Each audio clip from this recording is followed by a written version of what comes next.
I barged into the living room, my butt sweating in anger. I marched up to my twin brother Sammy on the sofa, snatched his can of juice, and dumped it on his head. He made a run for it, and I was chasing him with a baseball bat when Mom walked in. Alexis, what are you doing to my poor baby? Your poor baby locked me in a haunted house down the street. I nearly pooped my pants. Didn't you guys notice that I've been gone for hours? How could we? Sammy hurt his little toe and he was in so much pain. Oh yeah? Well, he's about to be in a lot more pain than that. Enough, Alexis. Quit bullying your brother. Hey guys, it's Alexis, and I'm about to tell you why having a twin brother is an absolute nightmare. But before that, please like and subscribe to MSA. Ever since I was born, my twin brother Sammy acted like he was better than me just because he was born 10 minutes earlier. Even my parents acted like he was God's gift to mankind and pampered him all the time. It's not like they hated me, just that Sammy was the apple of their eye and he could do no wrong. Like on our 10th birthday, my parents threw us a beach party and I spent an hour building the most amazing sandcastle. But just as I turned my back to grab a shovel, Sammy and his best friend Nathan came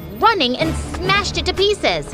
Why did you do that? Because it was ugly and it was ruining my perfect view. He threw sand in my face and ran away. Are you okay? I will be now. I threw the beach bucket at Sammy and it hit him in the head. He cried and Mom grounded me for bad behavior. Unbelievable. As we grew older, Sammy just got more annoying. He and Nathan were the brattiest kids in school and would constantly embarrass me with their stupid jokes and dumb pranks. Like this one time in 10th grade, we were in the science lab doing experiments and Nathan was my partner. Tell me, what's gravity? Oh, that's easy. It's when Alexis tries to get up from the bed but can't because she's a big fat cow. Enough, Sammy. Funny how you're talking, and all I can smell is garbage. Maybe that's because you haven't showered in days. I felt so mad I flung a book at Sammy. He ducked and started attacking me with pens. The two of us got into a fight. I knew there was no point in arguing, so I just avoided everyone and focused on my studies. I became the smartest kid in class and I joined the poetry club, yearbook committee, and debate team. In 10th grade, I got a chance to represent my school in the national debate competition. And that's where I met Tony. He was the captain of the debate team, the star tennis player, and the hottest boy in school. Together, the two of us nailed the competition. And when we got back home, Tony invited me to one of his practice tennis matches. After the practice, we were having a conversation when he suddenly pulled me close. Whoa, was he about to kiss me already? I pouted my lips and was about to close my eyes when I noticed his hand stretched out, holding a tennis ball. That was coming straight at you. We don't want that pretty head of yours to get hurt. My head's pretty? You like the shape? Well, thanks a lot. I mean, for saving my pretty head. Not for saying that I have a pretty head, but thanks for that too. Can I get you an energy drink or something to thank you for saving me? How about a date instead? Yeah, it was fast, but sometimes you just know when it feels right. Soon, Tony officially asked me to be his girlfriend, and I was riding high. Dating someone popular meant that people knew me as more than just Sammy's sister. I was getting noticed, and I was loving the attention. But it drove Sammy crazy. One night, Tony and I were going to a party with a bunch of friends when Sammy walked in. Don't you think you're a little too young to be wearing that dress? Don't you think you're a little out of line to be asking me that question? Also, we're twins, genius, so if you're old enough to do anything you want, so am I. Fine, do what you want. Just don't become a bigger loser than you already are. At least not for that clown Tony. You know he's a player, right? He's always got his arm around a new girl. He's just a really friendly guy. Nothing wrong with that. And he says hugs are good for mental health. I literally saw him feeding French fries to that cheerleader just yesterday. She has carpal tunnel syndrome, Sammy. Her wrists are in pain. He was just being nice. Why is it so hard for you to believe that a hot, popular guy could be into me? Just stop being a jerk and leave me alone. But after that day, it became Sammy's life mission to annoy Tony every time he saw him. Like this one time in the cafeteria, Tony and I were chatting when Sammy dumped a bowl of spaghetti on him. Oops, my hand slipped. And another time in class, just as Tony was about to take a seat, Sammy pulled his chair away and he landed on his butt. Your seat looks more comfortable. Mind if I borrow it? Tony almost punched Sammy, but Nathan intervened and saved him. Sammy backed off for a while, until a few weeks later, Tony and I were having dinner at this really fancy place, and suddenly,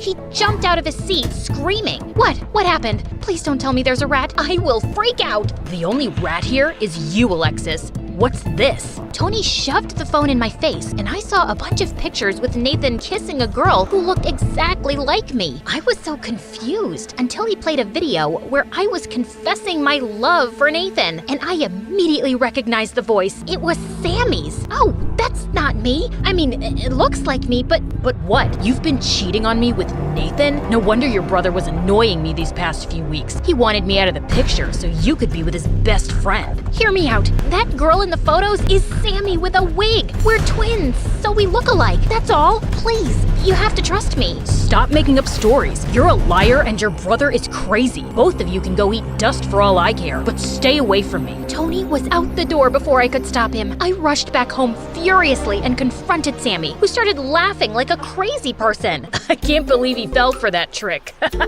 He's as dense as pudding, Alexis. I did you a favor. You're a jerk, Sammy. You ruined the best thing that happened to me, and you hurt Tony. He'll get over it, trust me. Also, now that you're here, pass me some soda. But I just dumped the can on his head and walked away. I hated him. The next day in school, Tony refused to talk to me. In fact, he went around the school telling everyone how I was a cheater and a liar. My popularity went down the drain in minutes, and I was back to being invisible. But Sammy acted like nothing was wrong and went on living his life. And after that day, I decided to get even with Sammy. I spent the entire week planning the perfect revenge. I knew the only person Sammy cared about was his best friend Nathan, so that's where I started. I found my opportunity when the teachers announced the test results, and Nathan got an F. He was sulking when I found him in the hallway. Aw, this is what happens when you're best friends with a moron. Gee, thanks. Look, I'm a little bummed right now, so maybe rub things in my face later. Okay. I'm actually here to offer you a really sweet deal. I need you to date me. What? Sorry, pretend to date me. You're Sammy's best friend, so if you start hanging out with me all the time instead of him, he'll hate it. He'll finally have a taste of his own medicine. I'm not asking you to do it for free, of course. I'll help you study and ace your scores. No thanks. I know Sammy can be a jerk sometimes, but I'm not doing that to my best friend. Fine, fail high school then. I heard you telling Sammy your parents were angry that you had a C in science. This score is worse, so good luck dealing with that. Wait, fine. I guess we could make it work. Of course we will, my cute boyfriend. Now buckle up. We've got plans. The next day, it was time for phase 1. I walked into Sammy's room and called a truce on my fight over Tony. Just as we were talking, Nathan walked in, pulled me by the waist, and kissed me. Sammy's mouth fell open like a broken door, and my heart fell to my stomach. What the heck are you doing? Get off my sister. Didn't you tell him, babe? Sammy, Alexis and I are dating. You're what? Dating. Are you stupid and deaf now? Come, Nate. We'll be late for the movies. Nate? He has a nickname now? Of course, that's what people in love do.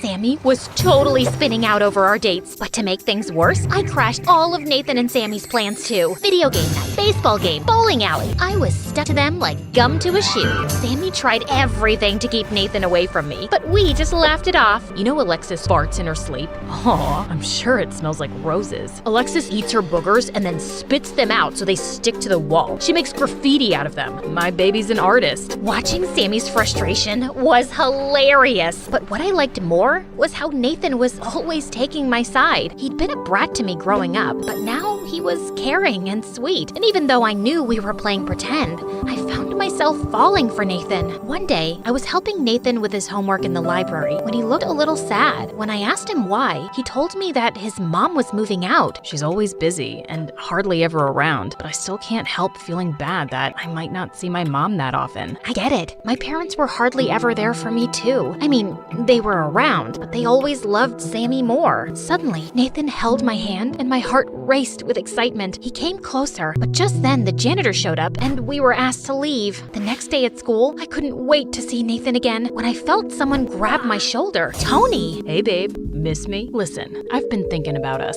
a lot. I know you cheated on me, but I'm ready to forgive you. You don't know this, but I kinda cheated on you too when we were together. Twice. Okay, thrice. Okay, fine. You want me to start being honest? It was 6 times, but I like you the most, 'cause we're the same. Meant to be, blah, blah, blah. Don't you think? You cheated on me? Yeah, but you get that, right? We're even now, babe. It's all good. Before I could say more, Tony pulled me into a kiss. As I pushed him off, I suddenly saw Nathan walking away with a bouquet of flowers, which he dumped in a trash can on his way out. So, what do you say? I say, you're a stupid, cheating, lying piece of poop, and we are nothing alike. And I'm glad my brother pulled a dumb prank on you, because it got you to admit what a sleazeball you are. Now stay away from me unless you want me to knock your perfect teeth in. Get that? I shoved Tony out of my way and rushed behind Nathan. I finally caught up with him in the parking lot. Nathan, wait! Tony was just... Save it, Alexis. I just saw your passionate kiss with Tony. I guess that was all part of the plan. Dating me would make Tony jealous and bring him back to you. Anyway, I'm glad your mission accomplished. And thanks for all your help with my grades, but I'd rather not be used like a toy anymore. With that, Nathan turned around and left. He didn't even give me a chance to tell him my feelings. I curled up in a ball in my room and cried so much harder than I ever did over Tony. I was still sulking when suddenly Sammy knocked at my door. Alexis, are you okay? No, I'm not okay, and it's always your fault. I wanted to get revenge on you, and it messed up everything. What do you mean? I was desperate to make you pay for sabotaging my relationship with Tony, so I asked Nathan to pretend to date me so I could piss you off, but I ended up falling for him, and now I've lost him too. That's the dumbest thing I've ever heard. Yeah, I tease you, but I also love you. You're my sister. I wanted to protect you. Tony was a jerk, and he didn't deserve you. As for Nathan, I read your diary. You did what? Focus, Alexis. I know you like him, and now, just like a big brother, I'll fix it. You're 10 minutes older. Do you want Nathan or not? Yes. Then come with me. Sammy took my hand and drove me to the beach where I saw Nathan sitting. We walked up to him, and Sammy backed me up about not having any feelings for Tony, but I could see that Nathan still had doubts. In case you won't take my word for it, Nathan, take Alexis's. Just then, Sammy took my diary out of his backpack and started reading. Dear Diary, I know it was just supposed to be a trick, but Nathan is the best thing to have ever happened to me. He's so cute. His eyes remind me of the deep ocean. All I want is to lie in his arms and tell him how much I like him. Also, I got severe diarrhea the other day. Give me that, you moron! I quickly pulled the diary from Sammy's hand and smacked his head with it. Just then, Nathan walked over to me and held my hand. Do you mean it? That's how you feel? It's how I feel. I really like you, Nathan, and Tony was just a glitch in the universe. You're the one I want. And I want you, Alexis. I might throw up. Shut up, Sammy. Fine. Nathan pulled me in for a hug, and over his shoulder I saw Sammy smirking. My brother finally used his annoying brother powers for good and pulled off his best trick yet, because even though that's how I feel, I definitely didn't write that stupid stuff in my diary.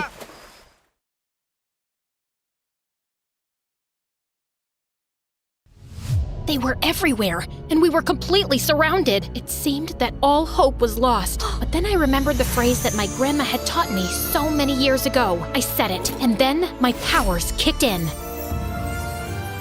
Yes, I know what you're thinking. An MSA fantasy story. This is the best day of my life. But before you get to witness me kicking bad guys' butts with my super cool powers, you have to know the full story. So, once upon a time, in a not-so-magical place... She has trust issues. Trust issues? How can I trust someone who forgets my birthday and uses my toothbrush for fixing his eyebrows? He even tricked me into marrying him. I was so naive back then.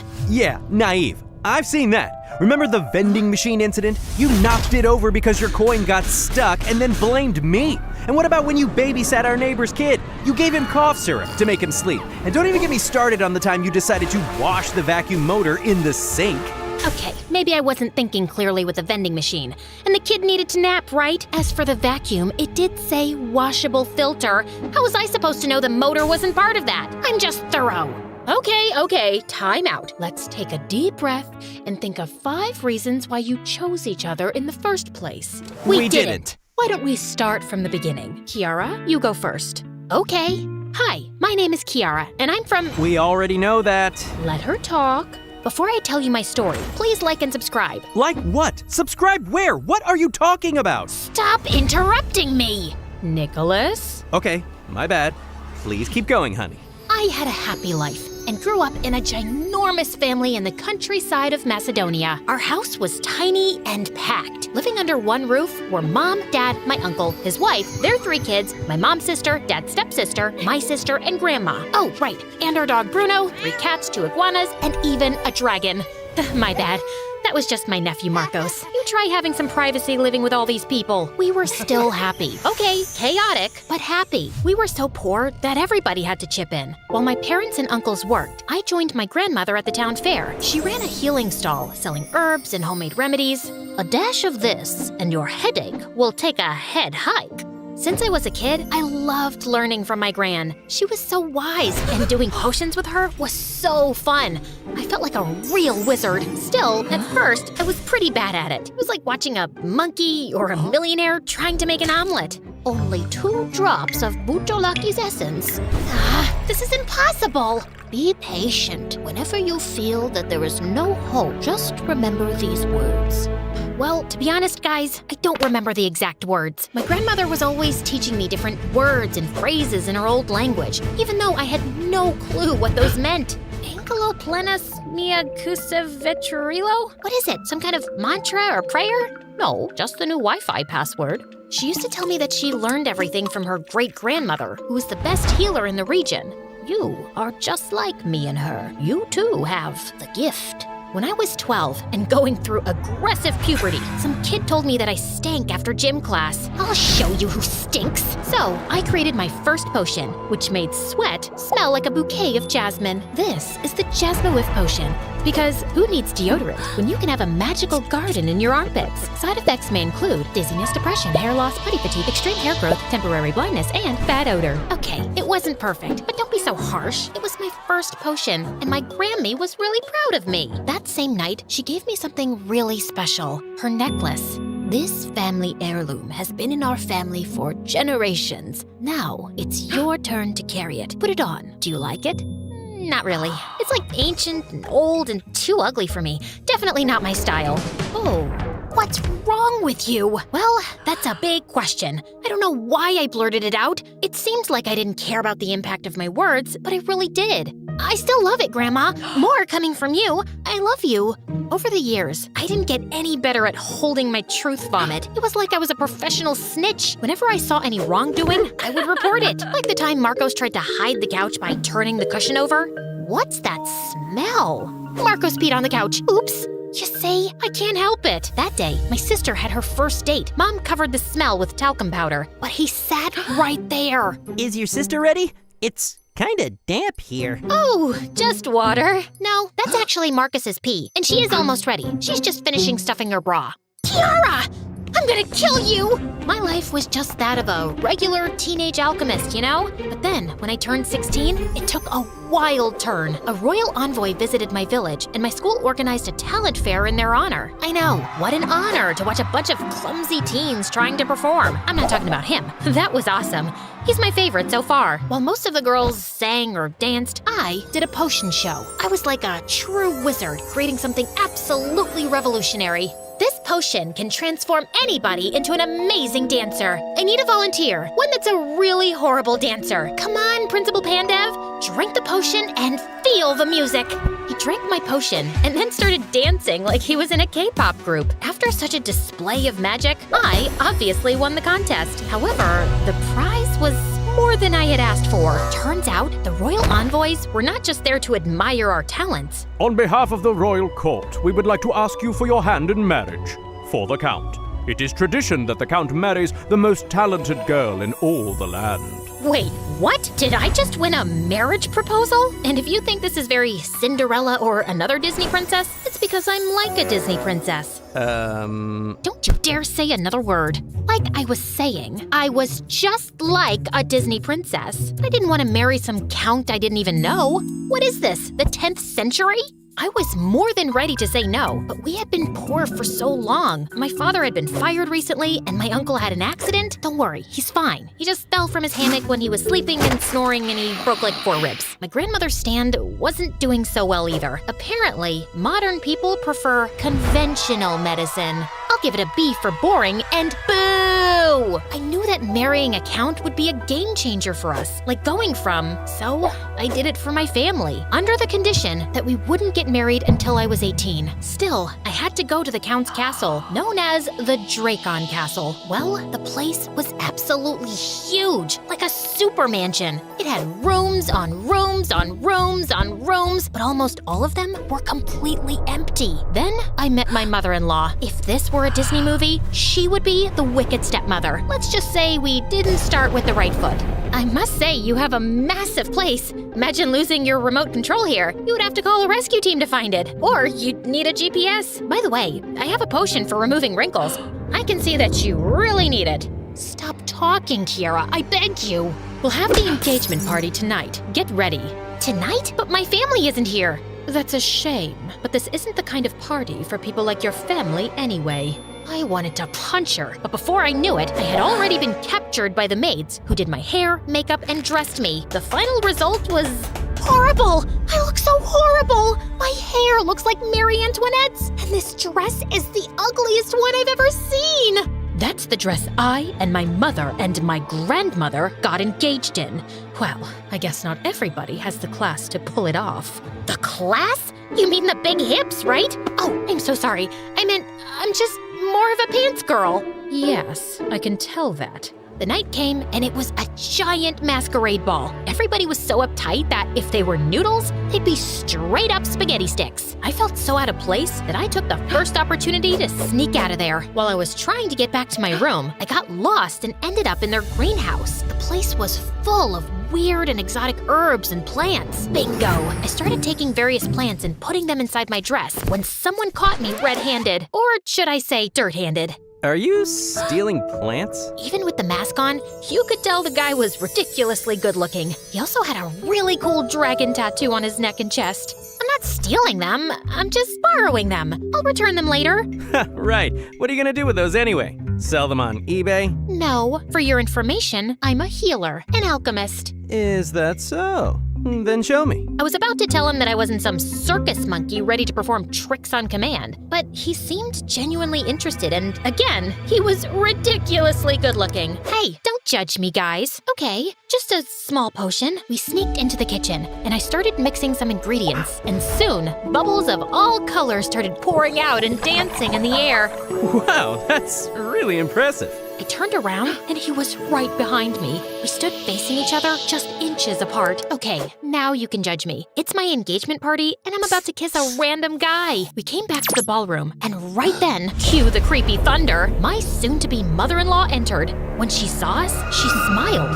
Ah, so you two have officially met. Wait, what? You're Nicholas? My future husband? Nicholas smiled, but he didn't look as surprised as me. I was expecting my future husband to be a nasty old man, but Nicholas was so dreamy. Maybe this arranged marriage isn't such a bad idea. Over the next few years, we spent all our time together. He taught me how to behave like royalty, while I showed him how to do some simple potions. Or at least how to try to do simple potions. In no time, we two fell completely in love. Once, he returned from horseback riding with a small cut near his neck from a branch. While I was applying the potion to his neck, what's the thing with the dragon tattoo? Aren't you too young to have a tattoo? A long time ago, our region was separated between 3 houses. So I got it from my father's house, the House of Draco, also known as the House of Warriors. And why does your mother have a tattoo of a crow? That's the House of Valthor, the most traditional and ambitious people. The royalty of the royalty. Right. And what about the third house? Who belongs there?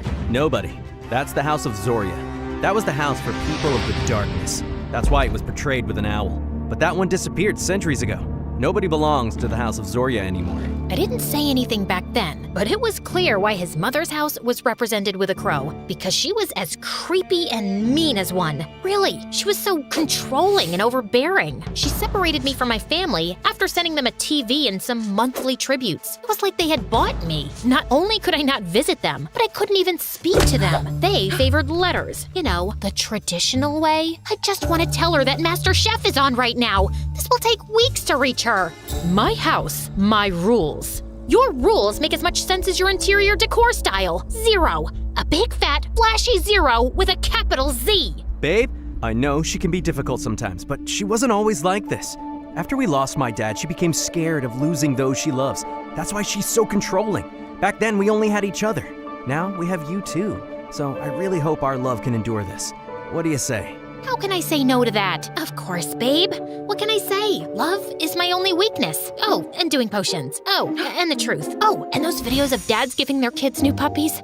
Those are so emotional. Soon, I turned 18, and we had the biggest wedding of the century. I had never felt happier. But after that, things really went downhill. My mother-in-law got worse. She had servants follow me around, even when I went to the garden. Well, granted, the garden is about 1,000 acres. More than once, I tried to lose them, but there always seemed to be a pair of extra eyes on me. It was as if she was afraid that I would run away. But run away from what? From my handsome husband or from my new castle? Something is off here. The next night, I sneaked into the reading room while they did their Shakespeare reading hour, I settled under a desk. For the first 45 minutes, they just read, but I remained fully focused on my mission. Finally, they started talking. The time to do the ritual is here. Ritual? Mother, how come you are so sure that the witch is Kiara's great-great-great-grandmother? Witch? She has the necklace. My necklace? That moronic little girl is the key to lifting our curse. Moronic? I mean, curse? My head was spinning. Oh my god, these people are completely insane. I couldn't believe that Nicholas had used me like that and was planning to betray me. I felt devastated. I need to escape right away. Before I left, just to show Nicholas how angry I was, I snuck into his room, transformed his underpants into origami, and spread red chili on all of his wardrobes. Then, I jumped out of my window and tried to sneak through the garden, but one guard spotted me. Soon, I was surrounded by guards. However, I had an ace up my sleeve, my explosive powder. I just grabbed some and boom! I started running, but the guards soon caught up with me. This time, led by her. Leave me alone, you monster-in-law! At that moment, Nicholas, driving a sports car, came to my rescue. Come with me! I got in the car and we drove away, but as soon as the castle disappeared from sight, I reached into my bag to grab something to get him talking, but all I got was mint leaves. These aren't just any herbs. I just have to rub it on your head and poof! You'll go bald forever. Now start talking, you liar, coward, deceitful snake! Okay, please calm down. It turned out Nicholas believed I descended from an ancient witch who had cursed his great-great-great-grandfather after he stole her magic necklace. This one? Yes, it was supposed to make him a fair and just ruler, but he took it by force, and that unleashed a curse on my family. He tried to return it, and when that didn't work, he spread the word that your great-great-great-grandmother and her families were witches to exile them. His great-great-great-grandfather doesn't sound so great. Still, the curse stood. From then on, all the males in my family died prematurely, like my dad. So my mom groomed me all my life to marry the witch's descendant, the new necklace's owner, to break the curse. That was my whole purpose in life. But then I met you, and I completely fell in love. Everything sounded completely mental, but somehow I knew he wasn't lying. After watching how stubborn you are, my mom realized you would never give us the necklace voluntarily and planned a horrific ritual to force you to do so. I just couldn't let that happen. I'd rather have a short life with you by my side than a long one without you. Aw, trust me, these are all tales and you're not cursed. I feel it. That is an ending worthy of a romantic fantasy, right? Unfortunately, things in real life are not that simple. After escaping from there, Nicholas and I lay low for months, traveling non-stop to escape his mother. Eventually, we settled in a big city to go unnoticed and start a new life. I tried to leave the past behind, but I just couldn't. I felt Nicholas wasn't trustworthy. And when I hit a vending machine, the police got involved and seeing our fight there, they advised us to see a therapist. So that's why we're here. No matter how much I do to show her that I really love her. Nicholas, I want to believe you, I really do. But how can I trust someone who lied for years and was about to sacrifice me as a pawn? If you want my professional opinion, Nicholas is absolutely right. I don't think you're supposed to take sides. Kiara, you need to let go of the past and trust people. And how can I do that? Let's start with something simple. Give me the necklace. What? Just for a moment, show us that you can trust. No, I'm not giving you my necklace.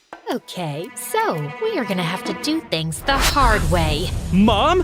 What the? That's right, don't try anything. You're surrounded. Guards came out from everywhere and captured us. Soon, they dragged us to an abandoned factory. Mom, stop! Let her go! Shut up! Bring my son to me. The guards grabbed Nicholas. I know you'll never give me that necklace, so let's try something different. If you don't give it to me this instant, Nicholas will be the one paying for it. Mom! Shut up, you traitor. I'm gonna count to 3. 1. Don't do it, Kiara! 2. Okay, you win. Just have it, but don't hurt him. After so much time, finally, I have the necklace and his power. How could you use me like that? Would you have done it? I would do anything for supreme power. Oh wait, that's not what I wanted to say. What just happened? So there wasn't a curse to begin with? Is Kiara's ancestor a real witch? Of course not. I made that up just to control you because I couldn't take the necklace by force alone. There was no curse, and Kiara's family were not witches, but healers. Our ancestors said that to make people exile them and steal their castles and wealth. So their castle belongs to my family? And all this time we've been living in a mouse house? Why do I keep telling the truth? And That's when it hit me. The necklace has real powers, but it isn't blowing people up or firing laser beams. Oh my gosh, that is the real power of the necklace. To be a true, fair ruler, the wearer can never tell a lie. No wonder I couldn't stop telling the truth and snitching on people when I got the necklace. I'm gonna end you two right now. She raised her arms and began to gather strength. The earth seemed to move and lightning began to fall from the sky. However, when she tried to use her powers, nothing happened. What's wrong? The legend says this should give real power to its owner. You're not the real owner of the necklace. You're right, I'm not. Not as long as you are still alive. Guards, do it yourself. So this is where we were in the beginning. The guards were everywhere, and we were completely surrounded. It seemed that all hope was lost. Then I remembered my grandma's words. Whenever you feel that there is no hope, just remember these words. Still, I couldn't remember the words. What the hell was it? I just started shouting everything that came to my mind. Carpe diem, Avada Kedavra, Hakuna Matata, say hello to my little friend. Nothing worked, and the guards were almost on us. Nicholas put himself in front of me to protect me. The thought of losing him opened something inside me, and as if I was possessed, I screamed, Agape Basilive! After that, everything went haywire. The necklace flew off my mother-in-law's neck into mine. When I had it with me again, I felt a violent current of energy run through my body. It's hard to explain, but it was as if I was part of the earth, part of the air, and I could control it. As the guards lunged at us, a mere flick of my wrists sent them hurling through the air. Soon, I found myself suspended in midair, while lightning bolts crackled around me. Nicholas grabbed a sword and helped me defeat them. Not that I needed much help, honestly. When all the guards were either defeated or had escaped, I went back to normal. Nicholas ran to me and hugged me with a smile. Remind me to never make you mad. My mother-in-law was crawling to get away, but we caught her before she did. Disagreements are normal in any family, right? Yeah, right. We put her in prison so that she would never hurt anyone again. And then we moved to our castle. Of course, my family came along. There were so many of us that even there we were cramped. But we didn't care. You know what they say. True happiness is about being close to the people you love.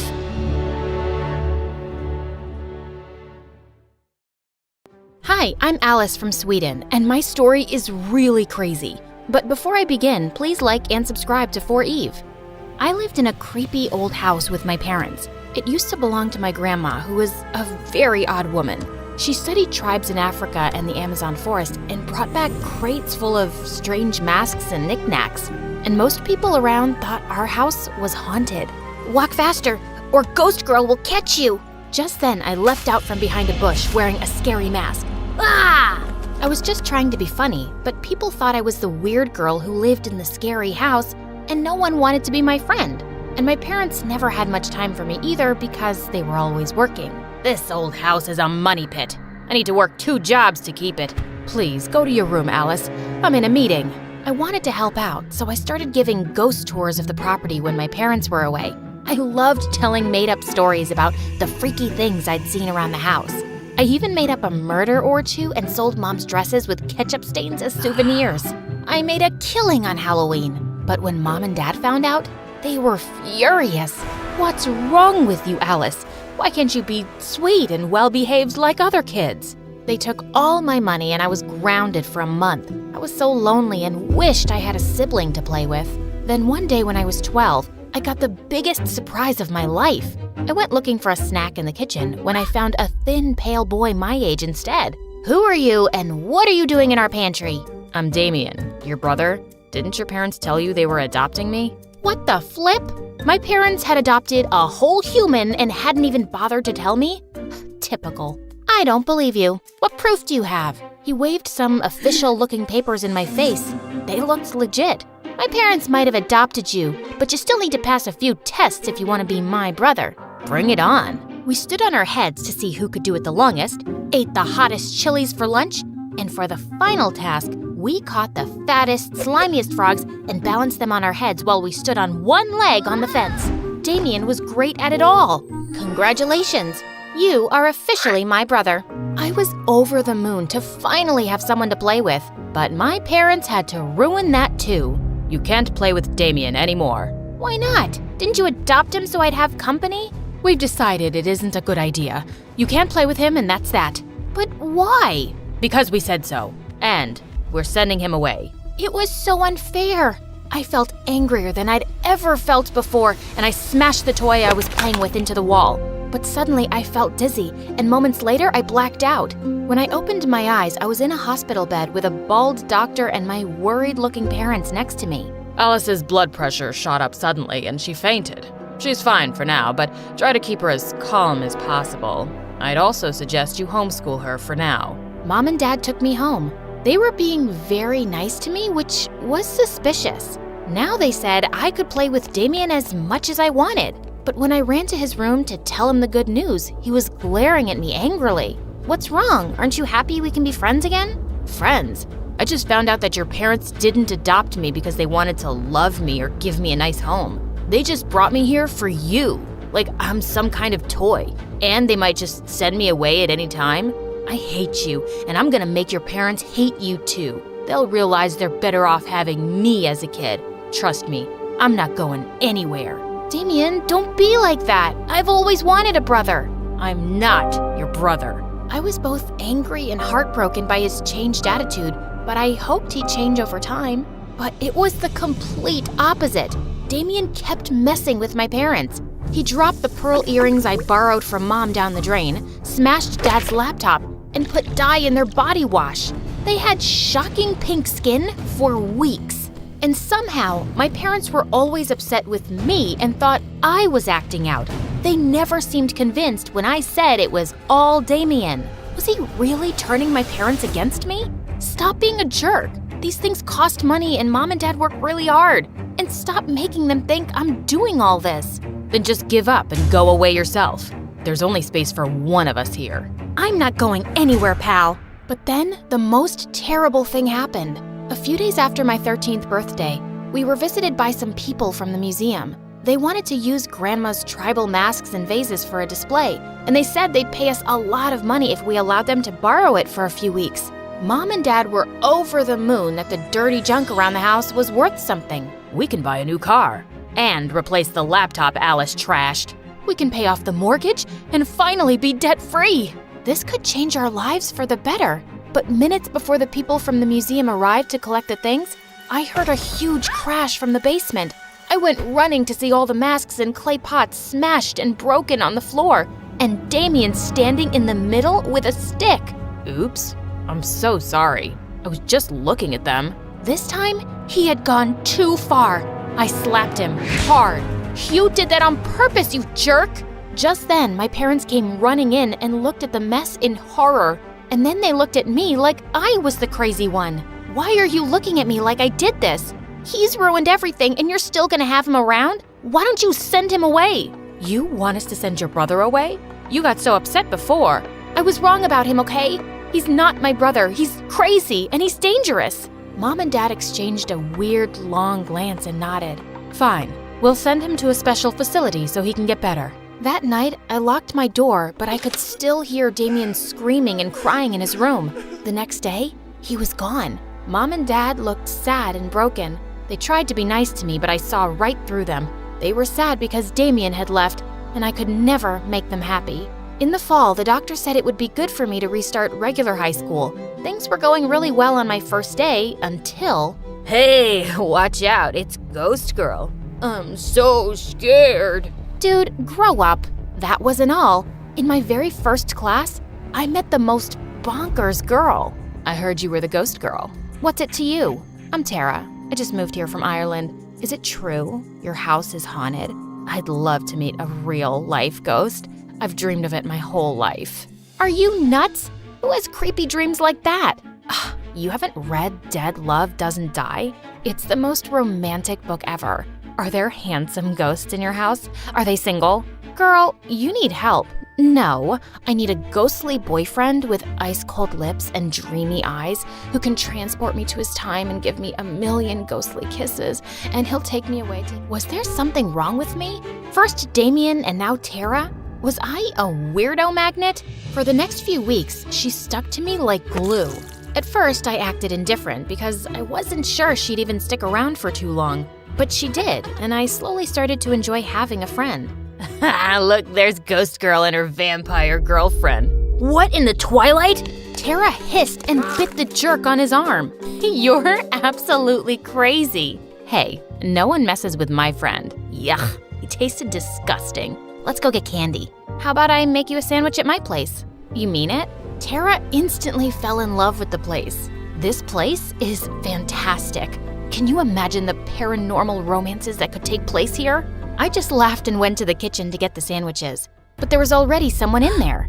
Damien, what are you doing here? I'm back. Of course, Mom and Dad didn't tell you. You would have forced them to keep me away. It would be for their own good after the mess you made last time. What kind of facility allows home visits? Ha!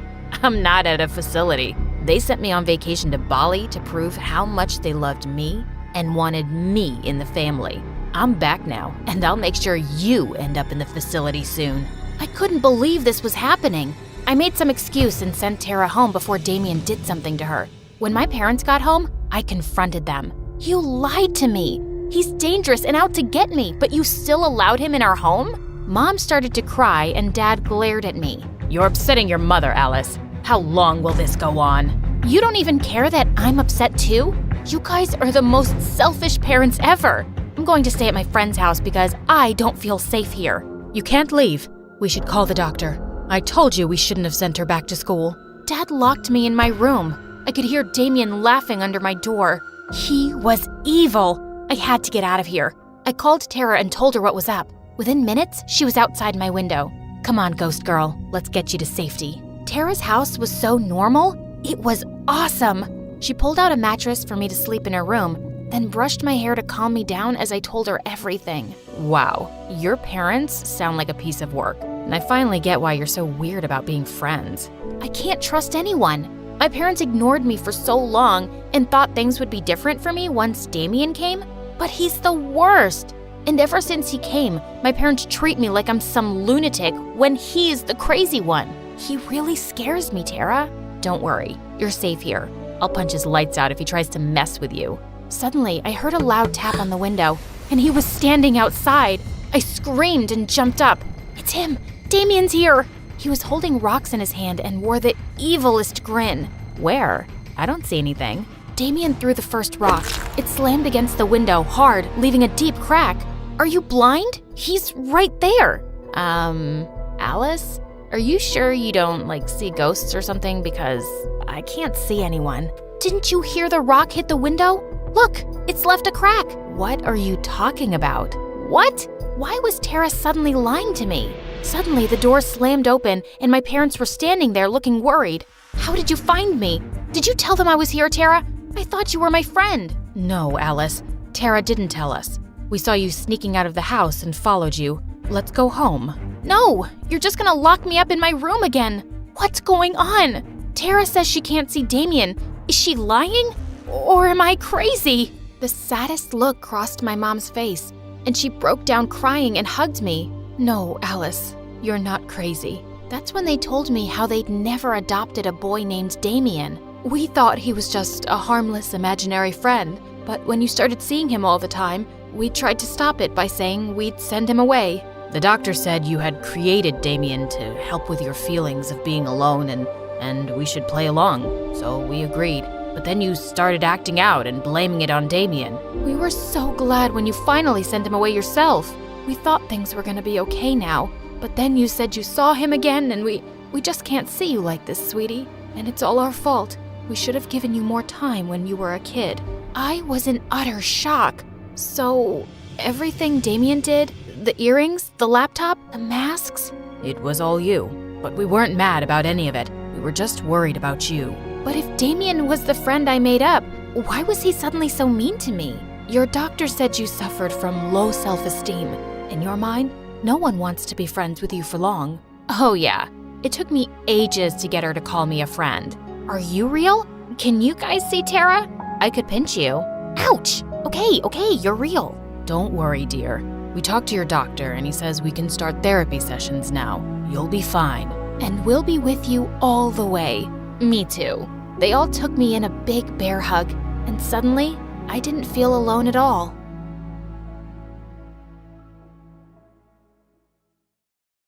A lot of us go through a rebellious phase, but I was a complete monster. I swear I had genuine reasons, though. I'm not saying that to make you feel bad or anything, but I had a pretty rough childhood. I never knew my parents and spent my entire life in the foster care system. I bounced from house to house at least 7 times a year. I know what you're thinking. How could someone just give away a kid in need? Well, I'll admit that I was the one to blame, in the beginning at least. Before I go into any of that, though, don't forget to like this video and subscribe to My Story Animated to hear more crazy stories about people just like you. If you do, you'll get tons of likes on your next post. Trust me, I was pretty Insta-famous for a while. See, that was part of my problem, actually. I was convinced that the family life wasn't for me at all. Despite the fact that all my foster families were pretty nice, I was really rude and mean. I only cared about making videos, partying, and taking selfies. I got into the habit of stealing things and skipping school. When I didn't get my way, I would scream and shout at the top of my lungs. I'm embarrassed to think back to this day, but I think it describes the old me pretty well. I was living with this nice old couple and 4 other foster kids. They forbade me from partying on school nights,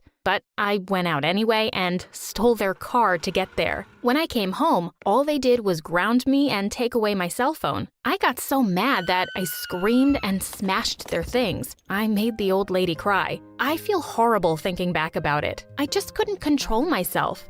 I don't know how I was ever that mean. I wasn't evil, though. I was just a troubled child. I actually had some outbursts that had nothing to do with misbehaving. Sometimes I had horrible nightmares that would wake me up screaming. Mixed with my behavior problems, a lot of foster homes didn't have the patience for my outbursts, hence moving around so much. By the time I was 16, I had been through every single foster home in my city. I tried to keep cool, but I was honestly terrified I'd end up stuck in an orphanage until I was an adult. Now, I may have been a monster, but I was nothing compared to the residents of the local orphanage. It was filled with the worst kids I knew, and I didn't want to end up there with them. They would have beaten me up. I wasn't nearly as tough as I liked to pretend. When my caseworker walked into the room, I burst into tears. I begged her not to ship me off to the orphanage. She thought for a second and said she might have an option for me, but I wasn't gonna like it. How bad could it be? I asked. Yeah, I know what you're thinking. That's exactly what someone says before they walk into the worst possible situation. My caseworker made a quick phone call and let me know that I was good to go. I would be leaving right this instant. I picked up my backpack, which was full of everything I owned, and was put on a bus to the middle of nowhere. I had no clue where I was going. As the bus started driving off, I Googled some pictures of the place. It wasn't even on the map. I was going to the middle of nowhere. I started screaming. I ran over and begged the bus driver to stop, but he said it was already too late. I posted one last selfie letting my followers know that I was going to be taking a break from social media. Something told me that there wasn't going to be any service out in the middle of nowhere. I was a city girl obsessed with the internet and gaming, and I couldn't even watch My Story Animated where I was going. My cell phone service cut out maybe a half hour into the trip. 3 hours later, I was awoken by the bus stopping. I looked out the window and saw this huge, creepy mansion. I thought it was the town hall to get my papers or something. I was shocked when the bus driver said, "We're here." I told him he was supposed to take me to my new home directly. "Oh, sweetie." He laughed. "This is it." Then he just drove off, leaving me alone with my backpack at the entrance to the mansion. I walked cautiously up to the door and knocked a couple of times with no answer. I called out but still got no answer. I saw a letter taped to the door and decided to open it. It read, "Welcome home, Charlotte. Please let yourself in." Sure enough, the door was unlocked. It creaked open slowly and creepily. I walked right in and decided to explore. Now, I know I said the outside was scary, but that was nothing compared to the interior of the house. It felt like it was straight from the Addams family. There were huge portraits on the wall with group photos of at least 20 kids, all dressed up in old-timey clothes, as well as all types of taxidermy. It looked like the set of a horror movie or a cult, and I didn't even know the half of it yet. You know that sixth sense feeling you get after watching a scary movie late at night? Like the one where you can feel someone watching you? Well, I got that feeling and all the hair on the back of my neck stood up. I flipped around and saw a serious-looking nun staring at me and frowning. She looked me up and down in disgust. I was wearing pretty short shorts and a crop top, so I could tell she was judging me. I waved hello and tried to introduce myself, but she ignored me. She just started writing something down in the notebook she was holding in her hand. She lifted it up and showed me what she wrote. "No one speaks here." That was weird. I asked if it was because of some kind of medical condition or religion. She simply flipped the page and wrote down, "Follow me," and started walking away while I was still trying to talk to her. I followed her down some winding halls until we ended up in a room with a couple of beds in it. She led me to one bed that had some stuff on it, including folded clothes, a notebook, a pencil, and a piece of paper that said, "This is your new bed. Please use the paper. It will be easier for everyone. Please change into your new clothes." I thought the scariest thing about the mansion was the giant taxidermied bear in the entrance, but I was dead wrong. I picked up my new clothes and nearly fainted. See, if nothing else, I was pretty. I had to give up my city and internet, but I did not want to give up my looks. I kept up with all the latest trends and was an aspiring Instagram model. This outfit was as far away from fashionable as possible. It was a gray dress that reached all the way to the floor and buttoned up to my neck. The dress was like a hideous costume straight from the 1700s. Maybe it was a good thing that there was no internet here because I wouldn't be caught dead in this outfit. I turned to argue with the nun, but she was already holding up her paper that now said, "Hurry, child." Now, I was rebellious, but nuns are scary. I did as she said and made my way to meet the other people here. It took a couple of days to meet everyone. There were a lot of people. All in all, there were about 23 girls living with me between the ages of 7 and 14. This made me the oldest and pretty much the role model to everyone here. It turned out that most of them had severe hearing problems, and some of them were completely mute. Talking was out of the question, so they all communicated through notebooks or sign language. The nun could read lips, but the rest of them were never really exposed to speech. The girls were very quick to take me in.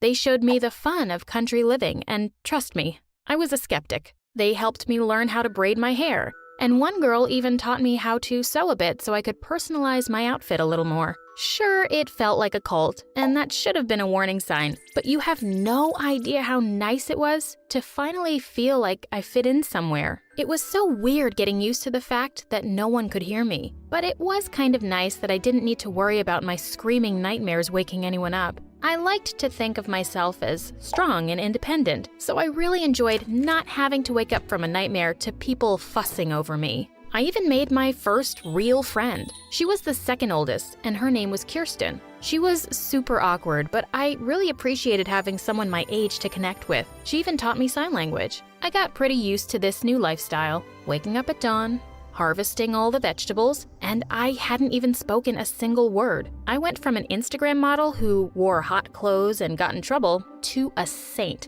Like, figuratively and literally. Not only was I staying out of trouble and gaining control of my behavior, but the other girls looked up to me like I was a prophet. They asked me tons of questions about life on the outside. Most of the girls were brought here as toddlers or infants, so they had no exposure to TVs, malls, or even processed sugar. This one girl, Susie, asked me how you feed the people that live on TV so that they can perform for you. Kirsten's favorite thing for me to describe was cheese puffs. The concept of such a treat was godly and fantasy-like to her. I told her that I promised I would bring her back some once I moved out. She always got weird when I brought up leaving. I always assumed it was because she would miss me, and I was about to find out it was a little more complicated than that. Don't get me wrong, though. I was ready to leave. I appreciated everything they did. Even after everything, I don't regret the time I spent there. Still, I was counting down the days to my 18th birthday when I could move out. That's when everything changed. I wrote the nun asking what I should do about moving back to the city, and she got really weird. She asked what about everything here, the life I had with the other children. She asked why I wasn't happy. I assured her that nothing was wrong and I loved them all. I told her I wanted to go out into the real world, get a job, and fall in love. She seemed to understand, but she said something next that made me question everything. "I guess you won't get to meet him if you leave," she sighed. She explained that there was a new boy coming to work at the estate as a gardener the week after my 18th birthday. She'd never mentioned him before, but she said she thought she would keep it as a surprise because she really thought we would hit it off. I should have sensed something was suspicious, but she convinced me to stay. Try not to judge me. I hadn't seen a boy in years. I have to admit, I was pretty happy I did, at least at first. The boy came all right. He was everything I hoped for. He was handsome and seemed very nice. Not only that, he could speak and hear just like me. The nun immediately introduced us and even encouraged me to speak, something she hadn't done the entire time I lived there. It felt so weird talking after a couple of years of complete silence. I was embarrassed by how poorly the words came out and how weak my voice was. But he was super sweet and showed a keen interest in me. He even called my little voice super cute. At first, it was really flattering. But there was something off about him. For one thing, he was very close to the nun and always had private meetings with her. Another problem was that I never actually saw him gardening. One day, out of nowhere, he proposed to me after only knowing me for a week. I freaked out. He was very insulted, explaining he came here and paid big money to take me as his wife. He was promised that I would be submissive, and refusing his proposal was not submissive. He paid the nun for me? I freaked out and ran to my room to pack. That's when the nun came in and tried to explain everything. But this time, she spoke to me. She'd lied about being mute. She explained how she needed money for her medical expenses, and a dowry was the only logical thing to do, and the girls weren't fit for life in the real world. I told her that she needed to give the girls a chance. The world wasn't as scary as she made it out to be. Freedom was everything. The nun simply apologized. I thought she was coming around, but she locked me in the room. I screamed for help, but all of the children were deaf. The only people who could hear me were the nun and the crazy man who wanted to marry me. There was nowhere to go and no one to help me. I only had one option to avoid living in my room for the rest of my life. I agreed to marry him. I put on a big show and he fell for me immediately. Kirsten slipped me a note. She said I wasn't the first person the nun had married off, and they all disappeared shortly after. She knew that she would be next, as the second oldest, so she begged me to follow her plan so we could break the cycle. The nun was grooming submissive girls to marry off to weird men when they turned 18. On the day of the wedding, I pretended to be sick, very sick. The girl who helped me offered to accompany me to the hospital. She wrote a note to the nun explaining that my fever was very high and it was too dangerous for the nun to come near me. She was suspicious and insisted she come. The girl and I got into the car first, and when the nun tried to hop in, we pushed her to the ground, locked the doors, and drove off. We drove over 40 minutes before we found a town. There, we told the police everything that had happened. We were raised on a crazy wife farm. That's not even the craziest part of the story. See, when the police drove out there, they found the mansion, but it was completely empty. They had to use search dogs, which led them to another disturbing discovery. Underneath the farm we worked on, there was a huge secret.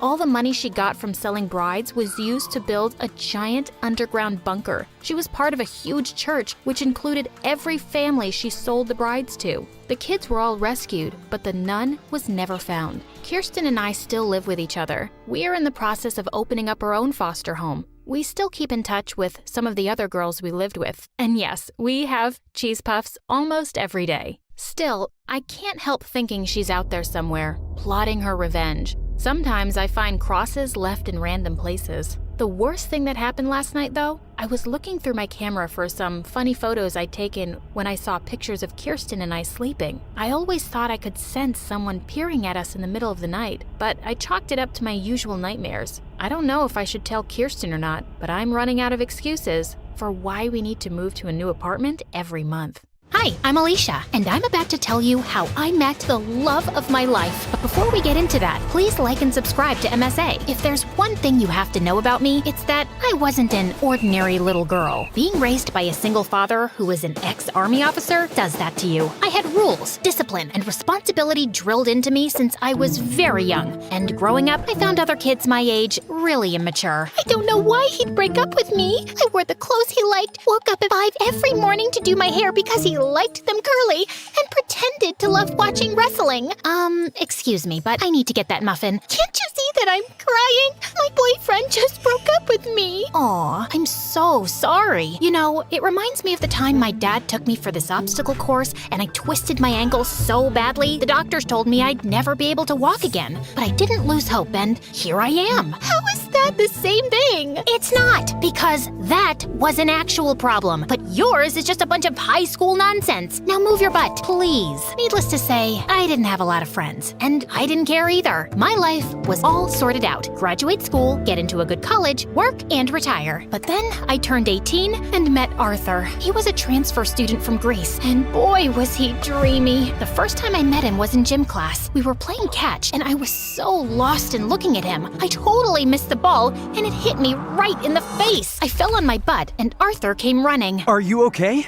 You're bleeding. It's nothing. I'm used to much worse. On second thoughts, I might need a doctor. Arthur smiled and carried me to the nurse's office. The entire time I was there, he sat next to me, and later he dropped me home. We became friends after that, and slowly I fell for him. He was smart, mature, and sweet. If there was one guy I wanted to date, it was him. So I decided to ask him out, except I didn't know how. So I turned to MSA for help, and it did not disappoint. Rule number 1, never let your crush know you're interested in him. Avoid eye contact and do not speak at all. The next day, when Arthur waved at me in the hallway, I wrinkled my nose and turned away. He sat next to me in class, but I didn't pay any attention. But then in the cafeteria, he caught up with me. Are you avoiding me? Me? Avoiding you? Oh, don't be silly. I was just really busy thinking about global warming and how it's impacting the fish population. Oh, that reminds me. I have to water my fish.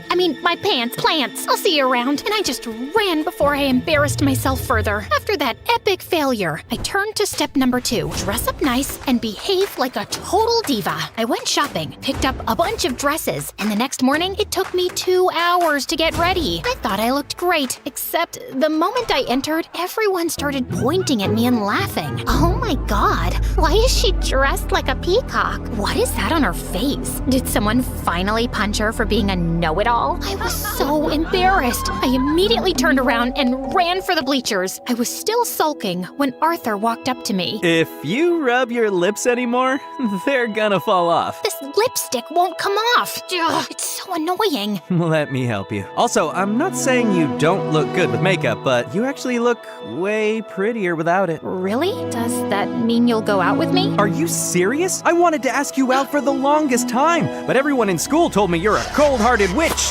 cold-hearted girl who hates people. That's not true. I hate dumb people. There's a difference. So, you and I, dinner tomorrow? I'd love to. My first date with Arthur was perfect, and he told me that his parents were divorced like mine, and he lived with his mom and 9-year-old brother Charlie. We started dating soon after, and spent all our time together. People in school were also nicer to me since I was Arthur's girlfriend, and even Dad liked him a lot. Life was just better with him in it, until things started getting weird. Some days he would come to school looking like a half-dead zombie, and other days he would skip school altogether. His grades were slipping, we were barely seeing each other, and I knew something was wrong. So one day when he canceled our date, I went to his place with his favorite ice cream. But when I knocked on the door, some kid opened up. Hi, you must be Charlie. Is your brother around? Is that ice cream? Give me it. Hey, that's not very nice. Say, ma'am, could I please have that tub of ice cream? Repeat after me. Sure. Ma'am, give me the ice cream or I'll kick you. And Charlie kicked me on my shin, snatched the tub, and ran away. As I yelled out in pain, Arthur came running downstairs. Alicia, why didn't you tell me you were coming? When would I tell you? You hardly talk to me these days. I know. I'm sorry.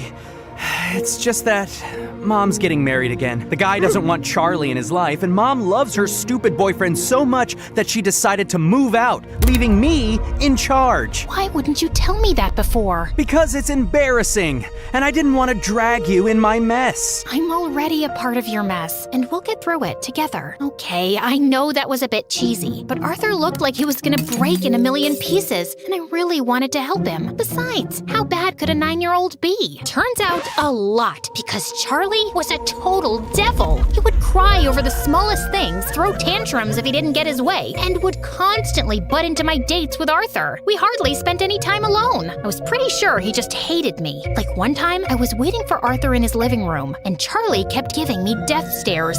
Something on my face? I was just trying to figure out how someone can look like a horse and a camel at the same time. That's kind of mean, Charlie. And you're kinda ugly. Anyway, have fun on the date. It won't last long. And 10 minutes into the date, Arthur got a call from the babysitter that Charlie had locked himself in the washroom and we had to run back. Then another time, it was Dad's birthday and I had planned a really cool surprise for him. I'd invited all his old friends from the army. Arthur helped me deck up the place and I was arranging the cake when Charlie walked up to me. Oh, wow. This cake looks yummy. Give me a piece. Only after my dad cuts it. But I'm hungry now. Then eat something else. There's a whole pizza on the counter. Are you stupid? I said I want the cake. Charlie tried to get the cake, but I got in his way. He shoved me away, and I accidentally knocked into the cake, which crashed to the floor. Whoopsie. Guess no one gets to eat it. What happened? I heard some noise. Your brother ruined my surprise. I just asked her to give me some cake. And I asked you to wait. Relax, Alicia. We'll get a new cake. I'm sure your dad won't know. That's not the point, Arthur. Your brother is a spoiled brat. He needs some discipline. You put that kid on a leash, or I swear I will. He's my brother, not some dog I can put a leash on. I know he made a mistake, but he's just a kid. You know what? We'll just leave. We wouldn't want to ruin your evening any more than we have. Perfect. Arthur took Charlie's hand and they left. I wanted to stop them, but I was too mad. Later that night, when I calmed down, I realized I might have been too rude and called Arthur up, but he didn't answer. He didn't even show up to school the next day, and neither did Charlie. So I went to his place to talk to him and saw Charlie crying on the porch. What's wrong? Arthur wasn't here when I woke up this morning, and I don't know where he went. Did you call him? He left his phone behind. Then why didn't you answer when I called? Anyway, don't worry. We'll find him. But till then, you're coming home with me. No, I don't like you. You don't have to like me, but I'm not leaving you alone till Arthur gets back.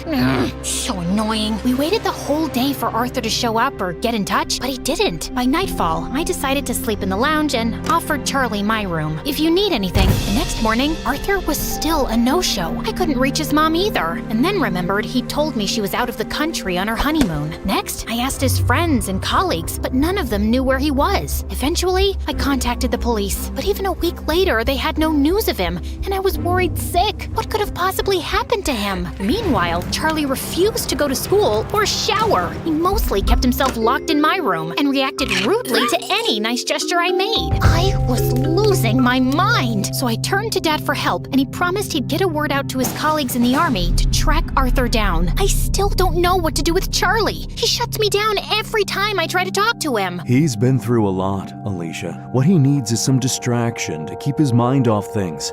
After your mom left, you were all over the place. That's why I built such a strict routine for you, so you wouldn't have time to think about her. Maybe you should do something similar. I decided to give Dad's advice a shot, and the next morning, I walked to Charlie's room and woke him up. Get up, we're going out. Is Arthur back? No. Then let me sleep and go away. Nope, you're getting up right now. Charlie resisted, but I dragged him out of bed, and somehow we made it to the bus stop. He kept cursing me the whole way, but I didn't care, and minutes later, we were at our destination. The paintball arena. I'm not going in there. Why? Too chicken to lose? As if you're on. Charlie and I had a great time at the paintball game, and it was the first time I actually heard him laugh. Afterwards, we went to a trampoline park and jumped our hearts out. By the end, he was so tired he could barely walk, so I called a cab and took him to my favorite burger joint. But he just stood at the entrance and stared. What, you don't like burgers? No, it's just that this was my favorite place to come with my mom. Every weekend, we'd come here and play our favorite songs on the jukebox machine. And now, she doesn't even call me, and Arthur's left me too. Arthur will be back in no time, I promise you. He loves you a lot, Charlie, and no matter what, we'll always be here for you. You too? Yes, me too. Charlie cried and hugged me tight. For the first time, I saw him as a heartbroken kid who just wanted his family back. Since then, Charlie warmed up to me. We'd have breakfast together, and he would always make my bed when I got home from school. He was a lot calmer and hardly threw a tantrum. I couldn't wait for Arthur to come back and see how much progress Charlie had made, but we still had no leads on him. I wanted to be strong, but with each passing day, my hopes of ever seeing him again were getting dimmer, and it broke my heart. Finally, one night, I broke down in front front of Dad. I don't think Arthur's coming back, Dad. It's been weeks and no one knows where he is. If he was in town, we would have found him by now. And Charlie, he's lost his mom and might lose his brother too. What can I even say to him? What? I turned around and saw Charlie standing at the door. You've been telling me all along the police will find him. You said you were sure. No, I'm sure he's fine, Charlie. I was just... Stop lying. Why do all grown-ups lie so much? I hate you, all of you. And Charlie just ran out of the house. Dad said he'd go after him, and as I was sitting in the kitchen in despair, the phone suddenly rang. It was the police, saying they'd found Arthur in a hospital close to town. I rushed to the location and texted Dad on the way. The doctors at the hospital told me that Arthur was brought in a few days back by the forest rangers. Apparently, he went on a hike and got injured, and since then, he'd been in a coma. I was sitting next to him when Charlie walked in with Dad. How is he? He hit his head, but he's out of danger. Doctors say there's a very good chance he'll be just fine. Charlie, promise me, no matter what happens, you and I will never fight again. I promise. I will never scream again, and I will always be a good brother. He will wake up, right? What do you think?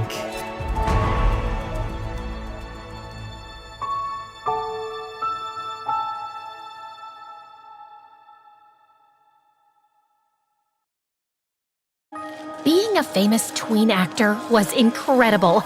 Red carpets, Hollywood parties, and private jets, and fans would beg for my autograph. And my parents were super supportive. That is, until they started getting calls from an unknown number threatening to kidnap me. I'm Michaela's biggest fan, and I want her all to myself. No one will ever see her again. So, my life changed forever when I was on the set of my latest movie with my parents, my older sister Jackie, and her boyfriend Ethan, who worshipped the ground she walked on. That night, filming had just finished, and I needed to run back to my trailer. I'll be right back. I need to get my backpack. Okay, honey, but hurry back so we can get home. It's really late. I'll go with you, Mick. But when the door opened, a masked figure jumped out of the darkness and grabbed my arm. Jackie smashed a chair over his head, and we both ran out. The police came, but they couldn't find a trace of the attacker. When we got home, we had a family meeting. I think Michaela needs to stop acting. It's just too dangerous. I agree. It's time she had a normal life. And just like that, my acting career was over. I was devastated. Sorry, I'm being rude. I'm Michaela, and I never would have guessed that 5 years after that psycho fan ruined my life, I would get a second chance. But before that, please hit like and subscribe. I had a pretty normal life those years as a teenager. I mean, my parents owned a top law firm, so we were really rich and lived in a mansion on a canal with a huge yacht parked in our backyard. But I went to a regular high school, and everyone treated me like any other really pretty girl. That is, except for Marco, my rich, gorgeous, but very possessive boyfriend. He was the mayor's son, so he considered himself a celebrity. One night, when we were partying on my family's yacht, a speedboat pulled up and a very handsome man yelled my name. Michaela! Michaela! Marco immediately got jealous and jumped in front of me. What do you want, creep? Michaela, it's me, Kevin, your old agent. I pushed past Marco and jumped down onto the speedboat. I have incredible news. You just got an offer for the lead role in the biggest new action franchise of the decade. Wait, what? Me? I haven't acted in 5 years. The director was a huge fan of yours and wrote the part especially for you. I tried to speak, but I couldn't find the words. Unfortunately, Marco jumped onto the boat and found some. She's not interested, so why don't you just buzz off? I was furious and shoved him overboard. Don't speak for me. I've been dreaming about this for years. I'll take it. Then go find a new boyfriend. He always threw a tantrum when I didn't do exactly what he wanted, but he came crawling back to apologize. When word got out that I was going to be the lead in the big new action movie, all the magazines wanted to interview me. The paparazzi fought to take my picture, and invites to the big Hollywood party started piling up. I was a star again, and I couldn't be happier. But then one night, I looked out my window and nearly froze in terror. Standing outside was the masked figure who tried to kidnap me. He pointed right at me. I screamed, but when my parents ran into the room, he was gone. My phone buzzed. A message from an unknown number said, "I'm coming to get you, Michaela. Your biggest fan." The next day, we had a family meeting. Actually, it was more like an intervention. My older sister Jackie was there with Ethan, who was still as obsessed with her as he was before. She was 4 years older than me, but we were still close. My parents even called Marco. "Michaela, you can't risk doing this movie. It's too dangerous. Come on, honey. Rub my shoulders harder." But my hands are getting tired. Do you want me to be stressed? Marco, come on, back me up here. You know how important this is to me. Babes, I agree with your sister. Besides, why do you need to act when you've got me? Sweetheart, your mother and I want you to call the director and tell him you aren't gonna take the role. It's not worth it to risk your life.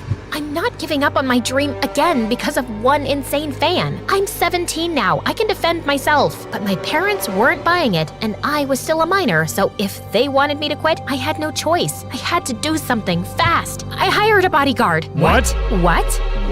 What? It just came out, but it worked. My parents agreed to let me keep the role. Only they wanted to meet my new bodyguard who didn't exist. So now I had to find one, and fast. I was in a full-on panic. There was no way I was gonna have some sunglasses-wearing, ultra-serious police FBI soldier guy following me around everywhere I went, telling me what to do. And then I had a brilliant idea. Just as I was going to play a teenage secret agent in a movie, I would hire an actor to play my bodyguard. I ran to a local acting studio and looked in the window. There, sitting in the back of the room, I saw him, my pretend bodyguard. He was tall, handsome, and looked like a complete jerk. Perfect! I hired him on the spot. His name was Jasper, and it turns out he was as rude and arrogant as he looked. Sure, I'll be your bodyguard, but I want to be paid up front. Sure, no problem. And since I'm an incredible actor, I don't want any advice or notes from you on how to play the part. Understood?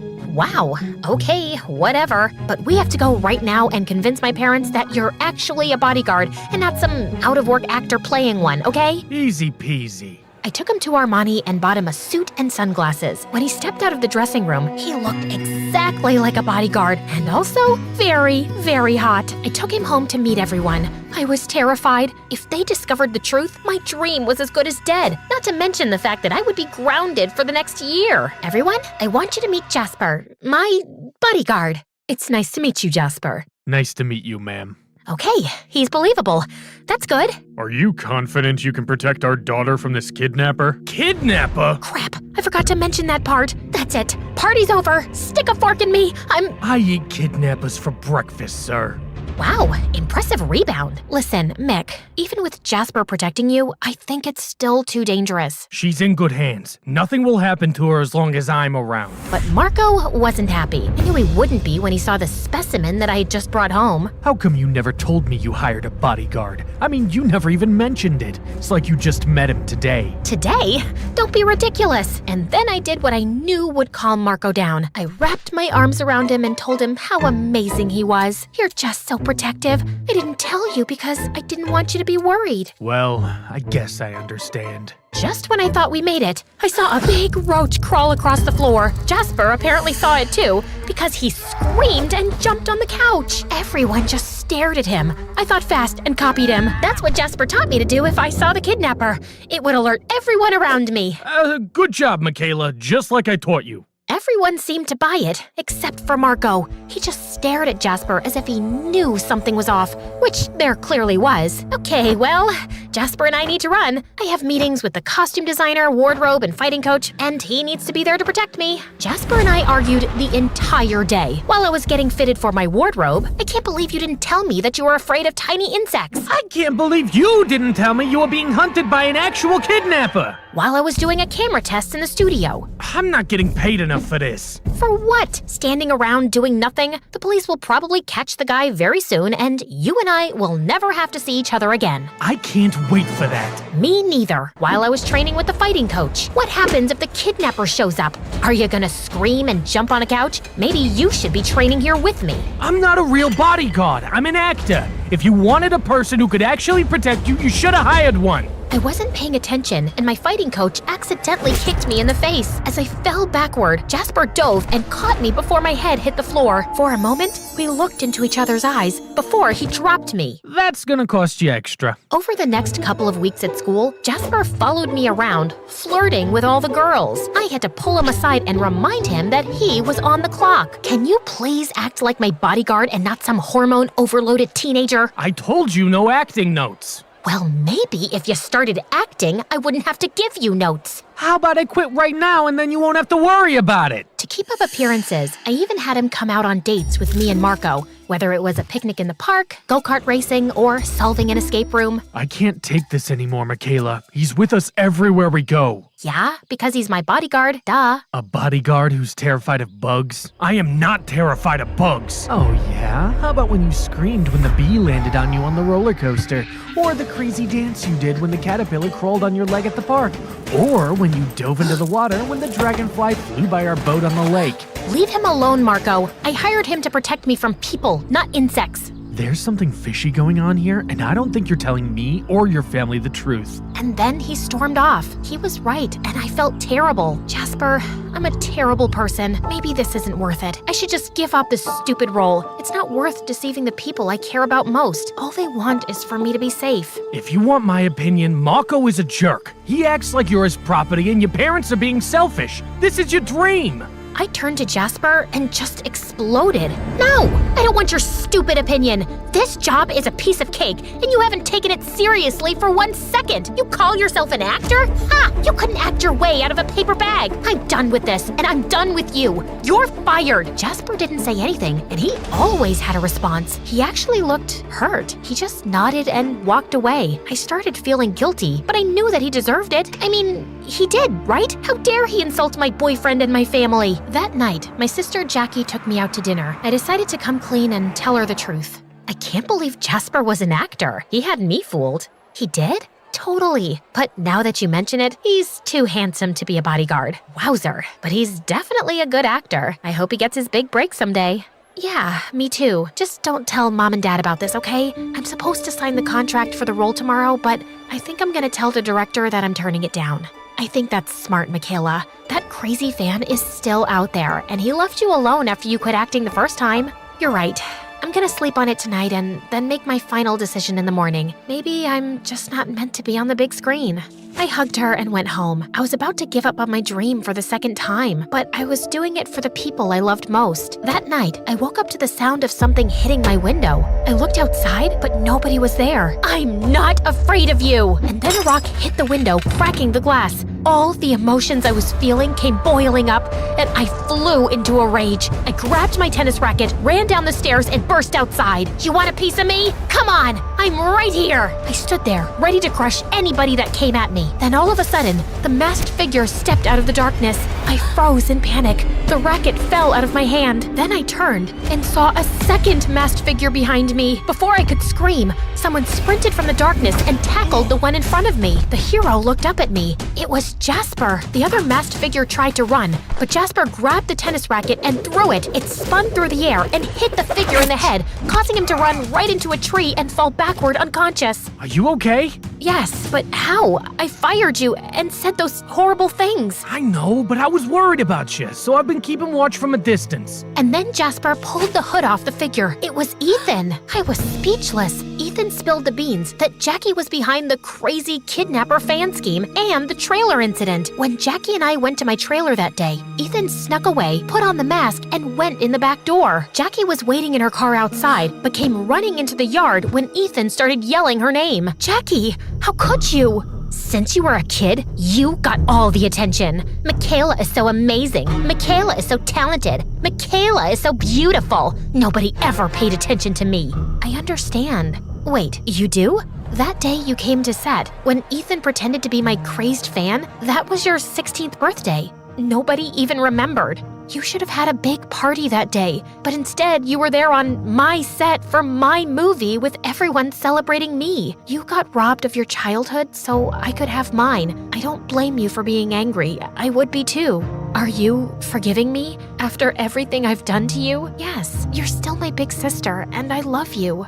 And then she burst out in tears and grabbed me into the tightest hug I've ever had. And then the second figure stood up, grabbing his head. It was Marco. Ouch. And like always, he expected my forgiveness. Come on, babe. You forgave Jackie, so you need to forgive me. I need to forgive you? Yes, you need to forgive me. I love you. You know that. Jasper is right. You just love me as long as you can control me. I turned to my hero, Jasper. Now it's my turn. Can you... After you forgave Jackie and your parents, how could I not forgive you? That is, until Marco burst out in tears and tried to run off, but he tripped and ran into the tree, knocking himself out again. I signed my contract and spent the next few months filming with the most incredible co-star anyone could ask for. I was able to convince the director to audition Jasper for the role, and he loved him. The movie was a huge hit, and Jasper and I became the most talked about Hollywood couple in town. 3 sequels, and 5 years later, we got married, and Jackie was my maid of honor.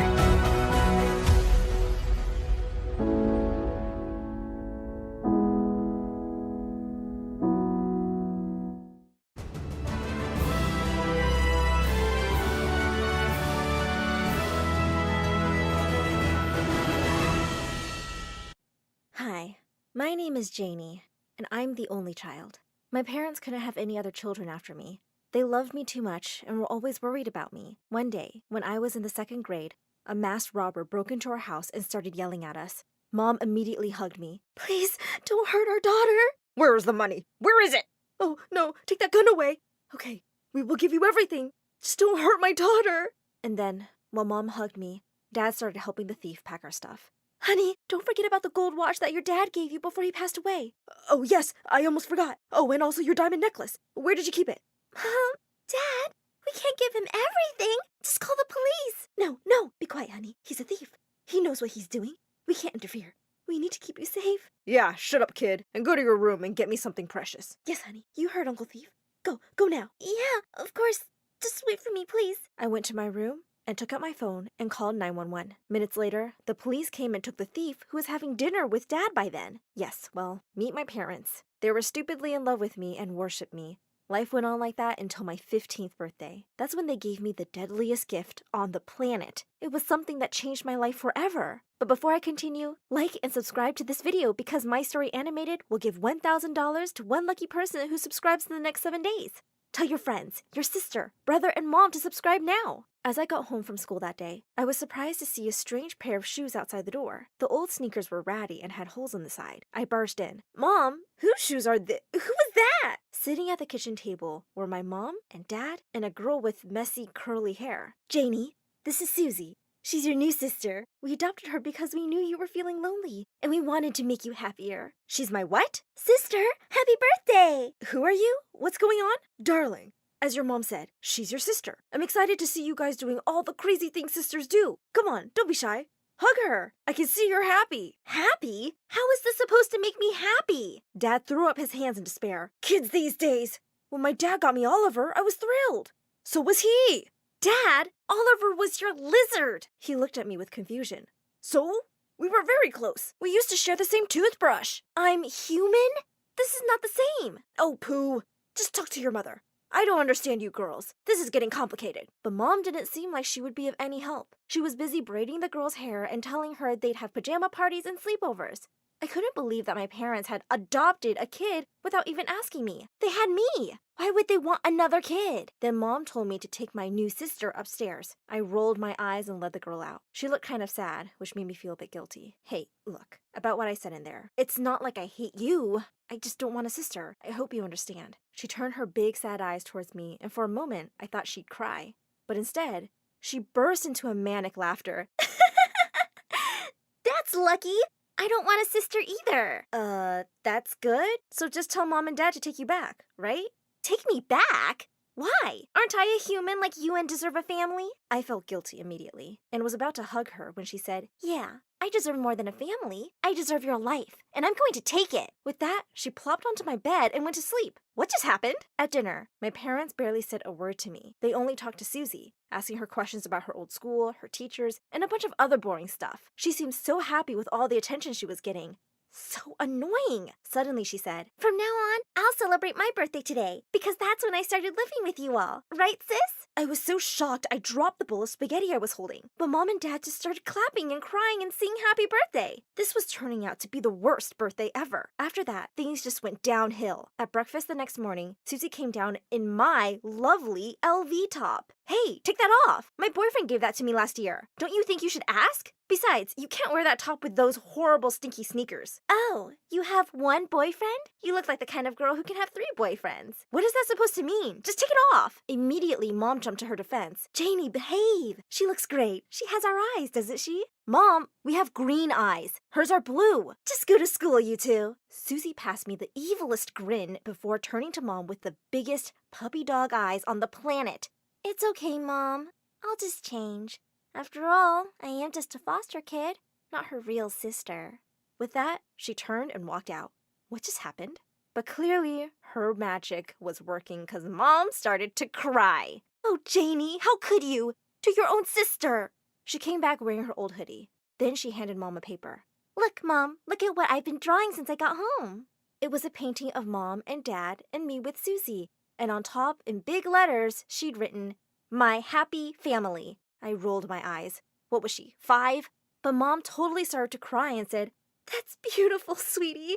Oh, Janie, why can't you be nicer to your sister?" I couldn't believe this madhouse and walked out. I thought maybe at least she would leave me alone at school. But boy, was I wrong. At lunch, I got to the cafeteria and found her having lunch with all my friends. I pushed her tray aside and sat down. "I've been looking all over for you guys." But before she could say anything, Susie jumped up, holding her nose. "Ew, what's that awful smell? It smells like dirty socks." Then she looked right at me and said, "It was fine until..." All the girls immediately said they weren't wearing any socks. No one was, except me. They grabbed their trays and one by one moved away. I couldn't believe she'd done that. After everyone left, Susie got to her feet and said, "Say goodbye to your social life, sis." "Don't ever call me sis! I hate you!" I left my tray and stormed to my next class. As soon as the teacher started the class, the door opened and someone walked in. Oh no, not again. It was Susie. She so badly wanted to take over my life that she even signed up for all my classes. She grinned at me as she sat behind me. I gulped, afraid of what problems she might cause here. The English teacher hated kids who were late, so naturally, as soon as Susie came in, the teacher ended up calling on her to read. Susie looked horrified. Me?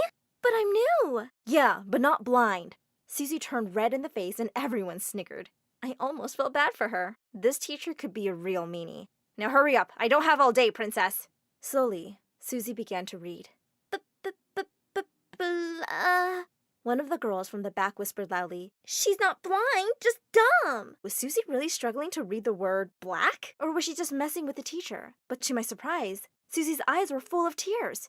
She really couldn't read. She caught my eye, and immediately her expression turned to anger. She threw down her book and yelled at the teacher, "I don't have to do anything a big ugly toad like you says.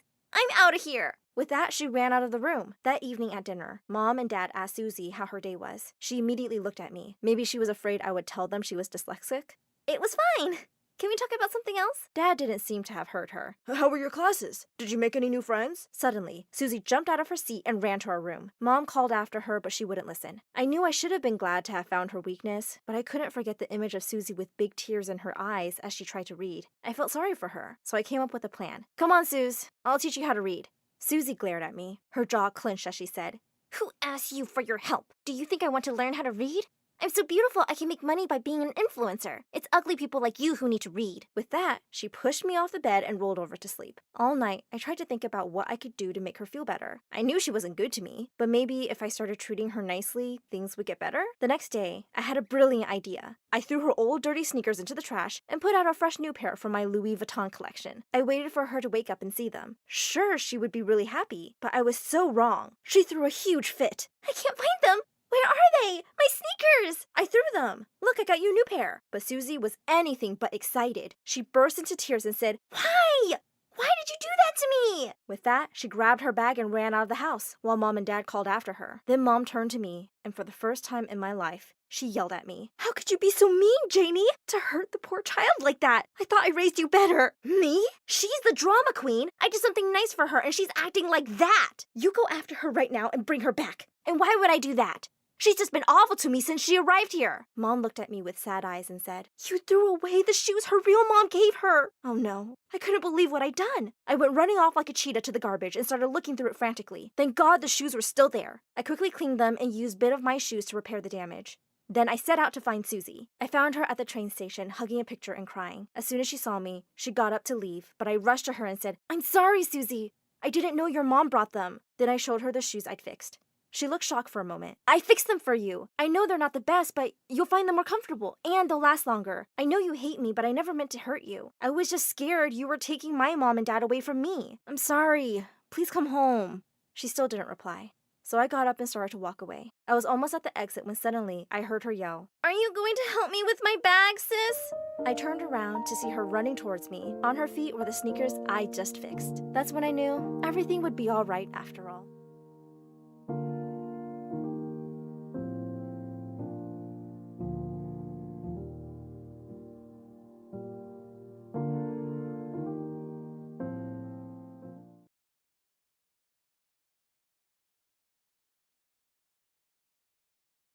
Hi, I'm Estella, which means star. Isn't that cool? Also, I'm the oldest MSA girl here because my story happened in the 70s. But trust me, it's interesting enough, and you'll learn a thing or two about hope. So please like and subscribe. My life was not exactly good. We could only eat once a day, and our house was falling apart, just like my family. Our dad was always angry, and we were very poor. But there was a time where everything was fine. Back when my brother Lucio and I were little, Dad was a good dad, and Mom was there. They were the most loving parents in the whole world. They always played with us in the park and bought us toys. We weren't rich, but our family was happy. Until one day... I got fired. They scammed me. What? They scammed me. We lost everything. He never told us who scammed him. We tried to ask him how we could help, but he just ignored us and sold our toys and Mom's jewelry. However, things to sell ran out, and Dad didn't know what to do anymore. Maybe we can work. Selling things or, I don't know, something. Yeah, Dad. We can sell matches or... No. What? Why? You can't leave school to go to work. But... I said no. We will put you in a public school and your mom and I will see what we can do. So go study or something. We fought with Dad many times, but he wouldn't let us work, so we gave up. At least Mom was still there, right? Mom, what are you doing? Lucio and I had woken up in the middle of the night and found Mom cleaning the house like crazy. Oh, I'm just cleaning the house, darling. At 3 a.m.? Mom, I know you like cleaning, but... Suddenly, she ran to us and hugged us. Promise me you'll help your dad. Promise me you'll shine brighter than any star in the sky. What? Are you okay, Mom? Yeah, what's going on? Just promise me that, can you? We promise. Next morning, Mom left. The house was completely clean, and all her clothes were gone. We looked for her everywhere, even asked the neighbors, but no one had seen her. It was the worst day of our lives. We cried a lot, and Dad wasn't the same after that. He got angry. He was angry every day, so we tried not to bother him. We started to work after school, and Dad tried to stop us, but after a while, he just made us promise that we wouldn't drop out of school. And we didn't talk about Mom, but we always hoped that someday she'd come back. Dad worked cleaning shoes, and Lucio and I sold matches. We walked through the neighborhoods after school, and at the end of the day, we met at the grocery store to see if we could buy any food. We didn't earn much, but we managed to save for 1 or sometimes 2 meals a day, and that was a win for us. Our lives weren't the best, but we tried to be positive. You won't believe how much Hey, what happened? Are you okay? I didn't sell any matches today. I went to hug him and tell him that everything is gonna be okay, and without him noticing, I dropped a $1 bill behind him. Don't worry, Lucio. I'm sure tomorrow you'll sell a lot of matches. I hope so. Wait, what's that? Look, Estella, $1! Today must be our lucky day or something, because I have $3 right here. You know what that means? Hot dogs! We bought 2 hot dogs, and then we sat on a street corner to eat them. We haven't had a hot dog in almost a year, and it was delicious. But our happiness didn't last long. Hey kids, can't you give a bite of that? What? No, go away. There's nothing yours here. Didn't your parents teach you not to be selfish? It's none of your business. Suddenly, the guy ripped the hot dog out of my hands and ran away while laughing. I tried to follow him, but he was running too fast, and it started to rain. So I went back to Lucio. At least you still have your... Oh, Lucio's hot dog was on the floor. Well, our lucky day ended. Fudge! Sorry, Estella. I always ruin everything. That's not true. The one who ruined everything was that freak who stole my hot dog and threw yours on the floor. But... No, don't even worry. We'll buy hundreds of hot dogs one day, okay? Let's go home for now. Our dad came back from work that night, and he was angry. It sure didn't go well. And when he found out we wasted the money, he got super annoyed and locked himself in the bedroom. Everything seemed to go from bad to worse. Until one day, things began to change. I was walking around the upper-class neighborhood selling my matches. But that day, the cold was horrible. So I came up with the best idea of all. Walked into the huge garage of a house. There were hundreds of cars, and it was so warm. But oh no, there were people coming. Yeah, all my parents' cars are the latest model. My favorite one is... what the fudge? A girl caught me hiding among the cars, and her expression was really scary. What happened? Is the car okay? Yeah. I thought I saw a rat. Come on, we better go to the pool. I was saved. After a while, I made sure there was no one there and went out quietly. But the girl from before was looking at me from the garage entrance. Who are you? What were you doing? Were you trying to steal one of our cars? No, I can explain. It was really cold out there, and your garage looked like a very warm place, so I went there. That's all, I swear. Suddenly, her expression changed. She looked less intimidating. Oh, I see. Well, you can warm yourself in the fireplace at my house. It's better, trust me. Come on. Really? Thank you so much. Yeah, but don't steal anything. By the way, what's your name? Estella. Nice to meet you, Estella. I'm Cielo. Her name meant sky in Spanish, and something about that made me smile. She gave me a tour of her house, and it was like a mansion, and so warm. But I knew I couldn't stay that long. I should get going. You know, Mom always said we need a cleaner. Do you happen to know anyone who needs a job? What? Are you serious? Do you know someone? Well, me. Cielo smiled and gave me her hand. You're hired. Come in every day after 2, okay? Cielo's mom didn't like me, but she gave me a chance, and the pay was amazing. Though the best part of it all was that I got a friend. Every day after I cleaned up, Cielo and I would watch movies or gossip about my classmates or her weird neighbors. It was really fun. However, one day, when I was going to her house, I saw her fighting with her mom. You should be inside studying, not wasting time here. The cleaning girl is distracting you from your duties, Cielo. Ugh, she's not doing anything, Mom. I got perfect grades in everything. I was just trying to rest a little on weekends. Well, if you're not in your room in 5 minutes studying, that girl will be fired. When her mom left, I walked up to her. I hugged her tightly, and she cried a little. Thank you. I'll be here whenever you need me. Since that day, we became best friends. But her mom fired me after a month, and I got back to selling matches. However, Cielo was always sneaking off to talk to me, so I didn't get that sad. And even Lucio met her. He didn't like her that much, but that was because he was so grumpy. For the first time, and because of Cielo, my life didn't feel so bad. One day, I even told her a little about our life. Oh, you've been through a lot, Estella. I feel so guilty that my mom fired you. I'm really sorry. It was my fault after all. All I did was gossip with you, don't you remember? And don't you ever think of running away? Yeah, of course, but we don't have enough money to do it. And what if I tell you that I can help you? No, never. I won't accept any money. No. I want to escape from my parents too, but I don't want to do it alone. So I was thinking of telling you and Lucio about it. We can run away together and be free.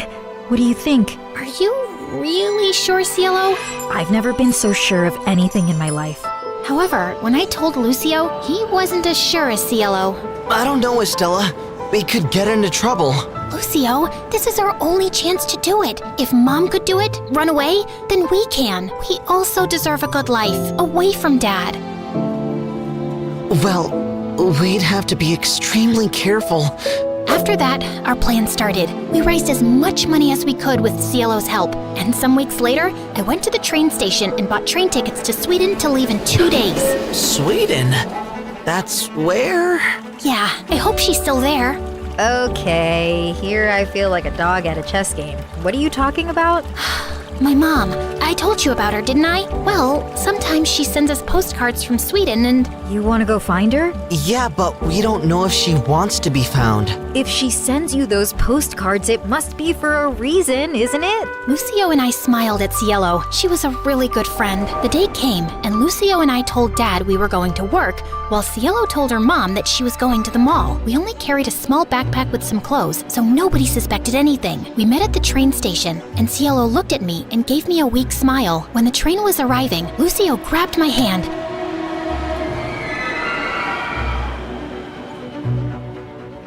Cielo, what do you think you're doing? A woman ran to us and grabbed Cielo's arm tightly. Do you think you could just run away from home like that? What's going on with you? You and Dad are always fighting, and you only talk to me to tell me to study. You guys never really pay attention to me. Who put those ideas in your head? Was it her? I knew she'd be a problem. Police! Police! Leave them alone! They didn't do anything! Run, guys! A policeman approached Cielo's mom, and before he could notice us, Lucio pulled my hand and we ran out of the train station. We hid behind a dumpster and saw the policeman running in front of it. After being there for a while, I started to cry again. Shh, come here. Listen, we can fix it. We still have some savings from your last job. We can... No. What? Why? We can't do it without Cielo. We can't leave her behind. You're right. The same day when we arrived home, we lost all hope of escape. Dad found all our savings and was upset that we hid it from him. So he kept it somewhere else and said it would only be for food. But then winter came and I didn't have any winter clothes. You should wear the jacket, Estella. I can stand the cold. I'm like an iceman. Yeah, sure. Oh, come on, lighten up. Today we will sell a lot and eat hot dogs. What do you say? I don't know. It's fine. I've had enough. You have to stop this. Cielo is fine in her nice little mansion eating whatever she wants. Stop worrying about her. She's not well, Lucio. You know it. She's better off than we are. We didn't talk for the rest of the week, and then I got sick on New Year's Eve, and Lucio was the one who always took care of me, but I knew he was very upset, so I didn't tell him about bed, and the room I was in was very nice. Lucio was on a chair, looking at me. I'm glad you're okay. I was so worried. What happened? You collapsed from the fever and you almost froze, but I found you early. You were in a coma the whole week. Are you still mad? The past is in the past, and you won't believe it, but I found a really good job. Cielo, she helped secretly. He grabbed my hand and I gave him a weak smile. We'll be fine, Estella. We'll shine brighter than any star in the sky. Just as I got up, I found myself facing Eric. What are you doing here? Isn't the meeting going on? Nope, that's just what I told you. I sent everyone home and was now waiting for you to steal the painting and run away with it. What? After the painting was stolen from the museum, the FBI contacted me to help them catch the guy they suspected was after it. Does the name Pierre Souffle ring a bell? Nope, never heard of him. What a dumb name. They told me you would probably strike again. I really didn't suspect you until one of my brothers said something about you looking like a girl we once met in Connecticut, who had a twin. I just couldn't shake that off, and wondered if you were hiding something. I had the FBI look into you, and most of your information checked out, but then they told me that they'd seen the suspected art thief and a girl your age leave your apartment a few times. Okay, so let me get this straight. Tonight was a trap? How could you trick me? Hello? Should I get a mirror for you?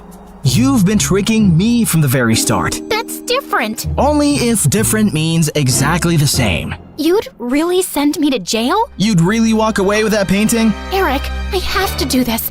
I don't have a choice. It's to protect everyone I love from Pierre. And I'm guessing that list doesn't include me, does it? As we stared breathlessly at each other, suddenly Pierre's van stopped beside us. Good Lord, get a room! And before I knew it, his men had grabbed both me and Eric and put some rags on our faces, and I instantly drifted into unconsciousness. When we came about, Eric and I found ourselves tied to chairs on some boat. Ah, the Sleeping Beauties are awake just in time for me to say goodbye. You're not getting away with this. Oh, yes, I am. It's not like you are smart enough to call the police to your house when you caught Claire. Yeah, that's her real name. You didn't call the police? What was your plan then? My guess is he was just going to take the painting from you and give you a chance to run away. I think he even gave his own security men the night off. Why would you do that, Eric?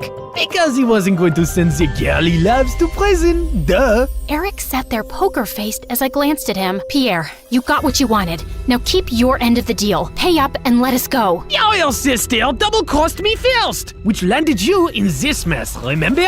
I think I'll do the same. Why is there water coming in the boat? Oh, that's because it's got oils everywhere.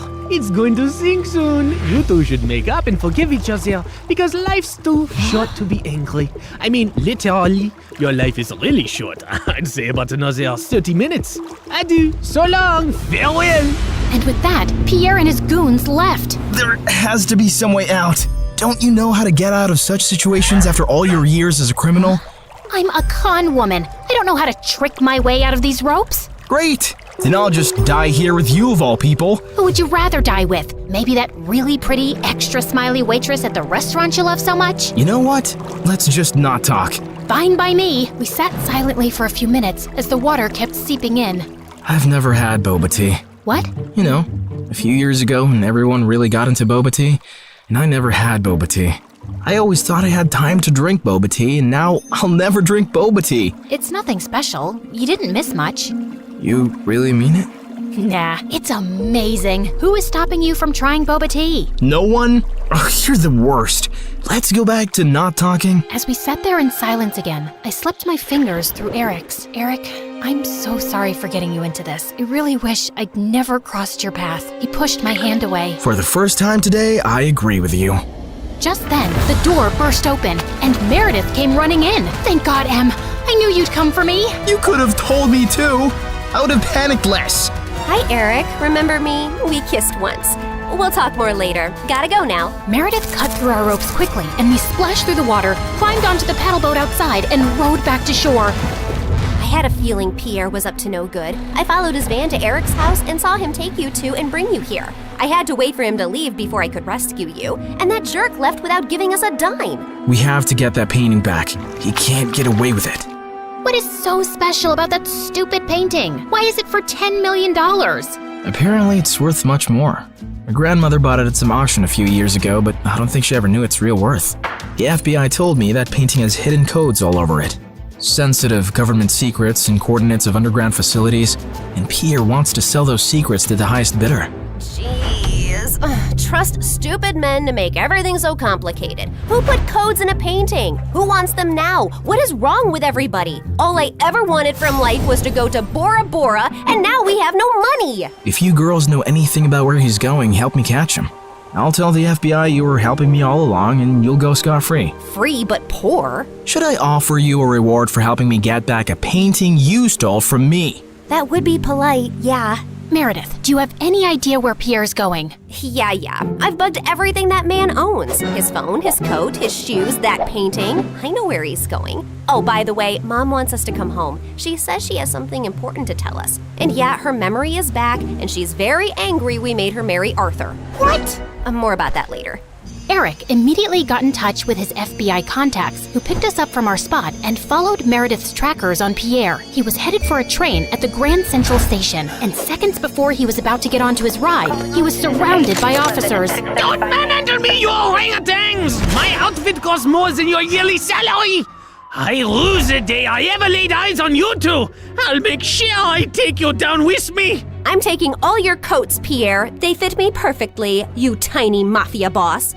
Get used to an orange jumpsuit, cause you'll be wearing that for a long time. As the FBI officers took him away, I turned to Eric with a worried face. He'll give them information against us. You've helped recover a really important painting and capture a criminal the FBI has been trying to nail for ages. I promise, I won't let you get into any trouble. Thank you. We stood there in awkward silence. Okay, this is super uncomfortable. Do you guys need privacy to talk or something? I'll grab us some hot dogs. Do you want relish or mustard or... No, actually, I think we're done here. I have to go. Good luck and goodbye, Claire. Goodbye, Eric. Meredith and I took the next flight to Connecticut to see Mom back at her old house, and I was really happy to see her with her memory back. And then, Mom shocked us with her whole story. Many years ago, I was a government scientist in Russia, working on top secret technology. And our team later wanted to sell it to an enemy country. I refused to do that and destroyed the technology. And after that, I had to go on the run because I knew those traitors would come after me. I had a boyfriend, and he recently found out I was pregnant. So I never told him about you girls and just escaped. I settled in America and took on the identity of a helpless mom living in the suburbs. Before I left Russia, I set up this laptop as a way to communicate with my father, who sent me a little money every few months to get by. I was even afraid of working in any place for too long, as being part of any system by which I could be tracked down. Whoa! Mom, that's insane and so cool! I'm sorry we never had much, but I was glad you grew up independent and resourceful. When I finally recovered my memory a week ago, I was able to access the laptop and get in touch with my father. He hadn't heard from me in so long, he thought I wasn't even alive anymore. He told me that the traitors working on the project are all behind bars now. It's safe for me to go home. So we're going to Russia? Man, it's so cold there. I always wanted to go to Bora Bora, I know. That's all you said growing up. We'll visit Russia to see my family, and then we'll go anywhere you girls want. Mom, we're kinda poor, especially since you've left Arthur too. Oh, but my family isn't poor at all. I come from old money. We've been rich forever. There is a God out there. Thank you. Claire, we're finally going to Bora Bora. Yeah, it's everything we ever wanted. I tried to be as excited about the trip as Mom and Meredith, but my heart felt heavy. I wish things had ended with Eric on a better note. On the bright side, I got to meet Freddie, and I was so pleased when he introduced me to his lovely girlfriend. I'm so happy for you, Freddie, and I don't know if I can ever thank you for everything. You're amazing. I know. Just don't forget about me and come to visit, okay? On the day of our flight to Russia, we just reached the airport when Mom and Meredith turned to me with strange smiles on their faces. What's going on? Here's your ticket. That's a ticket for New York. Why, are we going there? No, Mom and I are going to Russia, then Bora Bora. You're going to New York. What? Why would I do that? Come on, Claire. You've been so mopey lately. I can't stand your face anymore. Just go talk to Eric, okay? You're in love with him. And even though he's way out of your league, he loves you too. And that's something you shouldn't give up on so easily. Pretty sure he hates me now. Claire, go meet him once. You'll regret not trying. And in case it doesn't work out, you know where to find us, love. Go get him, loser. Mom and Meredith hugged me, and I felt tears flowing down my face fast as I turned away. Suddenly, I got the wind knocked out of me as Meredith gave me a bear hug. I can't say this with you looking at me directly, so don't turn around, okay? I love you more than anyone in the world, sis. You're my BFF and my soulmate and my better half, so you better not stay away too long because of some stupid boy. No one's ever coming between us, Em. I love you too, and I'll see you soon. As I walked out onto the New York airport, I was feeling so nervous about visiting Eric that I accidentally bumped into a man's luggage cart and went down with the suitcases. Are you blind? You blind idiot? It was an accident, sir. You don't have to be so rude. You don't have to be so blind, you blind idiot. You're so obnoxious. I grabbed the bagel the man was holding, threw it on the floor, and started jumping on it. As I continued jumping and he kept yelling, I suddenly found Eric by my side. I'm sorry, sir. She hasn't taken her meds today. So sorry. Jeez, what's with your temper? He started it, and what are you doing here? You texted me that you were coming and wanted me to pick you up. You said it was an emergency? Oh, I'm guessing that was Meredith. Yep, but I did come to New York just to see you, Eric. So I might as well say my piece now, which I've been rehearsing on the plane, and I've forgotten every single word. Dang it. Okay, I'll just spit it out. Look, I'm really sorry about the tricking and the lying and stealing and hitting your brother and endangering your life. The one thing that wasn't part of this assignment was falling for you, but I just couldn't help it right from the start. In fact, you made me fall for you years ago, and I often wondered what had happened to you. I really wish we'd met again under different circumstances, and I know I don't deserve another chance, but here I am, asking for one anyway. Well, they say third time's the charm. They do say that, whoever they are. Just as Eric pulled me closer, we suddenly found ourselves surrounded by federal agents. Did you set me up? I swear I didn't.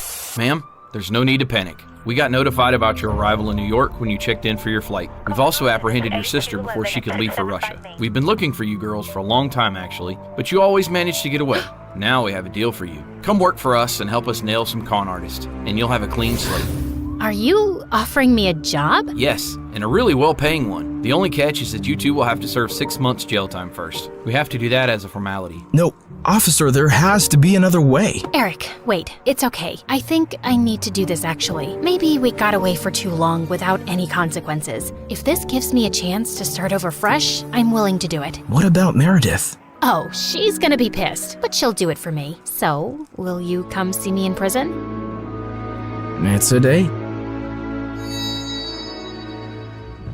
How many weeks has it been here already? It's just been 2 days. Oh God, I was so close to Bora Bora. And you're so ugly and orange. How am I supposed to look at you for 6 months? I think you're actually happy we're getting to spend more time together. You know, since I'm your BFF and soulmate and better half.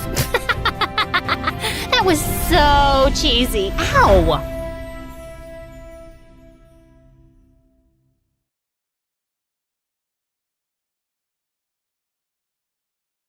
Hi, I'm Aisha from Australia. Please like and subscribe. Mom always said that my twin sister Eva and I competed with each other since we were in the womb. I was supposed to come out first, but Eva beat me to it. Growing up, I was a wild and carefree kid, while Eva was the complete opposite. She always had her nose in books, whereas my head was always up in the clouds. Mom liked that Eva did well in school and had her life together, so she'd compare us a lot. She always wanted me to be more like Eva, but man, you only live once, and I was in no mood to be that boring. I loved playing with model airplanes. We lived near an airport, and whenever I heard them flying over, I'd run out and wave to them. Hi! Bye! Bye, Mr. Pilot!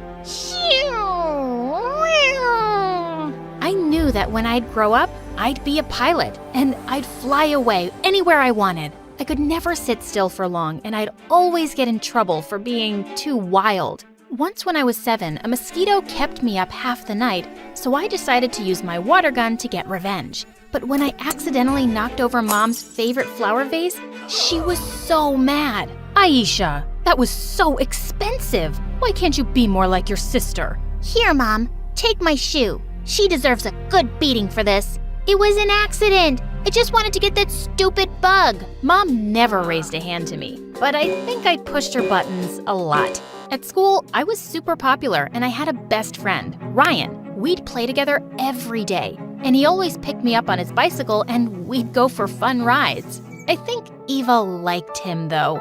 She'd always try and keep him from seeing me, and she acted weird around him. Once when he came to pick me up, she stopped us from leaving. Do you think you can take me to the shop with you today, Ryan? I'll buy you some sweets. You mean you'll steal some again? The shopkeeper told me you weren't allowed back there anymore. He has no proof. Maybe Aisha stole them. Unlike you, I don't need to steal. I save my money instead of spending it all on books.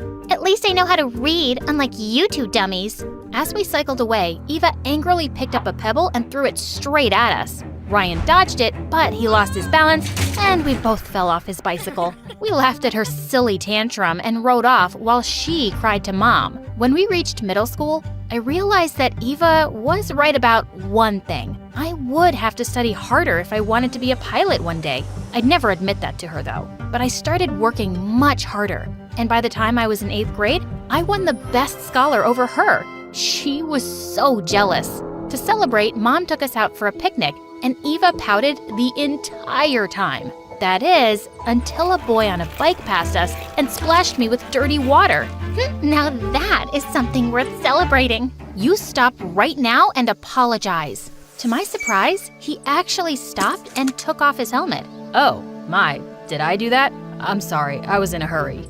Don't apologize, handsome. You're my new hero. Would you just shut up, Eva? And you ruined my clothes, man.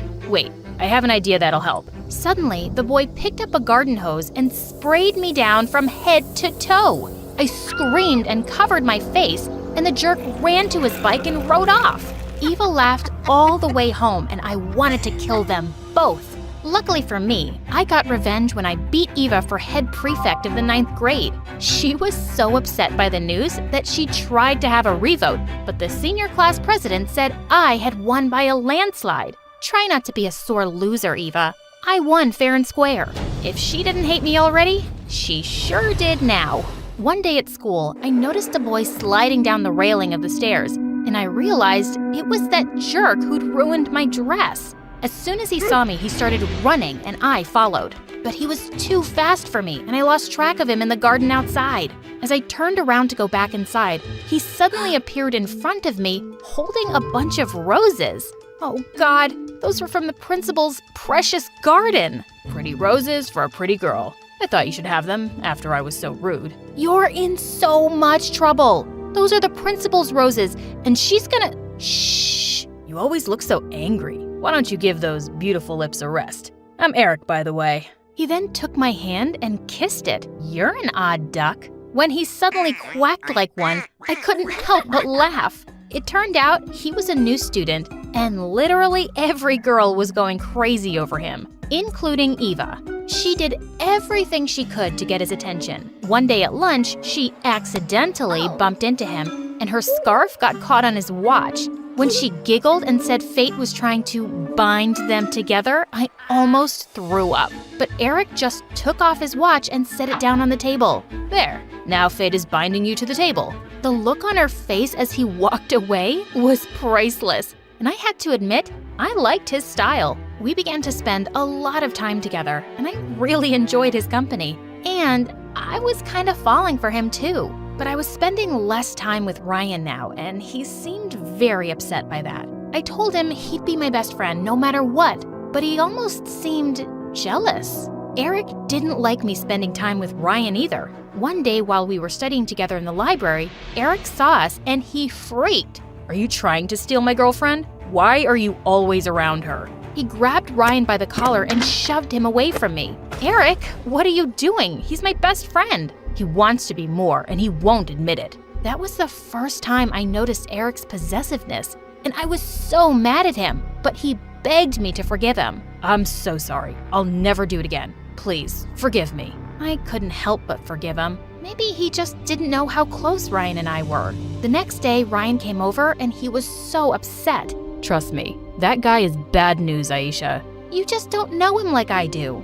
Fine. Whatever. Won't matter to me because I'll be leaving soon anyway. What do you mean? I've been trying to tell you, but we haven't had a moment alone. I got a scholarship to a great school and I'm moving out of the city. I can't believe you didn't tell me about this sooner. When do you leave? Why do you care anyway? I'll be gone by the end of the week, and then you two will never see me again. Goodbye, Aisha. With that, he rode off, and I was so sad to lose my best friend. Just then, Eva huffed from behind me. I can't believe how stupid you're being.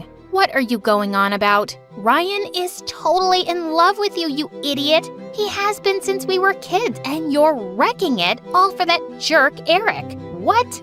You're crazy. We're best friends, and he's never liked me like that. You're so blind, Aisha. But fine, don't listen to me. As usual, Eva shoved me aside and stomped off angrily, and I felt so confused. I tried not to think about it much, but Eva wouldn't quit. Whenever she heard Eric and me talking on the phone, she'd pull funny faces to distract me or start making a lot of noise. One afternoon, I lost my cool completely. Eva, what is your problem? Get over it. Eric likes me, not you.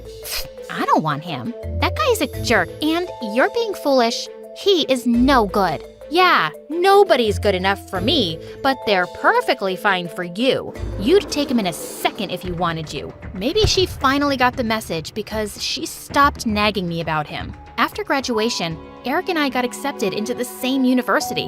We wanted to be together through college, so I'd taken up an engineering degree like him and put away my pilot dreams. I cared for him deeply, and he came first. One morning, I noticed Eva's door was open and her bed hadn't been slept in. When I went in, I found a note on her bedside table. Mom, I'm leaving forever to live with my true love. Aisha stole my childhood crush Ryan, and she didn't even want him. Please give her poison in food. She took away all the fun from my life, but this boy is just a thrill.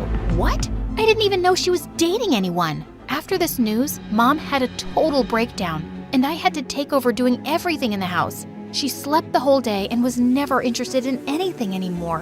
While all this was happening, I was still studying and dating Eric. After we graduated, Eric proposed and we got married soon after. But I couldn't leave my mom behind, so I begged him if she could come live with us. He happily agreed, and he was the perfect husband. But as his career took off, he started working later and later, and I'd almost never see him. When he was home, he just wanted to watch TV or go to bed. After some time, I decided I should finally start working on my dreams again. But when I told Eric, he did not react the way I thought he would. I know you have these dreams of becoming a pilot, but what about your mom? Who will take care of her if you're not around? We'll have to put her in a home, but if that's what you want, I'll make some calls tomorrow. Eric was right. I couldn't do that to Mom. I immediately put my dreams aside. Mom came first. 2 years later, I found out that I was pregnant, and I was so happy. But as my time came closer, I realized it was going to be tough taking care of everything by myself. When I asked Eric if we could hire a housekeeper, he refused. He said we couldn't afford it, and he was never around to help me with anything. Even after our beautiful son was born, he'd always be gone working. He was cold and distant. He had no interest in spending time with his family. One afternoon, I was mopping the floor when I heard Mom scream. I turned around to see her rush toward the baby as he was falling off the bed. She caught him just in time, but she knocked over a flower vase and it shattered to pieces. When Eric rushed in to check what was going on, he lost his mind and began screaming at her. You idiot. Do you have any idea how expensive that was? Money just doesn't grow on trees. I was so shocked. And then, furious. Don't talk to my mother like that. And she just saved our son from falling off the bed. Don't start with me. I work all day to provide for all of you. Do you think it's easy? I work all day at home too. And I'd get a job too, but you never let me. Your job is here, in this house. That's where women belong. That's just your backward thinking. I'm capable of earning a living too. You should be thankful to me, not giving me attitude. I care for you, your mother, your son, our son. If you're not happy with this arrangement, then why don't you leave? See how you manage on your own. Who was this man I married? I realized in that moment how wrong I'd been and how everyone tried to warn me against him. Ryan and Eva, they were right. I packed my bags and we left him. Eric didn't even try to stop me, and I had a newfound determination to prove that jerk wrong. We'd be fine without him. I got a job as a receptionist and moved us into a small house with my first paycheck. In all that time, Eric never looked for us. I began to think of Eva a lot, and I felt upset that I'd never believed her about him. One afternoon after leaving work, I spotted a homeless girl begging for food. When I got a closer look, my world crumbled to pieces. It was Eva. When she saw me, she tried to run away, but I caught her and held her close. "Where have you been, Eva?" She told me how her boyfriend only used her for money, and when she lost her job, he left her with nothing. "Why didn't you come looking for us?" "I tried looking for you both, but when you got married and moved, I had no idea where to find you." I took her home with me, and when Mom saw her, she nearly fainted. My beautiful girls, together at last. Eva moved in, and I got her a job as a waitress so she could get back on her feet. We rebuilt our relationship over time, and we'd never been closer. Some months later, Eva and I were watching MSA videos on YouTube with my son when suddenly I looked up at the TV to see the news. A young pilot had saved a plane from crashing, and he was being called a hero. And to my shock, it was Ryan. Mr. Ryan, what motivated you to become a pilot? I loved a girl growing up, and she was obsessed with becoming a pilot. She even insisted she'd only marry a pilot one day, so I wanted to be one. But before I could tell her I'd cleared the pilot's exam, she told me that she had a boyfriend. I gave her up, but I'm glad I didn't give up on being a pilot. It's the most amazing job ever. I was speechless. I called him up, and when he didn't answer, I left a voicemail. Days passed, but he didn't call me back. I'd almost given up hope when one morning someone knocked at the door. When I opened it, it was Ryan. He wore his pilot's uniform, and my heart nearly stopped. I finally found you, after all these years. Ryan, you never said you loved me. Why? I'm saying it now. I love you. So much has happened. I'm not the same girl anymore. I know about Eric, about everything. I don't care. As long as you're willing to give us a chance, we can get to know each other again. I agreed, and being with him was amazing. And he was really good with my son, too. I told Ryan that I'd only marry him after I'd passed the pilot's exam, and he supported me completely. A year later, I had my first official flight as a working pilot, and when I landed, he was waiting for me at the airport with a ring. A deal's a deal. Will you marry me, Aisha? Yes, I will.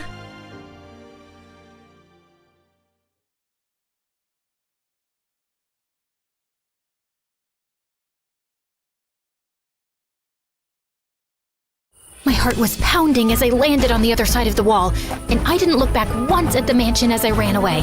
When I was far enough, I collapsed on a park bench. Oh my God, I did it! I'm free! I am never, ever going back! This is the life! Sleeping under the starry sky, breathing in the crisp night air. Ah! I leapt up in panic and saw a rat scurrying across the bench. Ew! Okay, I don't have to be out here forever. Just a few days, enough to scare my parents. Now I just need to find a decent place to sleep. Ah! I fell on my butt as a white thing came zooming towards me, only to realize it was a flying paper bag. I nervously laughed and got up, but everything around me was beginning to feel sinister. Maybe Mom and Dad have been punished enough. They'll be pooping their pants by now. And suddenly, I had a strong feeling that I was being followed. I abruptly turned around to find nothing, but then I saw a huge shadow in the alley. And my blood ran cold. I started running like crazy and was crossing the street when I tripped and landed hard on the ground. As I turned over, I froze upon seeing a tall, cloaked figure towering over me with no face. The creature bent down closer to me, then drew a long breath. The creature recoiled and stepped back, and just then, I heard a heavy bike roaring down the road, coming straight at me. I clamped my eyes shut and kept screaming till I felt someone shaking my shoulders. Marion, you're fine. For the love of God, shut up! I stared at the familiar face in shock. Jake? Oh my God, hold me. I've had the worst night. Let's get you home, and you can tell me all about it. Can you just hold me for 2 freaking seconds? I need to be held right now. As Jake hugged me, I looked around to see the faceless creature was gone. Hi, my name is Marion, and I know y'all have a lot of questions. Like, how come she's so pretty? And what's the deal with her unique eyes? And who does her amazing hair? Okay, maybe you also have some questions about what just happened. They'll all get answered if you stick around for my story. And please like and subscribe. About my eyes and hair, I wasn't born like this. You see, when I was 5, I was vacationing in the Swiss Alps with my parents when one day I woke up with streaks of white running through my dark hair. And I'd also developed heterochromia. My parents, who were big worrywarts, really freaked out. They had me examined by every doctor in the world, but no one could figure out the reason. What was even funnier was that every time my parents dyed my hair, it turned back white overnight, which drove them crazy, but I secretly loved it. It's like my hair was rebelling long before I started. My dad was a rich politician, and over the course of his career, he kept going after big criminals and making enemies. So my parents were always super paranoid about my safety, and I had a security team on my tail all the time. Can you guys please move away from the bathroom door? You don't need to hear all the sounds my butt makes. Let me poop in peace. For the last time, the poor lunch lady is not trying to kill me. Oh, for crying out loud, he was just giving me a box of chocolates, not a bomb. Your security team is ruining my life. No boy at college will even look at me now. Do you want me to be single and loveless forever? Sounds good to me. He's kidding, honey. But it's so hard to trust new people. You know, Jake is back in town after becoming the state's youngest police detective. You mean your best friend's son and my ex, Jake? Are you serious, Mom? It could be different this time. You haven't seen him in 4 years. Hasn't been long enough. Jake was 3 years older than me, and we'd known each other since we were kids. We dated for a few months when I was 16, but we were completely wrong for each other. And saying it hadn't ended well was an understatement. Marion, have you heard a word I said? Yeah, no. We're hosting a banquet at our place this weekend, at the end of which I'll be announcing that I'm running for president. The president of what? The country, of course. What? Are you kidding me? Listen, I know my political career places restrictions on your life, but we have to look at the big picture here. Which is what, Dad? The chance to do good. I have the power to make change, and with great power comes great... Oh my God, don't finish that sentence. You're not Spider-Man or some other superhero with a cliched line. You're my dad, but all your life you've put your career first. That's not fair. I don't care, because all I know is you're making me miserable. Of course, nothing was gonna change Dad's mind, so the least I could do was sulk and reject all his peace offerings. And on the evening of the banquet, I pretended I was having the worst period cramps any woman had ever experienced, pulled out my running away plans, and then used this opportunity while everyone was busy to escape. And well, you know the rest about what happened that night. What were you thinking, running away like that? And what do you mean there was a faceless creature, and he sniffed you? I do smell very nice, and I don't know if it was a he or a she or a they. It looked like a tall man. He ran away as I came towards you on my bike. I would have followed him, but you were screaming like you'd been stabbed. Now, can you describe the creature? How? I'm telling you, no face, nada. There was a black hole instead. Maybe he was just wearing some mask? You do have an overactive imagination.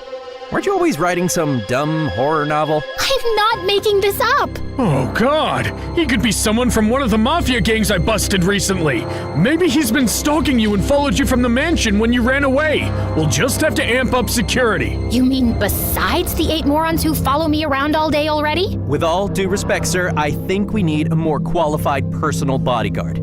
I can interview some candidates for you. That would be wonderful, Jake. Hey, no one's choosing a personal bodyguard for me without my approval. Okay, Your Highness, I'll bring the candidates here and you can interview them with me. If there's nothing else, I'll get going now. Why don't you see Jake out, honey? He's a detective. He'll find his way. Marion. All right. As I walked with Jake to the main door, I couldn't help giving him a side glance. He was cuter than I remembered, even though I wasn't a huge fan of the unshaven look, and I wish he'd tuck his shirt in. If you want to check me out, just say so. I'll let you do it without hurting your eyes so much. As if. I was just wondering why you're aging so badly. Can't say the same for you. You're definitely prettier now. I could feel my face going red. But your annoying personality totally ruins it. What were you doing out there tonight anyway? Your mother panic called me after they found out you'd run away. I knew you couldn't have gone too far on foot, so I was scouting the area. You still haven't thanked me, by the way. Okay, thank you. You're welcome. I'm glad you're all right. Suddenly, his hand was on my arm, and he was leaning in closer, and he was looking at my lips. I felt kind of lightheaded and... Got it. You had a leaf in your hair. Wait, you didn't think I was gonna kiss you, did you? Ew, barf, puke. Why would you even say that? 'Cause you're pouting. It's the face I make when I'm disgusted, which I am with you so close to me. Good, we're on the same page then. I gotta go. I'm late for a date. Ugh, of course he had a date. It was just me who was gonna die loveless and alone. Oh, wow. I've forgotten how good your chefs are. There's ketchup on your shirt and mustard on your face. Can we just start the interviews?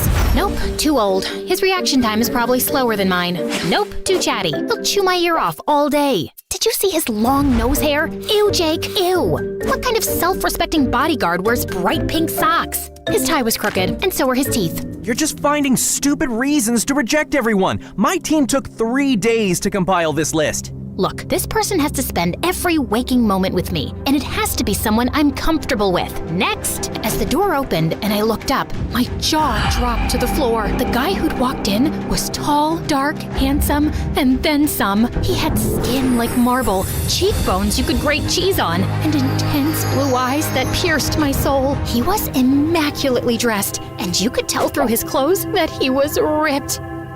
Your name is Magnus, right? Your references seem, excellent. Yes, very good. He's hired. What?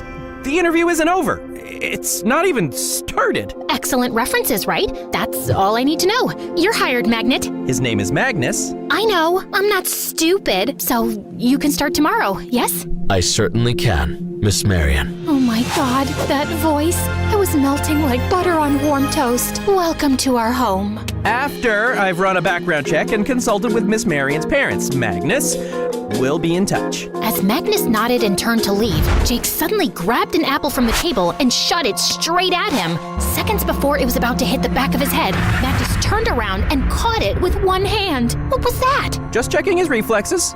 Not bad. Magnus smirked and tossed the apple to Jake before leaving, and I sat down in a daze. You are unbelievable. What? You were dying for me to hire one of your candidates, and I just did. The only reason you hired him is because he's devastatingly handsome. I always had a feeling you were gay and hiding it. Marion, I don't have a good feeling about this guy. Something's off. Yes, his good looks are off the charts. If you're having a problem, just do your background check, dude. Oh, I'll definitely be doing that. Have fun. By the way, your fly's been open the whole time. What? No, it's not. But I made you look. Jake's background check didn't reveal anything suspicious, so my parents were happy to have Magnus on board and had him settled into a room close to mine the next day. And I was ecstatic. I just had to work on acting cool around him and not make my giant crush super obvious. And when I walked into college with Magnus by my side, I could see how everyone was flipping out. Even my philosophy teacher was so distracted by his presence, she dropped water on her desk, sat on her glasses, and tripped over a wire. Girl, you're so lucky your life is in danger. I'm so jealous right now. I know. You're gonna make a move on him, right? No! That is so inappropriate. The thought of overstepping boundaries with an employee would never even cross my mind. How do I look in this red dress? It's not my job to have an opinion about your clothes, Miss Marion. Okay, then. Oh gosh, the zip seems to be stuck. I'm not kidding. It's really not moving. How about a damsel in distress? As Magnus came closer and I felt his hand on my back, my heart started racing. I'll call a store employee. Why don't you order something too? I don't eat or drink on the job.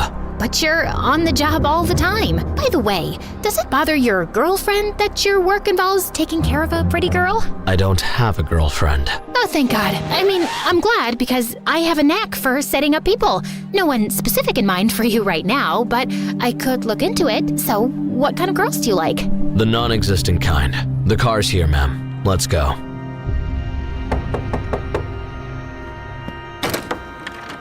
Hi. I was just wondering if you'd do me a huge favor. See, I've been working on this horror novel for a few years now, and I'd love to get your opinion. I think it's great, actually. Okay, I don't want to oversell it, but I really like the first 10 chapters. No, wait, 5. The first 5 chapters are good. Okay, fine. The first 3 pages. All right. I love the title, and maybe the rest of it is all bad. It's years of work, and I'm terrified it's not good, and I just need someone to read it and tell me... So, did you start reading my book? Yes, I actually finished it last night. Wow, that was fast. What did you think of it? It's not my job to have an opinion about anything except your safety, Miss Marion. Ugh, this beautiful demigod was made of stone, and he couldn't be less interested in me. Later that night, I was sleeping deeply when I woke up to the smell of smoke. I ran towards my door, but I opened it to find huge flames sweeping across the hall. I screamed for help, but no one was around. I had no choice left but to jump out of my window. The flames were roaring in. I had to jump now. Marion, no! Wake up! My eyes flew open, and I found myself on the window ledge with Magnus pulling me back in. Magnus, there was a fire! Just now, it was everywhere! Hey, slow down. You were having a nightmare. You're fine. Oh my God! I got you. Magnus held me close, and I felt my heartbeat slowly coming back to normal. It wasn't mentioned in your file that you're a sleepwalker and a potential danger to yourself. I sometimes sleepwalked as a kid, but I haven't in years. How did you even know? I heard you cry out for help. Across the hall? In your room? Yeah, you can be quite loud for such a tiny person. Well, I'm pretty sure my door was locked. I just kicked it open. Wow, I guess you're a good guy to have around for emergencies. That's why you hired me, right? I'm just really glad I got here in time. Magnus gently stroked my cheek and looked deep into my eyes, and I felt like I was drowning in his. My heart was beating hard as I leaned in, but he suddenly drew away. You should try to get some sleep now. Good night, Miss Marion. and then he just left. As I went to the door to close it, I noticed the metal doorknob was completely crushed. What kind of superhuman strength had Magnus used to open my door? I thought I'd question him in the morning, but I woke up to find the doorknob completely fine. Jeez, maybe Jake was right and my overactive imagination was playing tricks on my mind. But I was sure I wasn't imagining that something between me and Magnus had changed. He was as serious as ever, but every now and then I caught him looking at me quite intensely. And a few nights later, when my parents were hosting their annual Christmas party, I stepped out of my room, and the way his gaze lingered on me for a few extra seconds made my toes tingle. How do I look, Magnus? Oh, wait, sorry, I forgot. It's not your job to have an opinion. Never mind. You look stunning. Let's go. Your parents are waiting. I was still feeling giddy over the compliment when I went downstairs and spotted Jake among the guests in the most hideous reindeer sweater. Are you trying to embarrass your parents, man? I know your mom's too cool to make you that ugly thing, so I guess your girlfriend gave it to you? No, I found a kidnapped 6-year-old this week, and her mom gave it to me as a thank you present. Oh, wow! Congratulations! And it's sweet that you're wearing it. I guess not all heroes wear capes and underwear over their clothes, huh? No, some of us just wear itchy sweaters. You look amazing, by the way. Okay, I'm waiting for an insult to follow. I seem to be out of them right now. Care to dance? As Jake pulled me close by the waist, my tummy did a funny little flip. So, how are things going with Matthew? It's Magnus, and yeah, he's great. Very professional. You know, last night I was sleepwalking and nearly jumped out of my window. What? But Magnus was by my side instantly. He's really good at his job. Magnus was in your room? You know you shouldn't trust him completely. He's a stranger. He was there to save me, and I'm supposed to trust my bodyguard with my life, no? Yeah, but he's still very new, and there's something about this guy that makes me uneasy. I'm still looking into his background. Jake, are you jealous of him? What, me? Jealous? Of him? Why would I be jealous? Maybe because he's devastatingly handsome and he's your ex-girlfriend's bodyguard. I'm very secure about the way I look, and this isn't about me being hung up on us. We were terrible together, remember? Yeah, the worst. We argued all the time. Over the stupidest things. Do you remember we once had a fight because you kept insisting Batman's car is called Batman-mobile? It is called Batman-mobile. No, it's just Batmobile. I'd love to be wrong about this. Congratulations, you are! See this? Okay, fine. You're right about one lame thing. Can I have that in writing? We both laughed. It wasn't all bad, right? I mean, when we were together. No, I can recall some pretty good moments. Jake pulled me in even closer, and our faces were inches apart when suddenly the music stopped and he abruptly pulled away. Oh my god, was any guy gonna kiss me? And why was I attracted to both Jake and Magnus? And why were they both giving me such mixed signals? And it only got more confusing from there. Jake started making excuses to show up all the time. At home, even at college, and I could sense Magnus wasn't really loving it. Hey, so I was just at the farmer's market and I saw this sweet old lady selling peaches, and I hate peaches, but I remembered you love them, so I got them for you. Suddenly, Magnus leapt forward, grabbed the box from him, and threw it in the trash. What the heck? Do you know that Miss Marion is only allergic to one thing in the world, and that's peaches? It's true.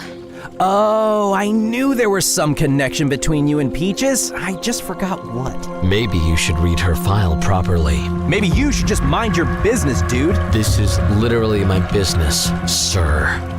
Guys, calm down. No one ate peaches, no one nearly died. It's all good. I am calm. It's not like I was gonna fight Magnus over this. Good, because you wouldn't be any match for me. Are you kidding me right now? I'm a trained police detective. So you sit at your desk all day studying cases and eating donuts. It shows. Oh, is that so? Well, then I challenge you to a match at my boxing club tonight. If Miss Marion is willing to come, I'll be there. What the heck was happening? Okay, this was too entertaining not to find out. I'm in.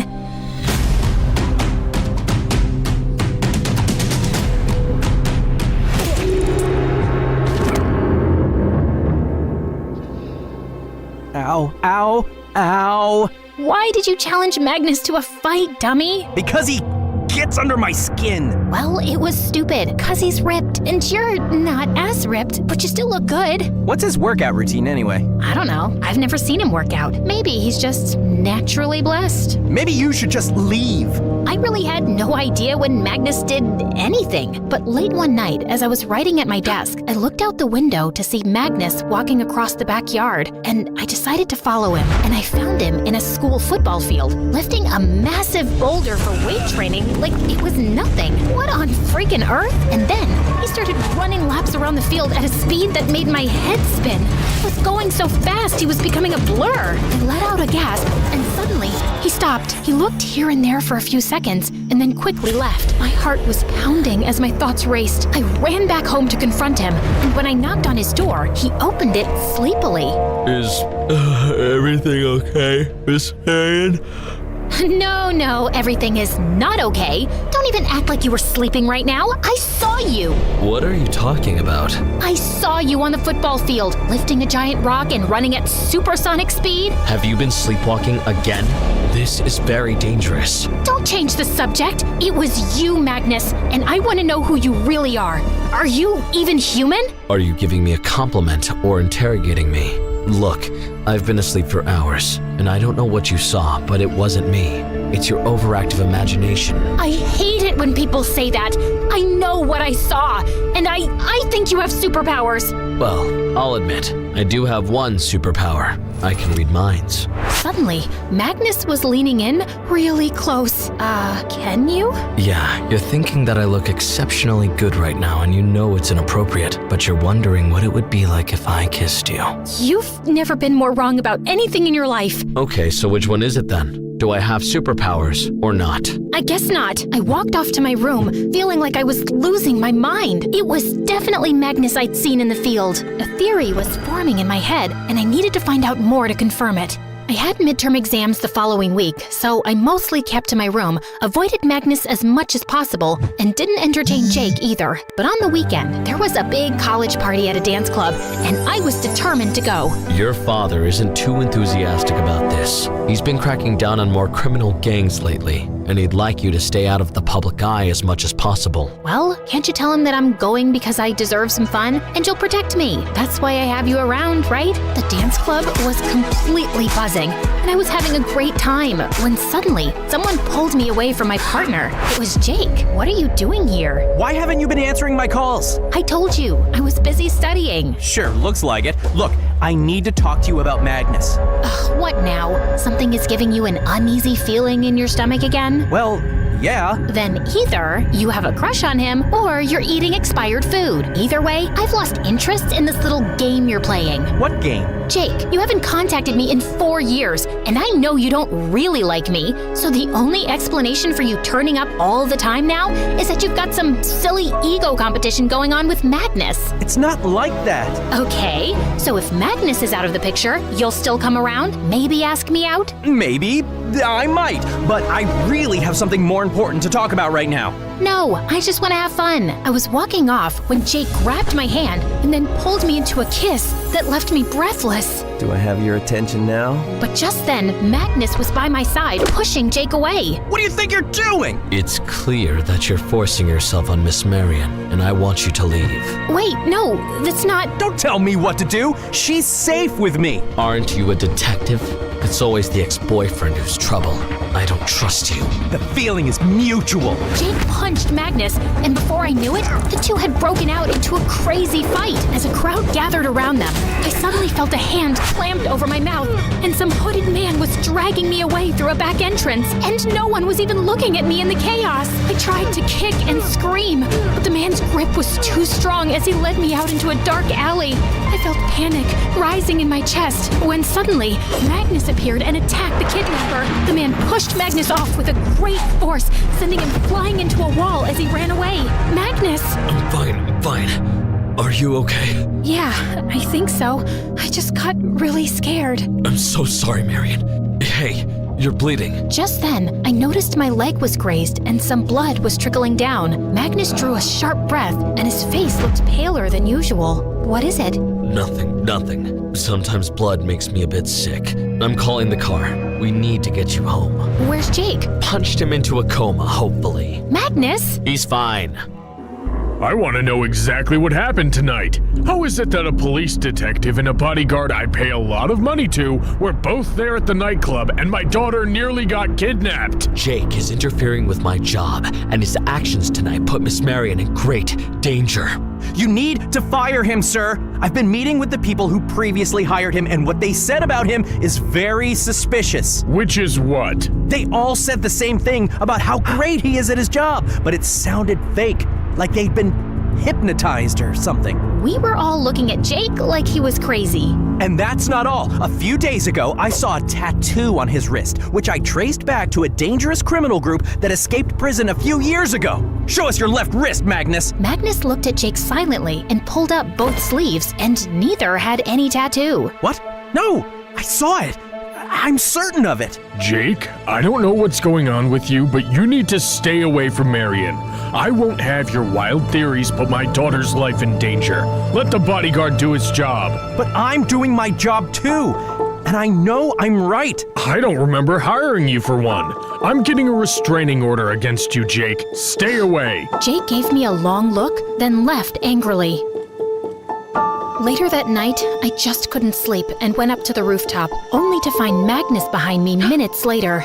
Sorry, I feel extra paranoid after what happened tonight. You know something, Magnus? Jake is wrong about many things, but he's right about one. You've been lying about who you really are, and I know who you are. Do you? Later that night, I just couldn't sleep and went up to the rooftop, only to find Magnus behind me minutes later. Sorry, I feel extra paranoid after what happened tonight. You know something, Magnus? Jake is wrong about many things, but he's right about one. You've been lying about who you really are, and I know who you are. Do you?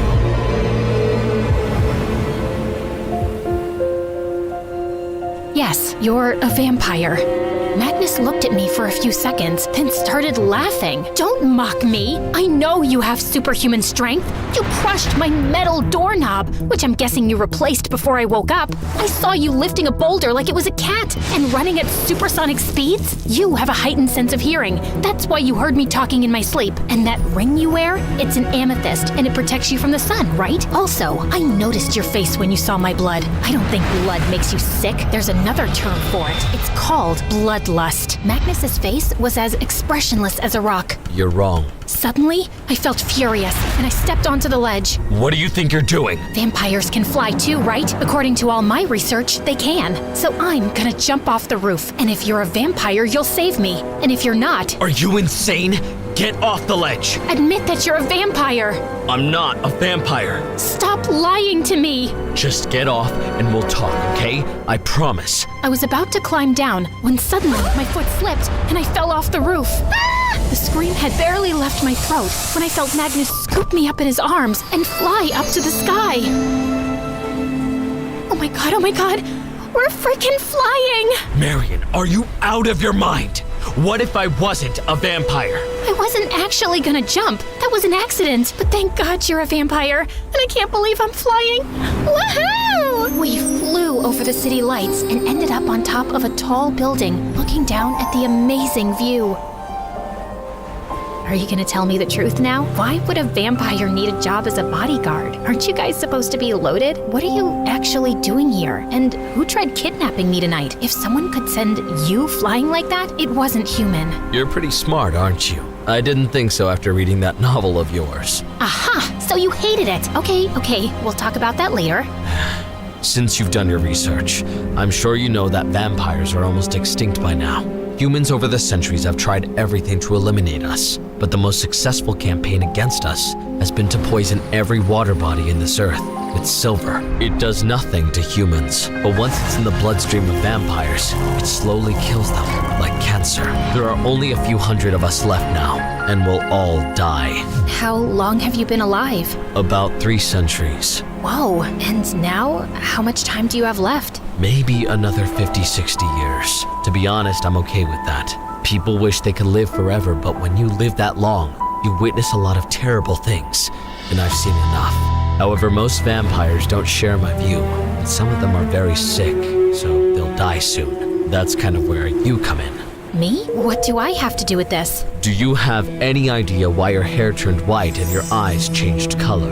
No, I just know I was 5 and I was vacationing in the Swiss Alps. Apparently, when you were there, you ate a very rare magical flower, the kind that blooms once in centuries. Oh, I did like eating flowers as a kid. That flower caused your eyes and hair to change, and it gave you another power. It makes your blood pure from silver, and that makes it a cure for the disease killing vampires. How do you know all this? Many years ago, a vampire with very strong powers said she'd seen a girl in a dream whose blood was made pure by that flower. She described her with the unique features that you have, so you can imagine that vampires have been looking for such a girl for a while. And then a few weeks ago, I saw you on the news with your father.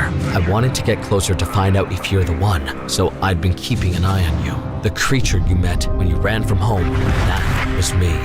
I knew it wasn't human. So, should I be afraid of you? Are you after my blood?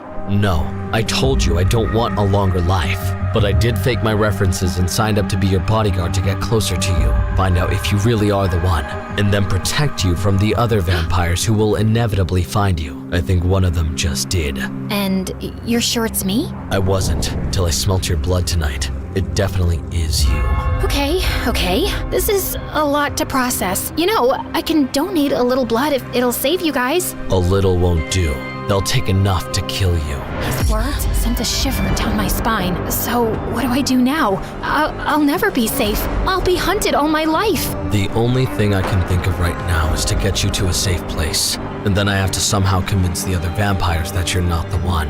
Why are you protecting me? Why do you even care? Because you don't deserve to die so we can live longer. Also, I've developed something like affection for you. Let's say I've grown fond of you. 300 years on this planet and you haven't learned better words to tell a girl you like her? How about I tell you another way instead? And then Magnus pulled me in for a long kiss.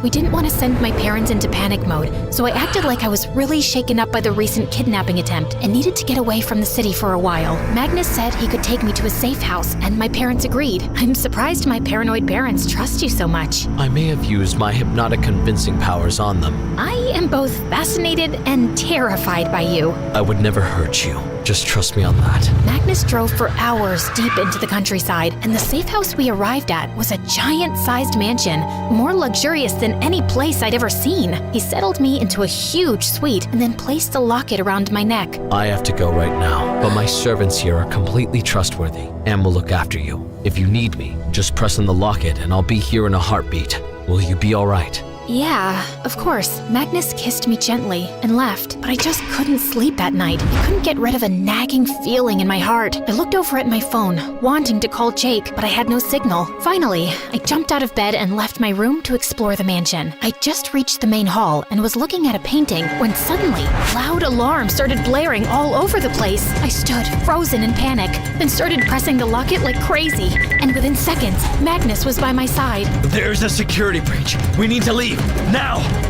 Just then, the main door flew open and a man walked in. He was tall and pale like Magnus, but his cheekbones were sunken in, and he had a manic look in his dark eyes. What's the holdup, brother? You were supposed to bring the girl to us weeks ago. Excuse me? Leonard, was it you who tried to kidnap her yesterday? Yes, because I don't know what's been taking you so long. We need the girl now. I needed to be sure if she's the one, and she isn't. I've seen and smelled her blood. Why should I trust your judgment? We can try the cure with her blood anyway. If it works, fantastic. If it doesn't, who cares if we've killed one human? We'll keep looking. No! I won't let you kill someone senselessly! These humans are the ones who poisoned us. You promised you'd find the girl that could cure our community. Magnus, you lied to me? No! I mean, it started off that way, Marion. But now, I really don't think it's right to kill anyone just so we can live longer. You mean you're stupid enough to have fallen for this girl and now you've changed your mind? So, is she ready to turn into a vampire for you? What? I don't want to be a vampire! No other way for you to be together. This love story is doomed, brother, so let her serve a better purpose. Leonard leapt towards me, and Magnus let out a snarl and attacked him. The two were fighting viciously as I tried running towards the door. Only to find Jake running in. Oh my god, Jake! You're B positive, right? What? Your blood type. Yes? So am I. Just wanted to make sure before I do this. And then Jake pulled out a syringe full of blood and stabbed me in the arm with it.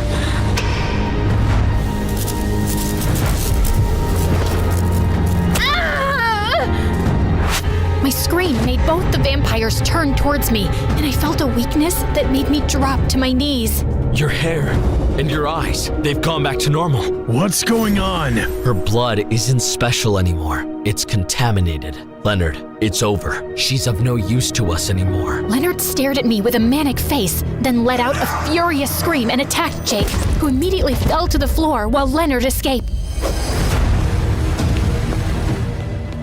Jake! We have to get him to a hospital, now!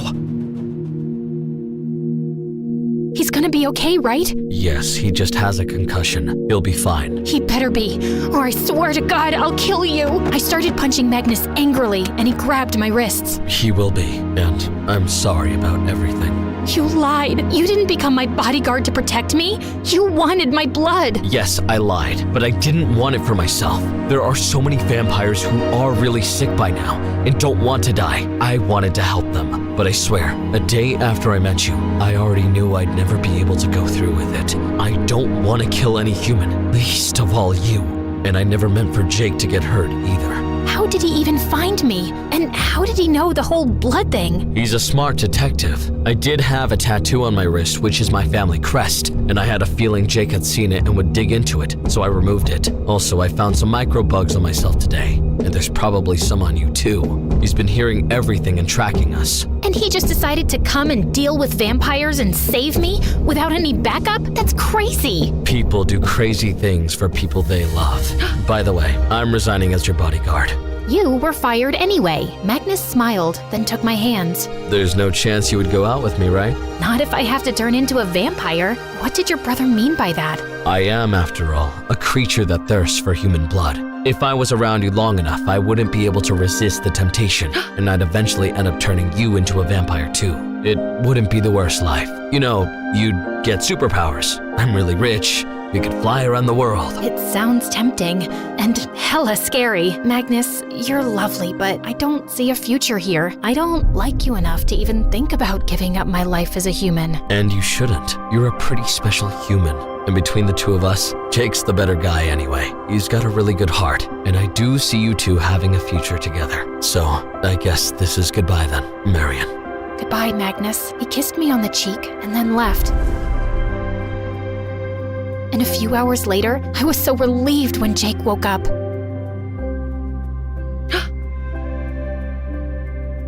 I overheard the whole crazy conversation about Magnus being a vampire and your blood being the cure to the vampire disease.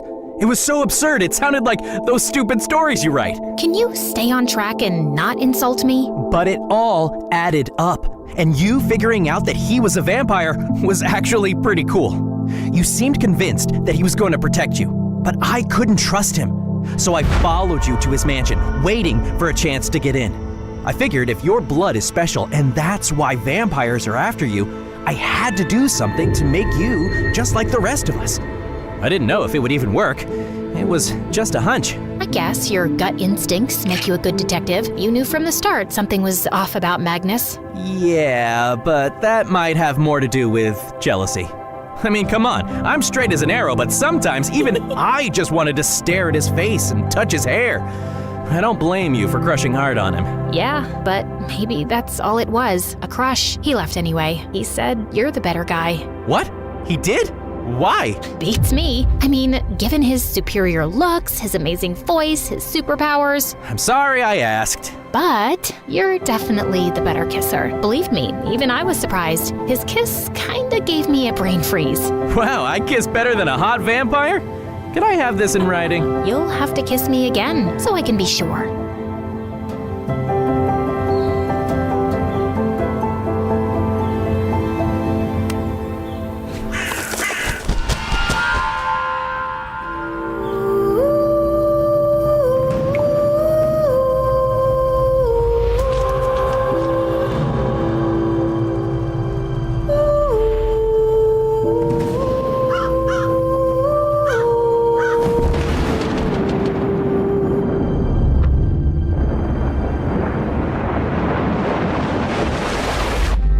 Hey now, wipe that frown out of your pretty face.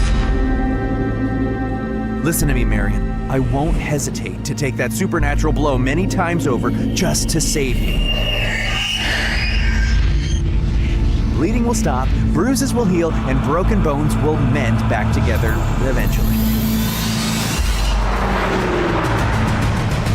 I knew something wasn't right with you. Anyone, please help!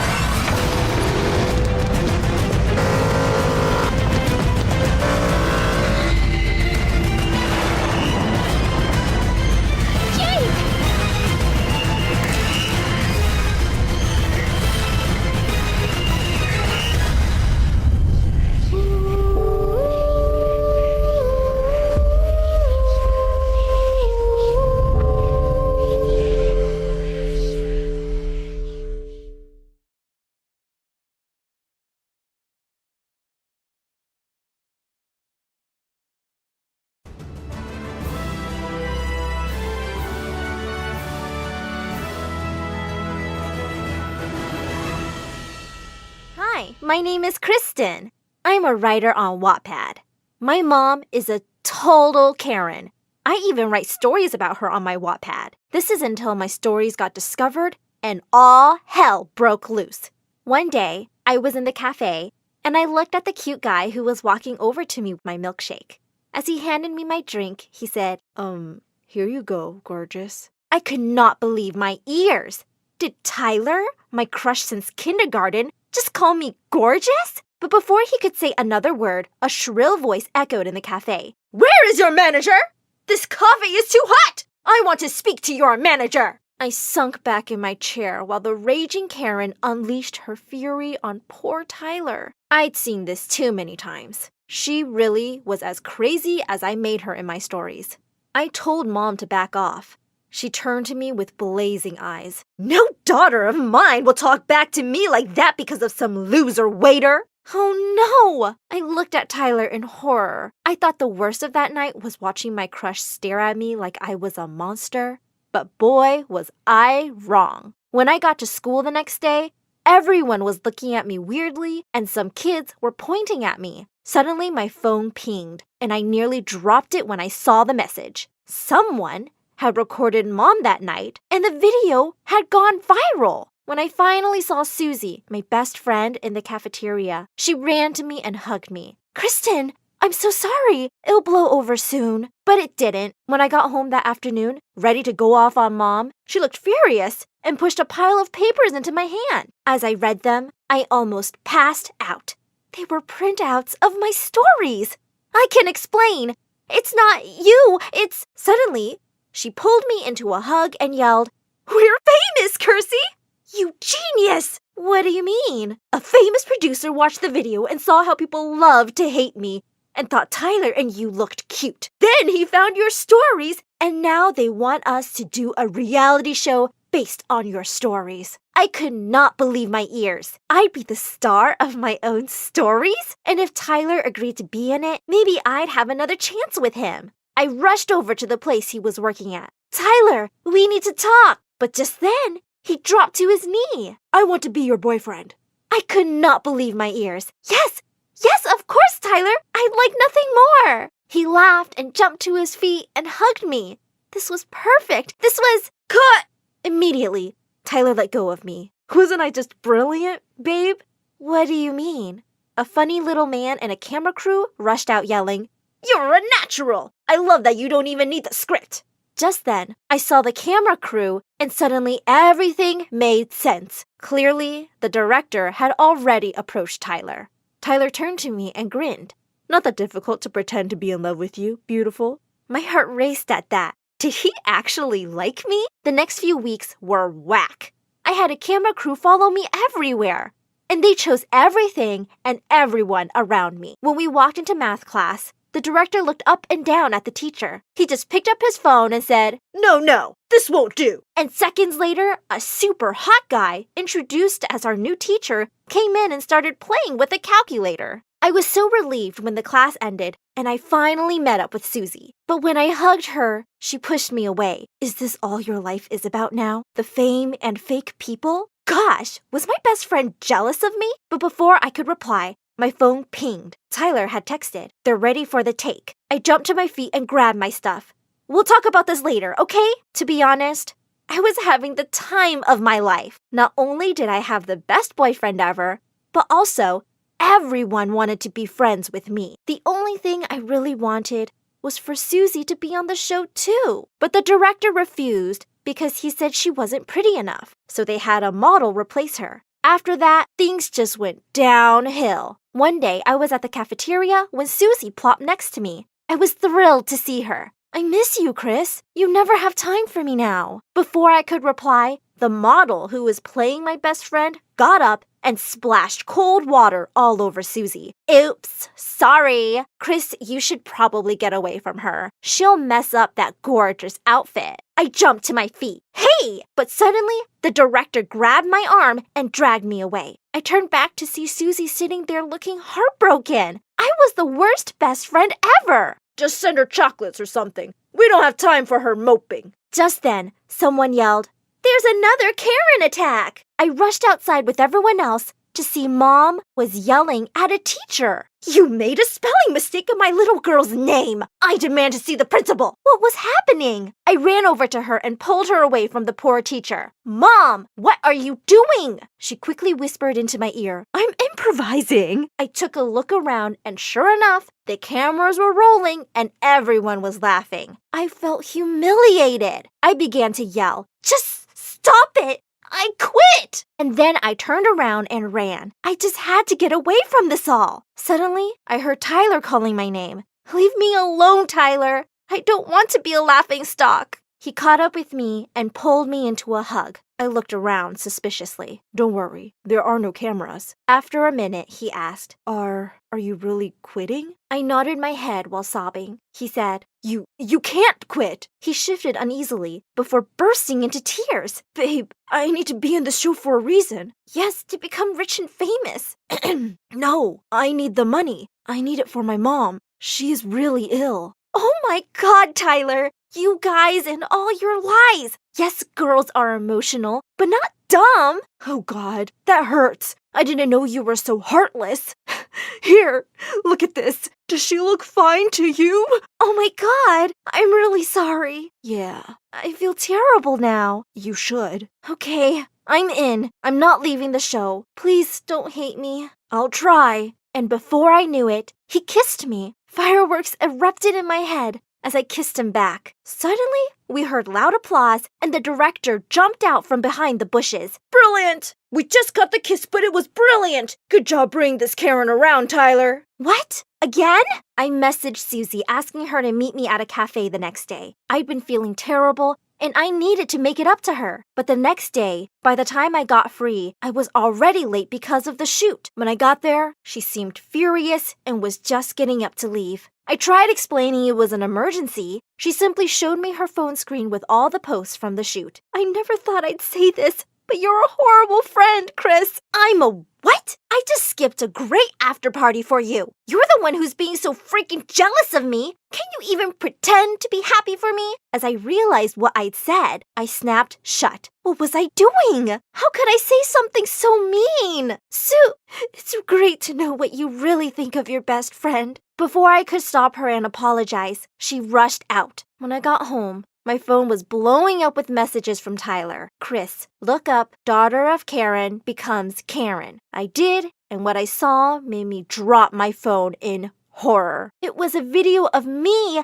yelling at Susie. Then the producers called. "The stats are in, Kirsten, and the producers love Susie." He said he was changing my script and had decided that Susie and Tyler would date while I was the crazy ex. "I've even fired the model who was playing her. The producers love her." I was reluctant, but then I thought of Tyler and his mom and changed my mind. Fine, I'll do it. It would all be just fake. Nothing would change. Right? Wrong. Suddenly, not only was Susie totally avoiding me, but also I was exactly what I had always been terrified of becoming, a Karen. To make matters worse, Tyler and all my other friends started to disappear. I wasn't being invited to parties, and the models and kids all started hanging out with Susie. One evening, I woke up from a nap and was surprised to find Mom and all the regular camera crew missing. I checked my phone, and what I saw left me devastated.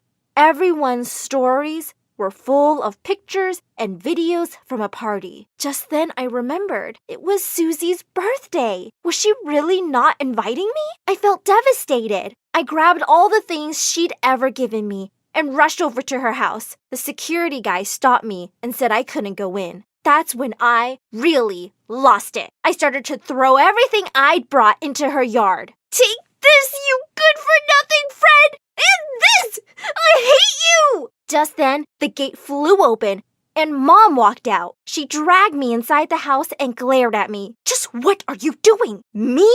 What are you doing here?" "I was here for Susie's birthday, of course." "Mom, how could you even be here if I'm not invited?" "Well, everyone was. I wasn't going to miss it because you've been stupid." Before I knew it, all my anger was pouring out right there. "You're the one always embarrassing yourself in public trying to steal my show." "Your show? The show exists because of me. It's my show." Suddenly, I realized she was right. It was her show, and it existed with the sole purpose of making us laughingstocks. They'd even changed my script and taken over all my life. I was trapped in my own story, and I'd hurt my friend in the process. "You're right, Mom. The show is yours, and it's your world, not mine. I'm not some stupid Karen. I really quit." Then I ran past her into the house. I had an apology to make. But just before I entered, I heard Tyler say, "Mom would love to take you to Paris this weekend." I barged into her room. Susie and Tyler were kissing, and there was no camera crew. They were kissing for real. "Tyler, what's going on? Why are you kissing her? And why is your ill and poor mom taking her to Paris?" Who else would my boyfriend kiss? The color drained from Tyler's face. "Babe, I can explain. She kissed me." "Explain this, you cheater!" And I threw a glass of soda from the nearby table at him. Then I turned to Susie. "I never thought you'd stoop so low and kiss my boyfriend." "Your boyfriend? What are you—" "Oh, don't pretend. You can keep this, loser. I'm out of here." With that, I turned and stormed out. I couldn't believe Tyler had been stringing me along for such a long time just to be famous. There was only one way to end this. I decided to call the producers to end this. Just as I was about to do that, Mom opened the door and said Susie was here to see me. I don't want to, but Susie pushed the door and came in. She started to cry and said, "I've broken up with him, Chris. He swore you two weren't dating. I've left the show too. I don't want to do it at the cost of our friendship." I could tell she was serious. I found myself crying with her. "I'm sorry for hurting you too, Susie. I got carried away. I missed you so much. I'm done with this stupid show." Immediately, Mom started yelling at us. "What do you mean you're done, huh? You can't. It's my money too." But we ignored her as we both talked to the producers. We told them that they couldn't produce the show or we would sue them for making us go through this stressful and hard time. The producers decided to not air the show eventually. Mom went crazy and became more and more of a Karen. What I learned from all of this is that you can be a Karen without knowing you are a Karen. So take this advice from me. After you like this video, go ask your friends if you are a Karen or not, and tell us what they said in the comments. There I was, caught in my own game, outwitted and destroyed. My heart raced with the painful realization that I'd been a complete fool. Hi, I'm Ella Holmes, the world's best detective. No wait, I'm Ella Stone. And technically, I'm not a detective, more of a detective enthusiast, and this is my story.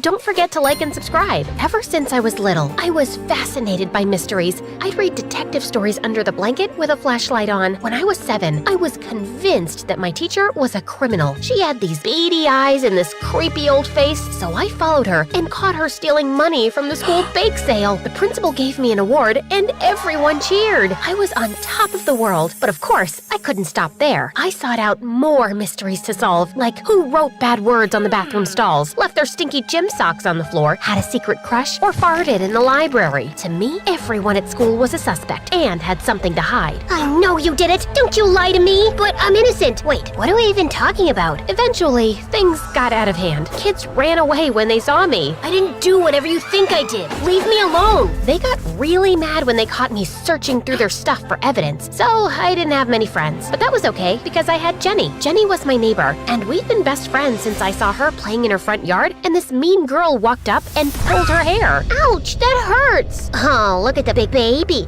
Is she gonna cry? Leave her alone, you dirty scoundrel. You shameless knave. What the heck is a knave? Use a dictionary. Then I threw my dictionary in her face, kicked her in her big butt, punched her nose, and started screaming like a maniac. After that, Jenny and I were inseparable, and she always made sure I had the best shoes. You see, Jenny's dad was the biggest shoe manufacturer in the country, and Jenny was a spoiled princess. She had the most outrageous birthday parties, and they always had a theme. When she was turning 15, her theme was awesome magical princesses, but I wouldn't wear a pink glittery dress, not for her or for anyone. Ella, who are you supposed to be? Hercule Poirot? Duh. You were supposed to be an awesome magical princess. If you're not a princess, then the party won't work. It'll be too confusing. My birthday will be ruined. The pictures. Oh my god, the pictures. What am I gonna do? This is terrible. This is a disaster. Just as Jenny was about to have a meltdown, I got an idea. I snatched a tiara off a piñata and put it on my head. Hey, look, Jenny, I'm Princess Poirot. Jenny gave me a hug, and the party was going fine, until I saw this shady-looking clown hanging around Jenny's gifts. I crept over to get a closer look, but he spotted me, then he started running. Hey, stop that clown! I chased him down. He tossed a balloon at me, but I jumped over it and accidentally bumped the gift table, which fell into the pool.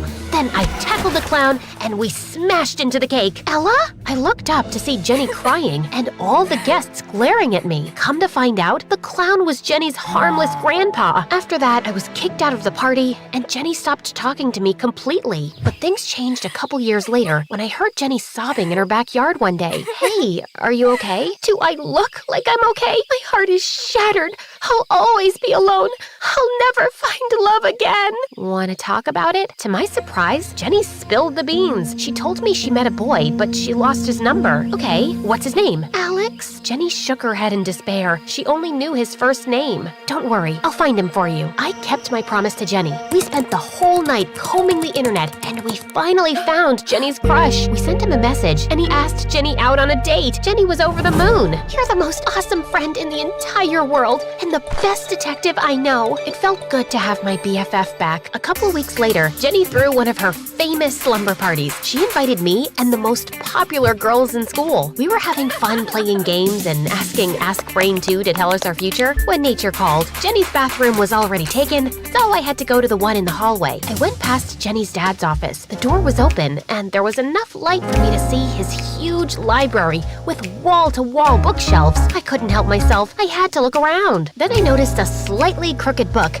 It messed with my OCD, and I pushed it so it was symmetrical with the rest of them. Suddenly, the shelves started moving, and a door opened behind them. There was a room with stacks and stacks of documents. I picked up a file and read it. I was shocked to discover that Jenny's dad's factories were a complete scam, and that the shoes that were supposedly made in the US were made in a foreign country in sweatshops. I took one of the folders and ran out of there. I knew this wasn't right. I stashed it in my bag and ran back to Jenny's room to tell her about it. Your dad has a secret. We need to talk. Not now, Ella, but it's really important. How many times must I tell you? This is not a mystery party. It's a TikTok party, so please shut up and dance. The next day, Jenny left town with her family before we could have a conversation. I tried calling her, but she didn't answer her phone. After a few days, I started getting squirrely. I couldn't sit on the secret for another minute. I'd solved the crime of the century. Okay, maybe it wasn't that big, but it was the biggest crime my city had ever seen. I went to the police. I had to do the right thing. It was my duty as a detective. I took the evidence to the police, and the next day when Jenny and her family got back to town, Jenny's dad was arrested. My face was in the paper for cracking open the case. I was suddenly famous, and people started hiring me for my detective skills. But soon after, Jenny's dad's company was shut down and he was sent to prison. Her mom had to sell their house and move into a small apartment on the bad side of town. Jenny's mom hadn't worked a day in her life, so she struggled to find a job. Things were so bad, I even saw Jenny and her mom waiting in line at the soup kitchen. I felt so bad that I tried to apologize. Get out of my face, you traitor! I'm sorry, Jenny. I didn't realize that this would be so painful for you. Are you some kind of idiot? You sent my dad to jail and destroyed our lives! What part about this did you think would be fun for me? I started leaving money from my detective jobs in Jenny's mailbox to help Jenny and her mom out, though it wasn't much. My biggest job was finding Principal Bynum's lost cat Pookie and my math teacher's missing golf clubs. Then one day, I got a DM for a job, and the client wanted to pay me $50,000. I met my potential client at a coffee shop downtown. His name was Vance, and he was a couple of years older than me. He was dressed in a Versace suit and a Rolex watch, and he smelled like heaven. Something was stolen from me, and I need you to get it back. I'm good at finding things, but shouldn't you go to the police? A couple from another table glanced in our direction. Vance leaned toward me. I think we may need to speak somewhere a little more private. He grabbed my hand and pulled me outside. When his fingers touched mine, my heart raced. An evil man tricked my grandmother into giving him a priceless heirloom. Vance showed me a picture of a golden Fabergé egg lined with emeralds and rubies. It was the most beautiful thing I'd ever seen. It's worth $1 million, but I'll give you a finder's fee. All you have to do is break into this evil man's house and get it. Vance took off his sunglasses and looked up at me with the most beautiful sapphire eyes, and I almost melted into a puddle. I'd never felt like this about a boy before. I shook the feeling off and regained my focus. I was a professional. Sorry, I'm not a thief, I'm a detective. What you're asking me to do is a crime. Vance stared at me for a moment, then he leaned against the wall and sighed. You're right, that would be wrong. I was just so sad. I didn't know where to turn or what to do. I read about how you took down that corrupt businessman. I thought you could help me. That egg means so much to me. But I see now that I was wrong. I hope you can forgive me. Vance stepped toward me. He brushed a strand of hair behind my ear. My heart turned a dozen flips. It's okay. I understand.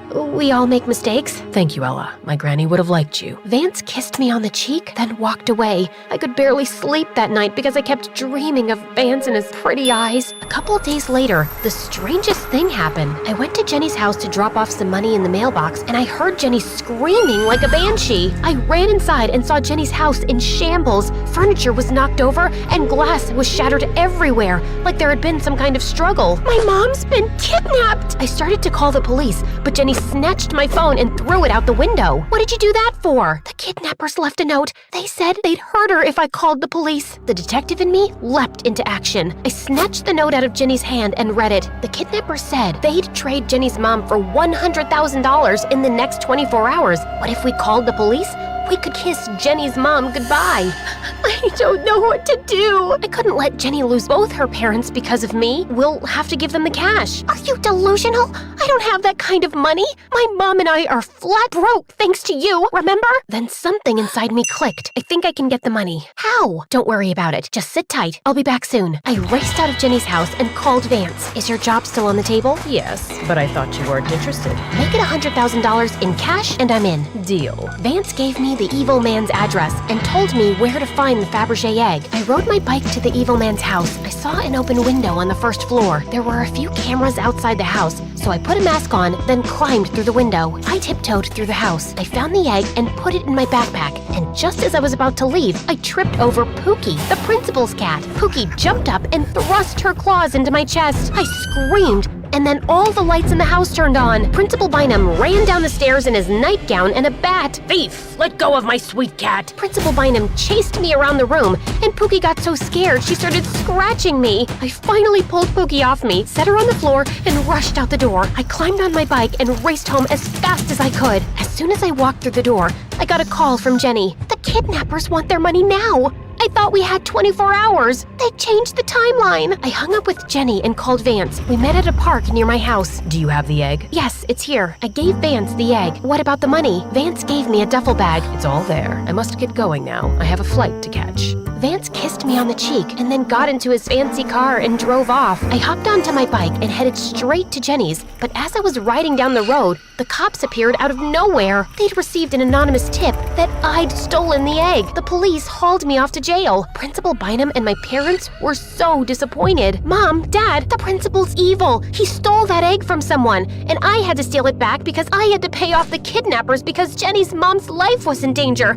I had to do it. Everyone looked at me like I was crazy. Ella, you must be mistaken. I bought the egg in an auction. I have the receipt. And Jenny's mom was never kidnapped. She's probably safe at home, fast asleep. And that money in your bag is fake. The officer opened the duffel bag, and when I looked inside, my blood ran cold. All the money was Monopoly money. I'd been tricked. I felt like such an idiot. But what happened next totally rocked my world. The police told me that Vance was Jenny's cousin, and he was a thief wanted in connection to a dozen robberies around the world. The police had been monitoring him for years. We tapped Vance's phone and overheard his plans with Jenny to frame you for stealing the egg. Then he would leave the country, sell the egg, and transfer half the money to Jenny. But if we know anything about Vance, he's gonna double-cross Jenny too, and not give her a dime for it. It turned out the police officer was right, because when they went to arrest Jenny and her mom, they confessed to the crime and said Vance hadn't been answering any of their calls. Thanks to the tracker, he was soon caught at an airport and taken to jail for his crimes. As Jenny's trial was about to start, I spoke to the principal. I'm sorry, Mr. Bynum.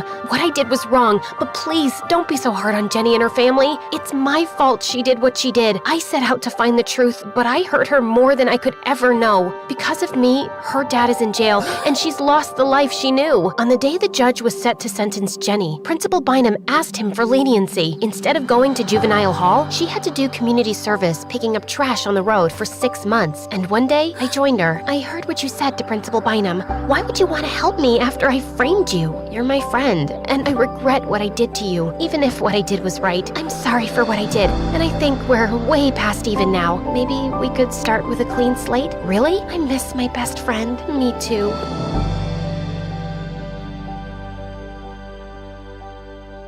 Hey guys, I'm Kaylee from LA. Please like and subscribe. Ever since I was a little girl, I've always loved to sing. My grandma was a professional singer. She sang around the world with the most prestigious orchestras and operas. I miss her and her voice so much. When I got to 10th grade, I became the singer of the family. I went to the most prestigious performing arts school on the West Coast. My favorite class was music, of course, and my favorite club so far was show choir. We had been the best in the state for 14 years, with the trophies to prove it. My best friend Addison is also in show choir with me. He and I met in kindergarten and have been inseparable ever since. He's the funniest guy I've ever known. He's also gotten pretty cute over the years too. Or at least, that's what all the girls in school think. But I just don't see him that way. Hard to see someone that way when they used to sneak over from next door and put frogs in your bed. Yuck. One day, our show choir teacher, Miss Conrad, had big news for us. We've been asked to compete at this year's National Show Choir Competition. All right! Yeah! But to ensure we get top scores, the soloists will have to be chosen very carefully. Miss Conrad told us that we were going to have to audition for the big solo right in front of each other in 1 week. My nemesis, Heidi, started bragging in front of the whole group. We all know who's going to get it. Me, of course. Everyone knows I have the stage presence of a star. I don't know. I think Kaylee might give you a run for your money. She's got star power and the voice to match. The others' eyes widened. Were they about to fight? Just then, the bell rang. As everyone left the class, I swatted Addison on the arm. Don't start fights with Heidi. She's my biggest competition. That's exactly why you have to stand up for yourself in front of her. I just don't want anyone to think I think I'm better than her. Well then, I guess that's why I'm here. To remind them for you.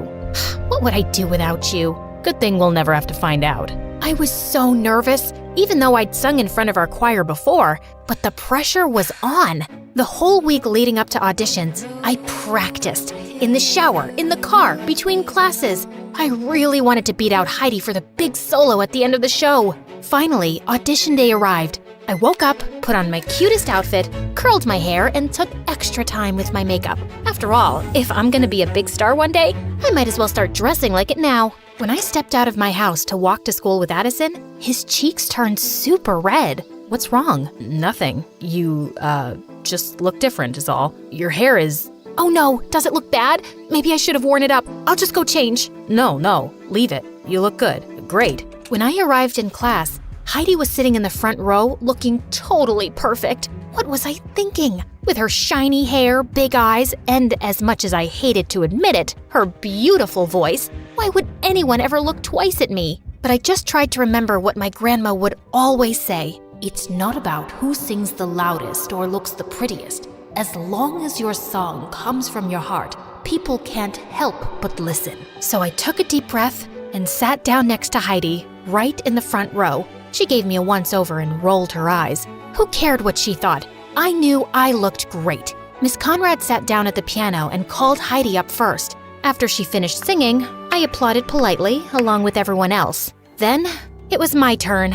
I stood confidently and turned to face everyone. Addison gave me a thumbs up from the back row. Such a good friend. Miss Conrad played the opening notes for my song when suddenly, the door to the classroom burst open behind me. I turned to look, and standing in the doorway was the most handsome boy I'd ever seen. Tall, with long brown hair that fell perfectly into his eyes. He looked just like a fairy tale prince. My jaw dropped. He handed a note to Miss Conrad. Class, this is our newest addition, Patrick. He waved to everyone, then put his hand on my shoulder, looked deep into my eyes and said, I'm so sorry I interrupted your audition. Knock 'em dead. Then he took my seat right in the front row. I gulped. Oh, now I was nervous again. I shook off my nerves, took a deep breath, and nodded to Miss Conrad. As she played, I could feel the music filling me up, all the way to the top. I opened my mouth to sing and let my song come from my heart. When I finished, the whole class burst into applause. I felt like I was walking on air. Patrick got up to sing something last minute. He was so good. The next day, Miss Conrad put up the list, and I had gotten the solo. And she'd even added a duet in the middle of the show for Patrick to sing with me. Looks like it's you and me, Kaylee. I'm so honored to be singing with someone as talented as you. I felt my cheeks turn red, and he grinned. You're so cute when you blush like that. Be careful, or I might just fall in love. He walked away with a wink at me. I couldn't believe he'd just said that, and neither could Heidi, who'd been listening around the corner. Don't get too comfy with that solo. Once Miss Conrad figures out that you'll cave at the first sign of pressure, I'll be ready to step in. Eavesdrop much? Jealousy isn't your color, Heidi. The next day, we started rehearsing for nationals. Everyone was working so hard, and Patrick and I sounded great together. But when it came to our dance, it was like I'd suddenly grown a second left foot. No, Kaylee, no. Once more from the top. Miss Conrad, I'm happy to come up front and show Kaylee how it's done. Not necessary, but thank you, Heidi. Just here for the team. After I knocked Patrick over by mistake for the third time, Miss Conrad called it a day. Kaylee, please go home and practice. Ugh, I could have wiped that smug look off of Heidi's face. Everyone went to start packing up their bags, and I started to head backstage to get my bag when Patrick came up to me. Hey, gorgeous. Want to stay and practice a little with me? Then it'll be perfect by tomorrow. Oh, I wouldn't want to impose. Your toes must be all bruised. That's okay. I really don't mind. And I wouldn't mind spending a little quality time with my co-star. Well, if you insist. Just then, Addison came up to us. Hey, Kaylee, ready to go? That's okay. I should really practice a little longer. I can practice with you. I could use a few run-throughs myself. Oh, well, Patrick already offered to stay behind and practice with me here. He did he? How are you gonna get home? I can drive her. Oh, do you live in our neighborhood? No, but, I mean, if it's not really convenient for you.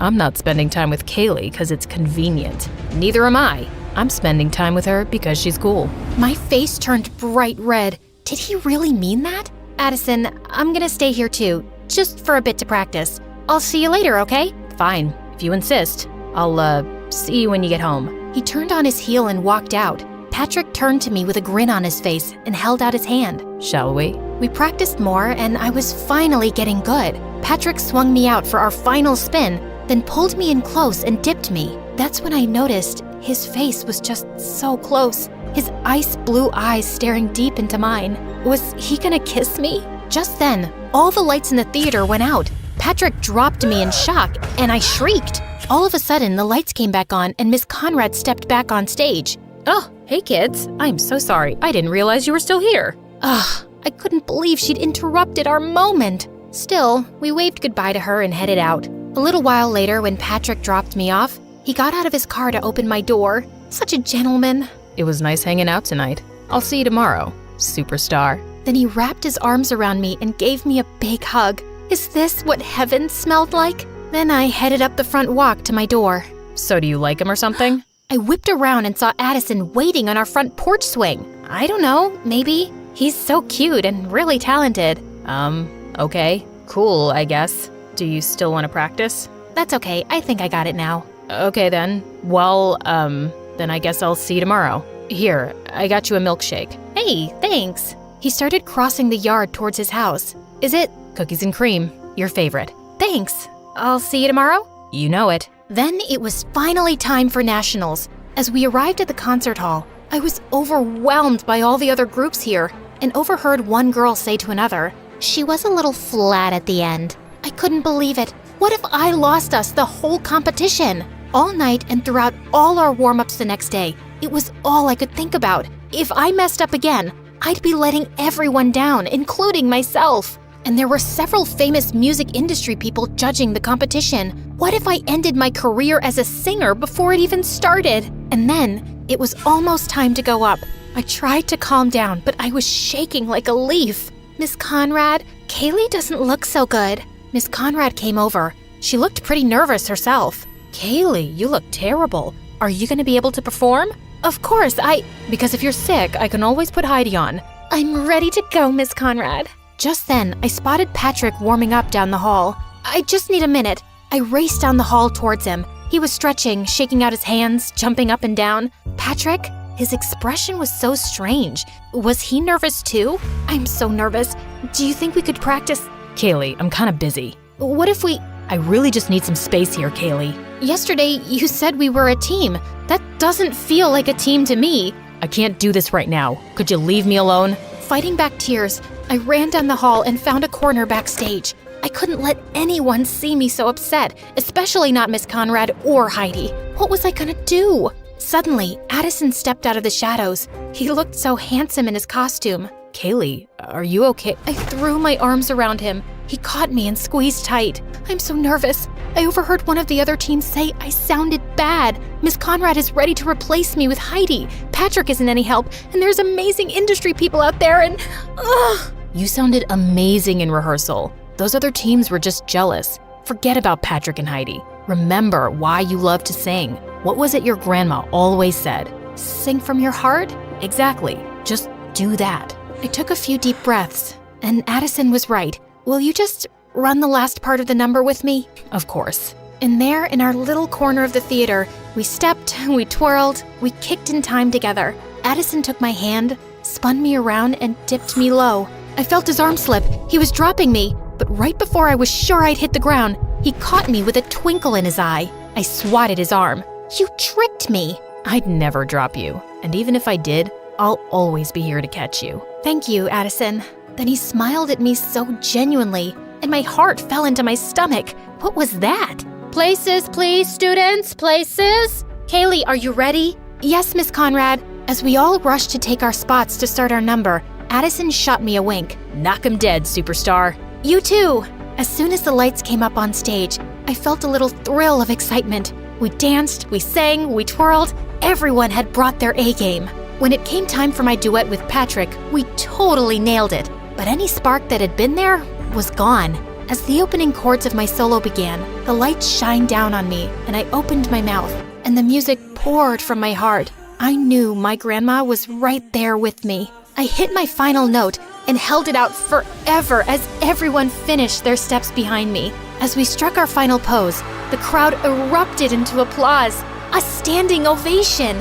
I beamed. We totally nailed it! That night, after all the points had been tallied, all the teams gathered on stage behind the judges. Addison reached for my hand and I squeezed back. Thanks for the pep talk. I could have never done it without you. Of course you could have. I'm just here to remind you. You're always there for me. He leaned in close, and I felt a flutter in my stomach as he whispered in my ear. And I always will be, if you let me. I turned to look directly in his eyes. Kaylee, I have to tell you. Just then, the announcer started announcing the winners. Second place, runner-up. Our whole team clasped hands and took a deep breath together. And the grand prize for this year's National Show Choir competition goes to... As they said our name, the crowd roared. It was so loud I could hardly think. Confetti rained down on us as Miss Conrad stepped forward to accept our trophy. I threw my arms around Addison and he picked me up, swinging me in a circle. We did it! We did it! As we packed up our things in the dressing room and said goodbye to the new friends we'd made at the competition, one of the judges knocked on our dressing room door. He was an exec for a record label back in LA. I was so impressed with you. Your vocals were so clear, and you've got some real presence up there. Give me a call if you think you'd be interested in recording a single. He handed me his card, and I shook his hand, totally awestruck. Maybe dreams really do come true. I felt so relieved. Not only had I not let everyone down, but I'd made myself proud. On the bus, Addison dropped down in the seat beside me, running a hand through his hair. When he saw me watching him, he grinned, and the butterflies were back. I'm totally beat, aren't you? Definitely. I, got you something. Oh yeah? I pulled out a bag of gummy worms. Your favorite. You're the best, Kay. He ripped open the bag and dug in. Hey, Addison, what was it you were gonna tell me earlier? I don't know. I don't remember. Well, I have something I want to tell you. Yeah? I like you. Really? Really. I like you too. I have for a while now. Really? Really. He took my hand, and I know my cheeks turned pink. I got something for you too. Ooh, okay. I love presents. And then he put his hand on my cheek, leaned in close, and kissed me. It was the perfect end to a perfect day.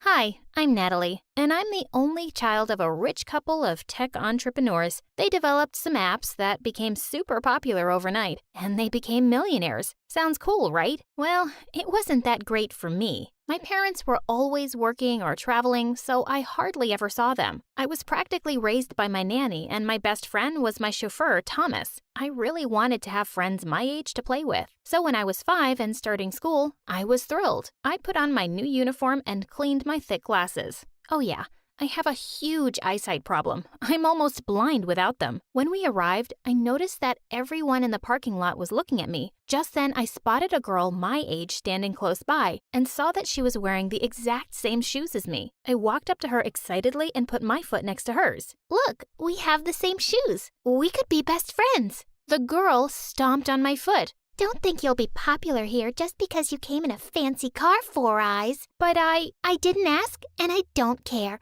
Don't talk to me. And with that, she flicked her hair and left, and her minions followed. I soon discovered that her name was Cynthia, and she was in my class. She told everyone I was a loser who'd begged to be her best friend, and I instantly became a laughing stock. For the next few years, I just kept my head down and ate my lunch alone in the janitor's closet. In the 2nd grade, I saw a sign-up sheet on the board for dance auditions. I'd been having dance lessons at home since I was a kid, and I loved it. So I immediately put my name down. But just then, I heard Cynthia laughing behind me.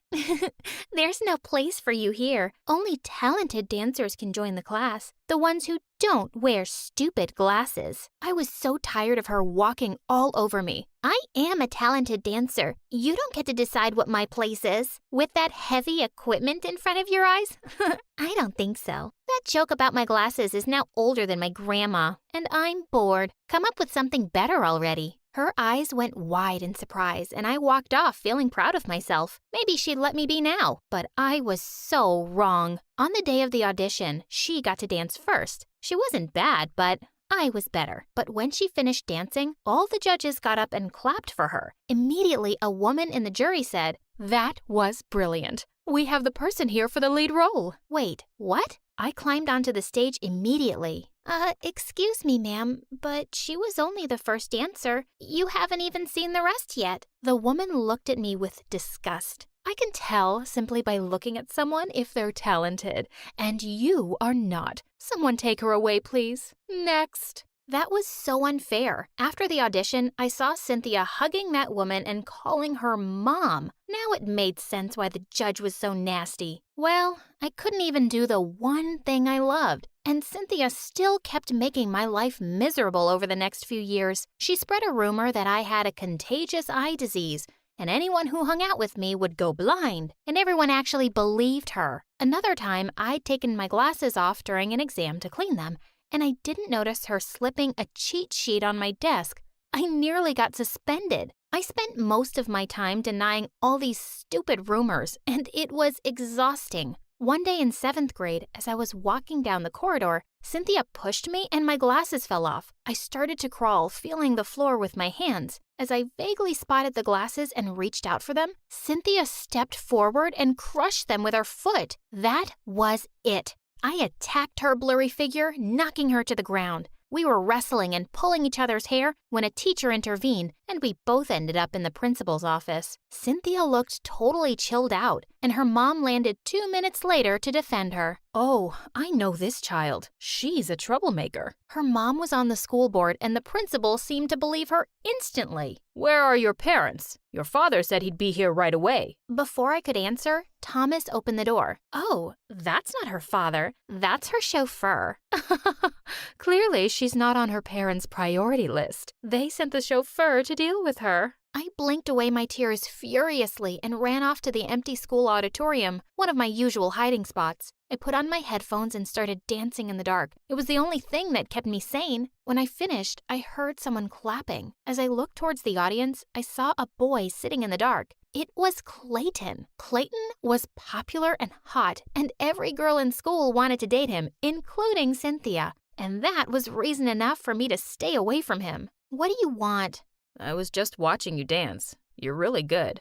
Please, just stay away from me. I stepped down from the stage, and as I was walking past him, he gently took my arm. Wait a second, okay? I just want to talk. I stopped, my heart beating a little faster. He removed my glasses. You're really pretty. As he pulled me closer, I shut my eyes, waiting for my very first kiss. But before anything happened, he started to laugh and ran away with my glasses. Hey, wait! I started panting and sweating. Everything was dark and blurry. I heard laughs coming from every corner. Loser. Four-eyed dork. I covered my ears and started to cry. Suddenly, Thomas opened the door and shouted, Natalie, where are you? Oh, here comes the superhero to the rescue. Or should we say, super chauffeur?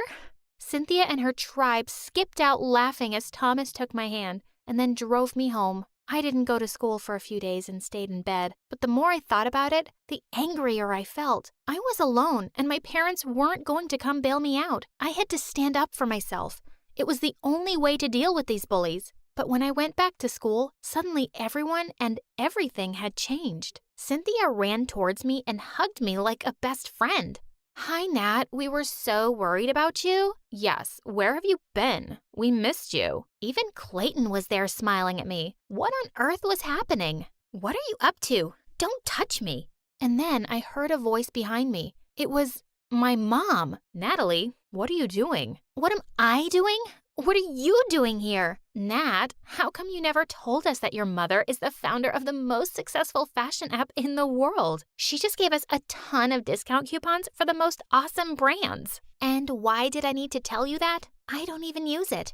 You're hilarious, Nat. That's why we're best friends. No, we're not. You're a psycho. Natalie, you're being so rude. I didn't teach you those manners. You're right. You didn't teach me any manners. You didn't teach me anything. So go back to making your apps, Mom, and take these psychos with you. Well, maybe having a famous mom would finally help get Cynthia off my back, but that was wishful thinking. Because from that day on, I not only had to deal with her at school, but also in my own home. Since Cynthia had convinced my mother that we were best friends, Mom had a brilliant idea of inviting her home every day and to come with me in the limo.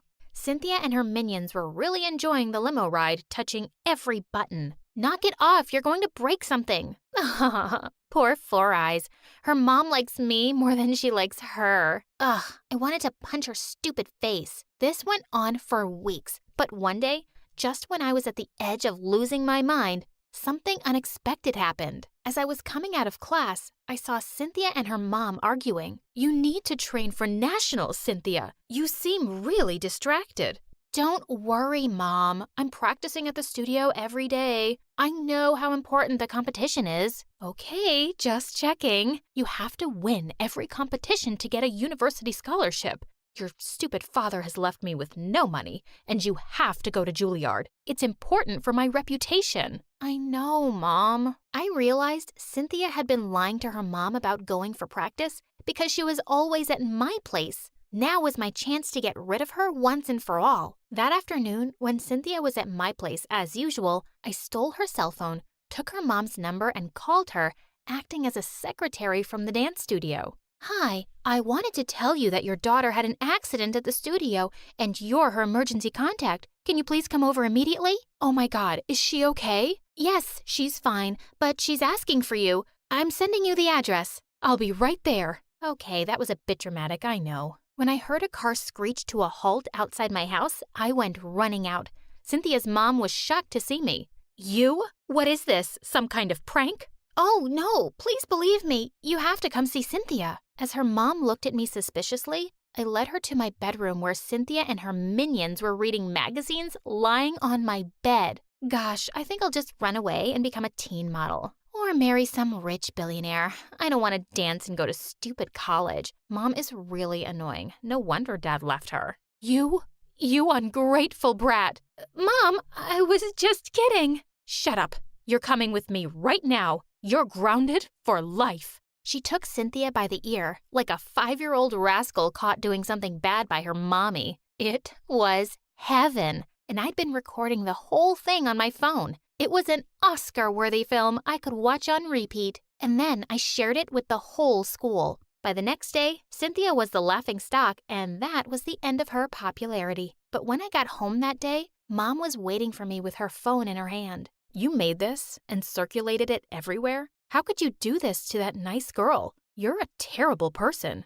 I'm glad at least this made you pay some attention to me, Mom. Did you know Cynthia has bullied me from the day I started school? Do you know she's knocked me down, broken my glasses, spread rumors about me, and humiliated me in front of everyone? You wouldn't know because you were never here. Her mom always came to defend her, but mine never showed up for me. I'm sorry, Natalie. I didn't know. I was so busy all these years to build a great future for you. This app, this company, this money, it's all yours. Well, you know what, Mom? I always thought I was angry at you for never having any time for me. But now I think what's been bothering me all along is that I'll grow up to run your company one day and I'll become someone like you. And I don't want to be like you. I don't want to ignore the people who love me the most for some company or money. Oh, I didn't know you hated me this much. Mom, I don't hate you. I hate the fact that I might turn out to be a mother like you. Please, forgive me. Please, give me a chance. I wasn't ready to forgive her right away, and I didn't talk to her for months. But it seemed like my words had really moved her, and she kept trying to make up for all the lost time. And eventually, I decided to give her a chance again. And, well, Cynthia, she never bothered me again. She was now a prisoner of her mother, who didn't take her eyes off her and forced her to dance every single day.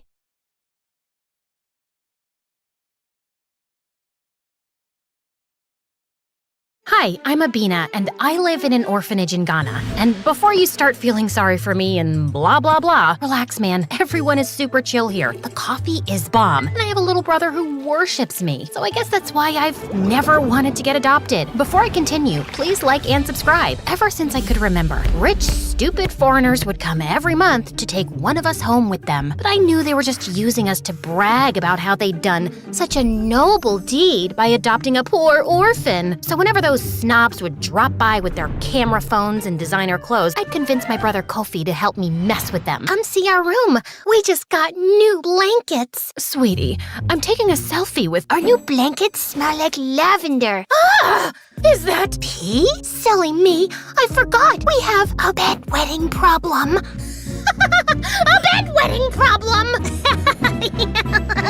The woman ended up bursting into tears from the awful smell. So traumatic. But one day, the warden had had enough of my behavior. You're 14 years old now, and Kofi's 8. It's important for your development to have parents. So the next time a visitor arrives, you better behave yourself. I was about to refuse, but I wanted Kofi to be happy and healthy, so I gave in. Except when a couple finally decided to take us home, I immediately disliked them. Apparently, they were both philanthropists who loved doing charity work. They were just too sweet, and I had a bad feeling about these people. Just like that, they whisked us from our beloved home to some mansion in America. Who wants to see their new room? Do you want to see your big boy bed, my cutie-wootie widow mouse? Ew, gross. We hate mice, and don't talk to Kofi like he's a baby. Of course, dear. I'll try again. Yo, dudes. Who wants to see their billion-dollar golden baller sleeping place? You hear me, bro? There's gotta be a cliff I can jump off of. At least I had a giant bed with a mattress from heaven. But the next day, things took an awful turn. I discovered that Kofi and I were all over the news, and the paparazzi were right outside our window. Were my new parents famous? How come you didn't tell us you guys were celebrity philanthropists? I don't want to live in the public eye, and I've got an 8-year-old brother. I don't want his picture everywhere online. Oh, come on. Being a celebrity is fun. You never have to wait in line. You get free stuff. Give it a chance, Abena. It's Abena. I've told you 3 times. You know what? Just call me Abby, since I'm an American now. Mom looked hurt when I said that, and from that day on, things went downhill. Mom and I fought about everything imaginable. Like, she'd get mad because I hated being interviewed by reporters, or because I hated the itchy $1,000 clothes she bought me, or the fact that she kept feeding Kofi fancy food that he wasn't used to, even though I told her to just give us something more simple. By the time school started, I was exhausted from all the media attention, and I didn't want a bunch of kids coming up to me since I was the famous Ghanaian orphan that they were fascinated with. So I decided to ditch class and hang out in the school garden. Then suddenly, I heard a voice near me. Hey, are you okay? I looked over to see a boy my age with neon hair dressed in rags. Even the clothes I wore at the orphanage were nicer than his. No? I don't know. My parents are annoying. Your biceps are gorgeous. Never mind. The guy just laughed, and suddenly, I found myself pouring my heart to a total stranger about everything that had happened. I found out his name was Carter, and we went to the same school. He apparently skipped classes regularly so he'd have enough energy to work nighttime shifts, and it was all because his parents barely had enough money to buy food. I felt bad for Carter, but I was kind of relieved to finally meet someone here who wasn't rich. He ended up walking me home, but when we arrived, Mom greeted us at the door, and she immediately asked Carter to leave. Abby, I know that boy. He lives in a trailer outside our neighborhood. I want you to stay away from him. He's a criminal. You'll be in danger, and people will think my daughter's mixed up with a crook. Because your publicity image is all you care about, right? You don't actually care about my safety. Well, guess what? You're not my real mom, which means I don't have to listen to you. Mom grounded me after I said that, but I didn't let that stop me. Carter and I started hanging out all the time. Sometimes we'd ditch class together, and sometimes he'd sneak in through my window so we could watch MSA videos together on my TV. I'm so glad you watched these on YouTube instead of TikTok. Promise me you'll never watch MSA on TikTok and fry your brain, please? I didn't believe Mom about the criminal nonsense until one day I noticed Carter take off his baseball cap to reveal a clump of shiny jewelry. Please tell me he didn't steal all that. Abby, you know I have a family to support. Yeah, I feel bad for stealing, but a job washing dishes can only pay so much. Look, I get it, but you don't have to become a thief. No wonder Mom thinks you're a delinquent. Maybe I'll ask her to give you some money. She and my dad love bragging about how they give to charity. Then suddenly, Carter got this really serious look on his face, and then he told me something disturbing. My parents were known for being frauds. Kofi and I hadn't been the first kids they'd taken home. Apparently, they'd foster them for a year or two, use them to get publicity, and then they'd send them somewhere else. That makes no sense. They took me home and signed the papers. Are you sure? Because they've never adopted an actual kid before. Look, I don't know the logistics. I just don't want you getting hurt.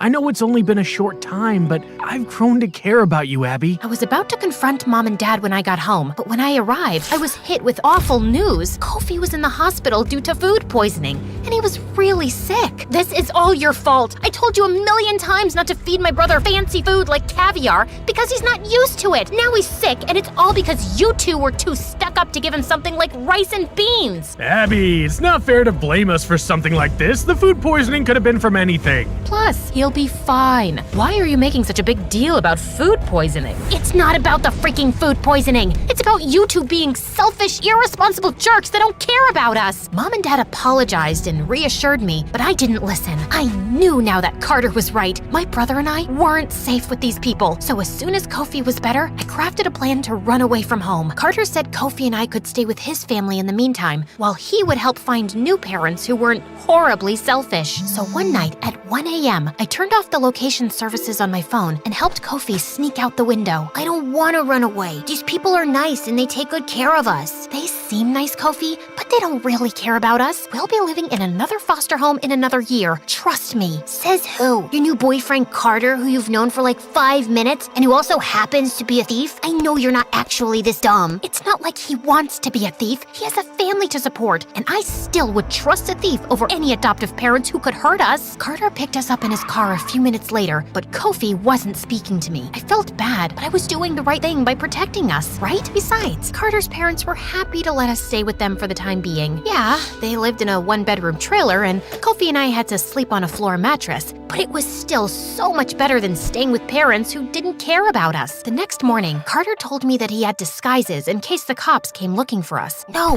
I want to go back home. You can't do this to us. You can't take us away from Mom and Dad just because you heard some rumor to live in a one-bedroom trailer with your boyfriend. It's not like I have a choice. I'm doing this for you and your safety. Mom and Dad are frauds. Why? Because they like bragging to the media about how they adopted us? Big deal. They still care about us, and they're still giving us a great life. You're just trying to find excuses to run away because of what happened 6 years ago. Right then, Carter asked me what my brother was talking about, but I wanted to change the subject. I didn't tell Carter about how my parents had gone missing at work one day, and no one had ever been able to find them. And that's why we'd been at the freaking orphanage in the first place. You'll do anything to avoid being hurt again. You'd even rather live with your criminal boyfriend and believe a ridiculous rumor than let another family take care of us. I knew Kofi was right, and maybe staying with Carter wasn't the best option, especially because as days passed, I learned that he wasn't just poor, and he didn't just steal to support his family. I was drifting off to sleep one night when I heard laughing outside, and I opened the door to find him sitting with a bunch of guys and unwrapping towels filled with money. No, do not tell me you're in a gang. Well, we all have families to feed, and now that you and Kofi are staying with us, I want to make sure I can support you guys.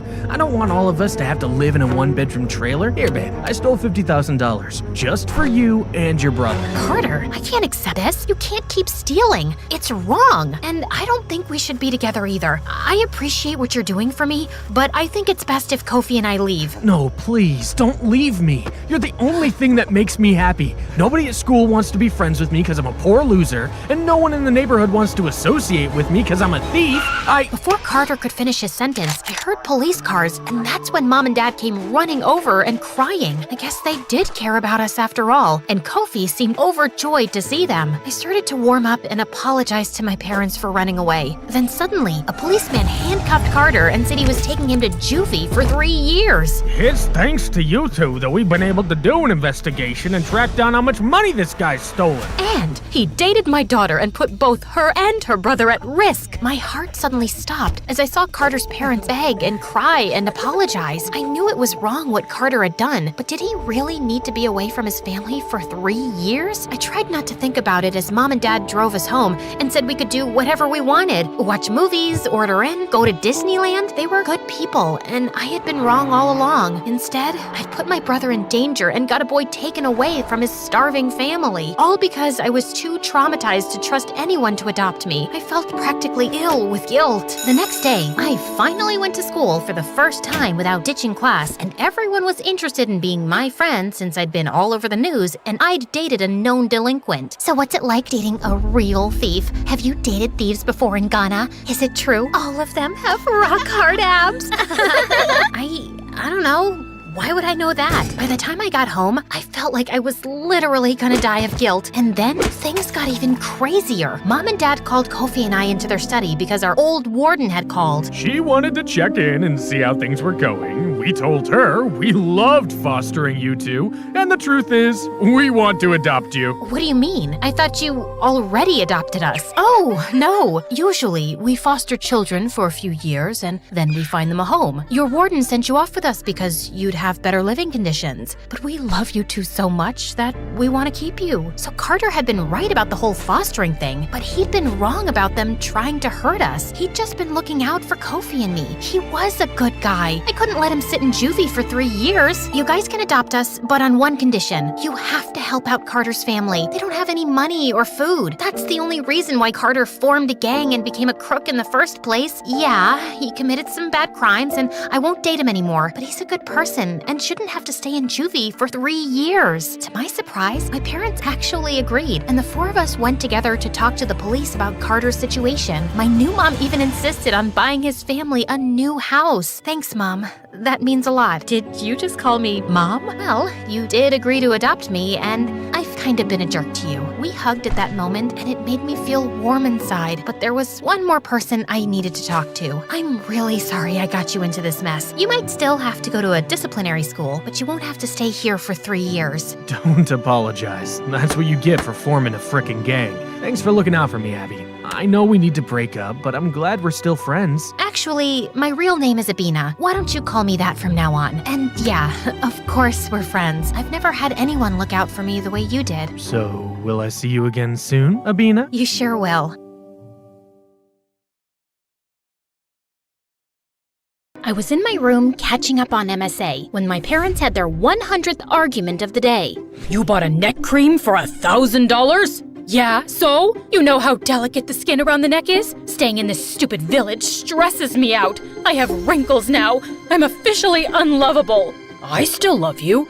Like that matters. Outer beauty is just a lie, Mother. It's what's inside that counts. If you really want to be loved, you need to fix your personality. And while you're at it, please fix your posture too, or you'll have a hunchback soon. Mom stared at me before bursting into tears and running away.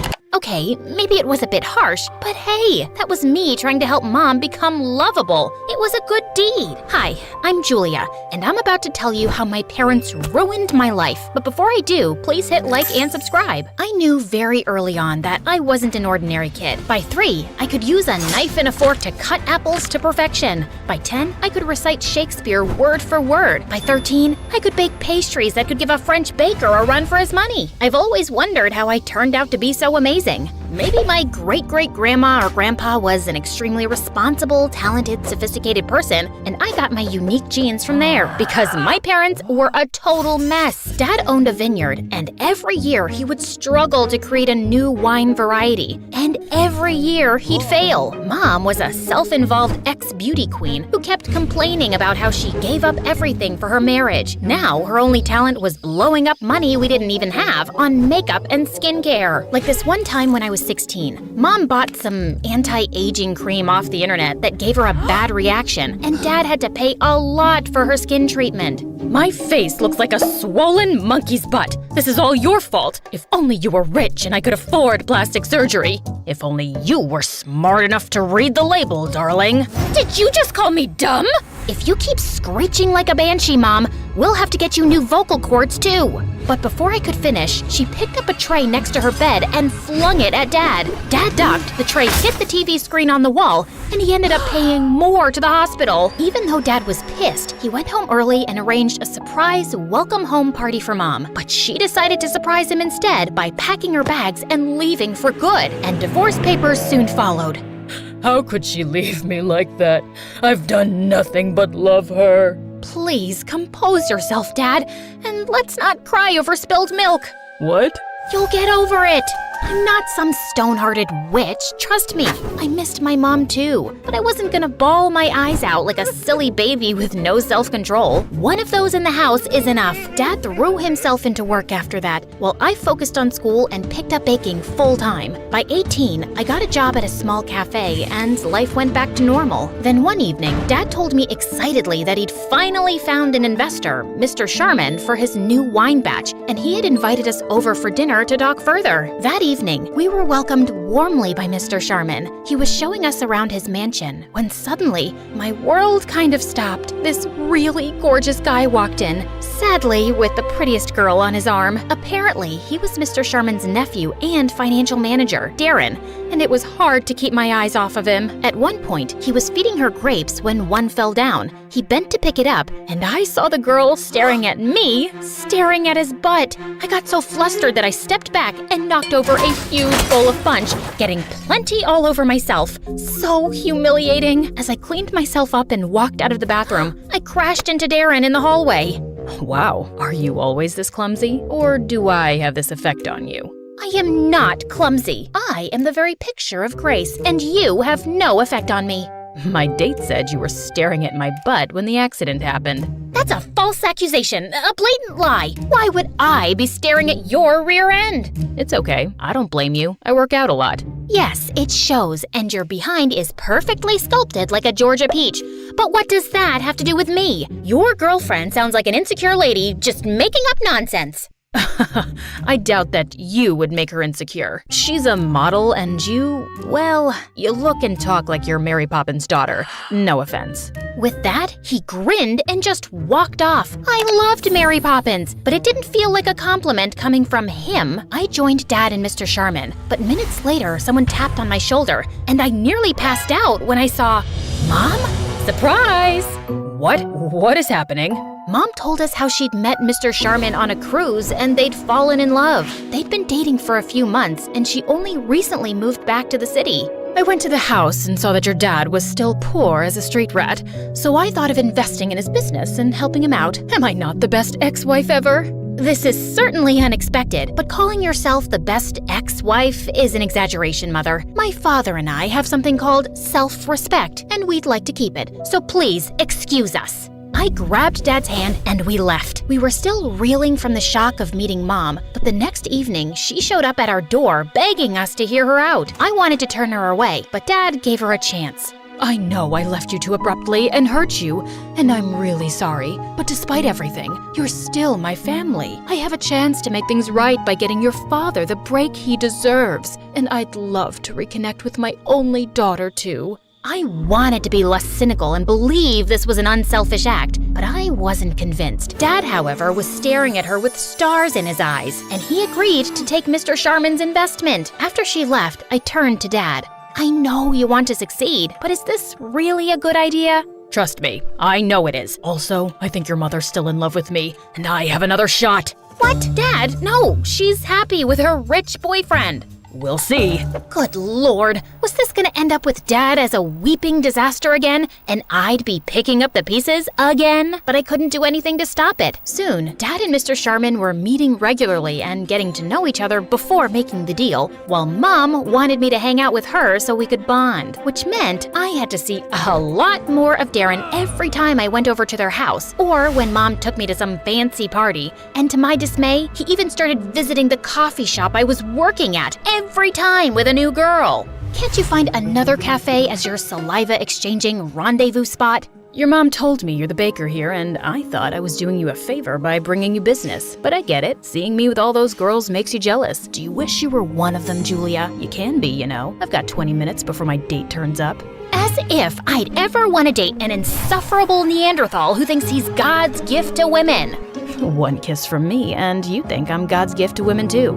I'm curious, have you ever kissed anyone? I mean a boy, not your cat or your grandma. Of course I have. I have a very steady boyfriend of 2 years, and I'm wildly in love with him. Wow, does he also talk like he has a stick up his butt? I'm dying to meet him now. Let's have a double date tomorrow. How about a movie and dinner? I'll text you the details. Just then, his date of the day turned up, and I walked off. I had to find myself a boyfriend by tomorrow. I asked one of the newest interns at the cafe to be my date and showed up at the movie theater the next evening. After I'd introduced my boyfriend happily, we took our seats and the movie started. But Darren and his date kept giggling and whispering like teenagers. Sorry to disturb you guys, but my boyfriend Billy, actually it's Bobby, Billy, Bobby, tomato, tomato. Anyway, Barry and I are trying to watch the movie and would appreciate it if you guys could keep it down. Darren simply smirked and looked away, but minutes later he started making out with his date. You're still noisy. You're still annoying. Cut it out. Bite me. I grabbed Darren's soda and spilled it on his head. He got angry and knocked down my tub of popcorn, and we got into a huge argument. Soon enough, we were thrown out by security. Wow, this was a terrible date. I'm so sorry. Let's part ways with these two and grab some burgers?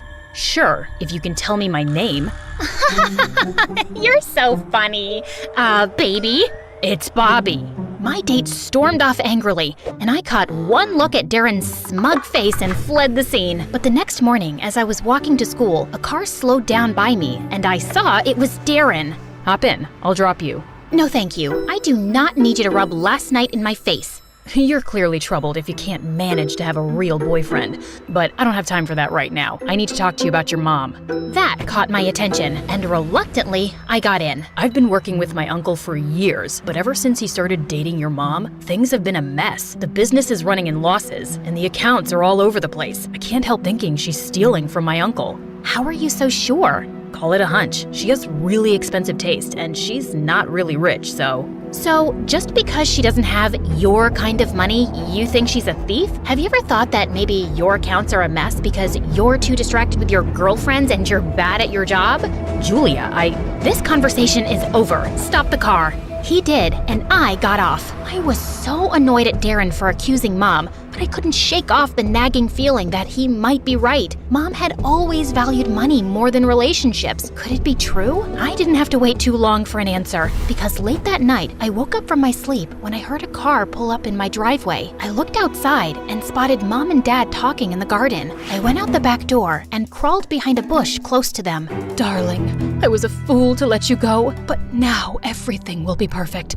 Once we have the money, we can leave this place and go anywhere. But what if we get caught? My boyfriend's an idiot. I've been stealing money from him for months now, and he has no idea. By the time he realizes it's me, we'll be long gone.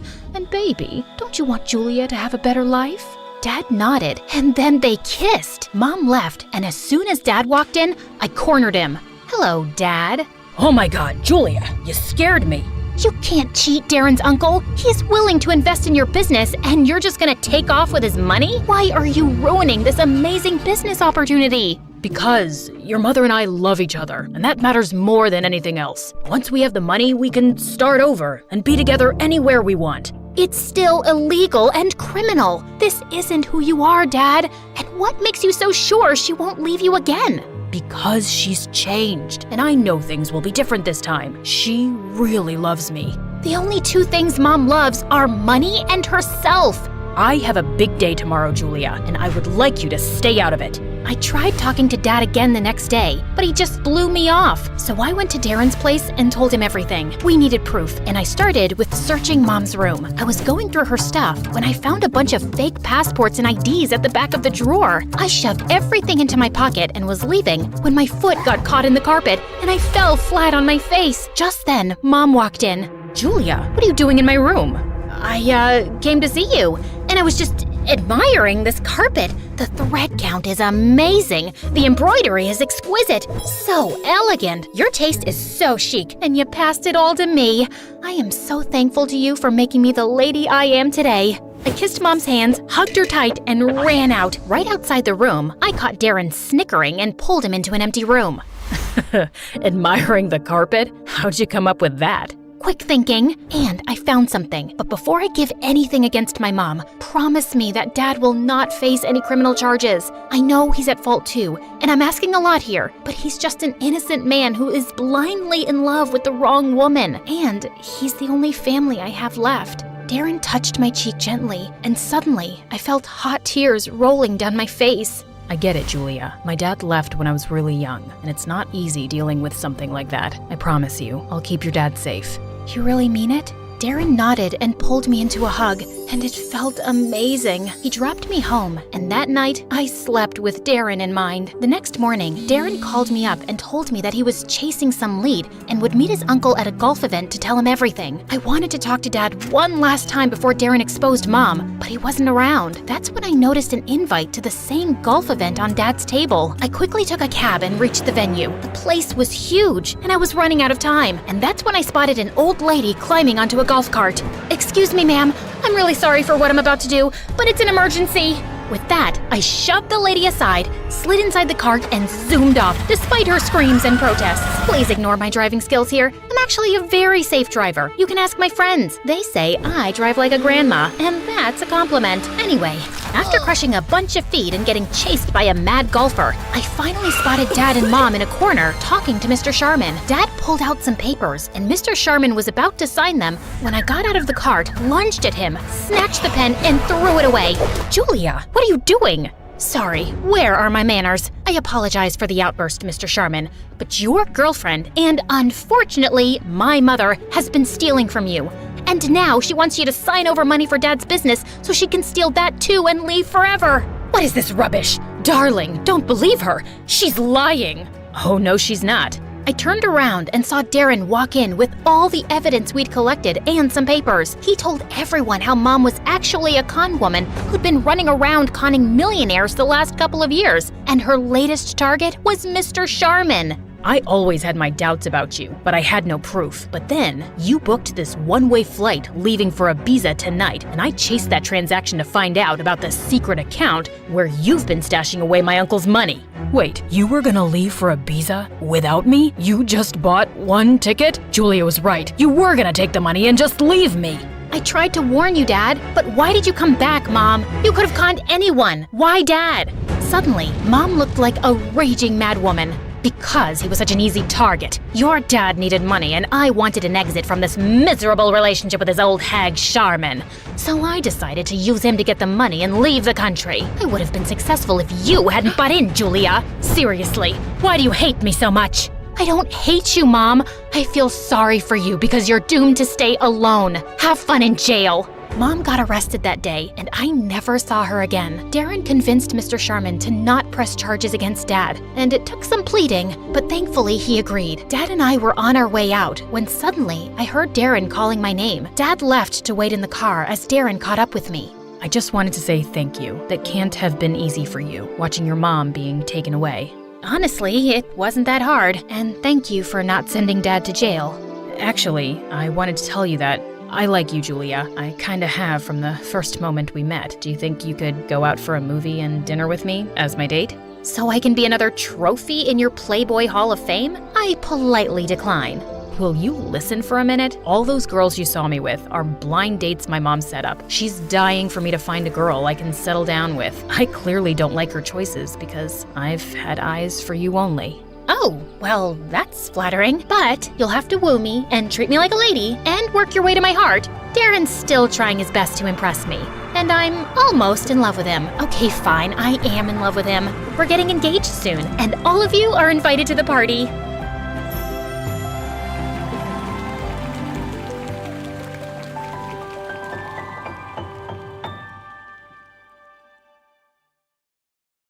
She started crying, like a little girl. "Don't leave me," she said. I rolled my eyes. If she believed what I said, that's her problem. But then again, I wasn't really surprised. Girls are always like this. They believe me every time. I left her house, then headed back to mine. There, I saw my parents fighting. Again. Mom was holding up her phone and showing Dad a picture. It was Dad, with a very hot girl. "Who is she?" my mom yelled. She wanted to know the details every time Dad so much as breathed near another woman. "Give a man some space to breathe," my dad yelled back. I defended him. I was always by his side. He was the coolest and smartest man ever. "Well, for God's sake, Mom! You're being dramatic for no reason. He's not cheating. Just get over it." Mom looked at me, coldly, and then said that I was just like Dad. With that, she walked out. "Thanks for the compliment," I called out after her. Then Dad turned to me and said, "Now that she's gone, son, I have a very important task for you. I'm going to meet a very important man." He said that this person was one of the most important businessmen in the state, that he wanted to convince him to become his business partner. Now, this man has a very lonely child who he loves a lot, and your mission is to make her fall madly and deeply in love with you. You have to make her convince her dad to sign the deal. I grinned. "Piece of cake, Dad. Consider the deal sealed." The next evening, we went to a restaurant. My dad had created the most romantic atmosphere. He really wanted this. My parents met her parents cheerfully, and I tried to flirt with her. But damn, she was ugly.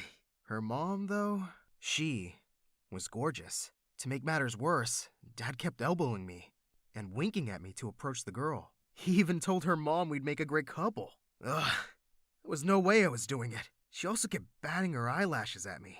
I was really creeped out. Just then, Josh, a close friend, walked into the restaurant with his parents. As soon as he spotted my date for the night, he really couldn't stop grinning. This was so bad for my reputation. "Hey," he said, walking over to our table. "Introduce me to your lovely new girlfriend." Gross, Josh. She's not my girlfriend. She's, my sister. Her stupid smile disappeared in a second, and she looked like she was about to burst into tears. I excused myself to go to the bathroom, but instead, I just slipped out of the back exit. What did they expect setting me up with someone like that? I called up one of my girls, and we met to party. When I got home, my parents were in the middle of a fight. "I saw the way you were looking at her!" She was yelling at him, but just then, Dad saw me and turned his anger on me. He was furious and said that I embarrassed him. "If you really want to make the deal, why don't you go out with her? Why set me up with her?" I yelled at him. "It's just one stupid deal."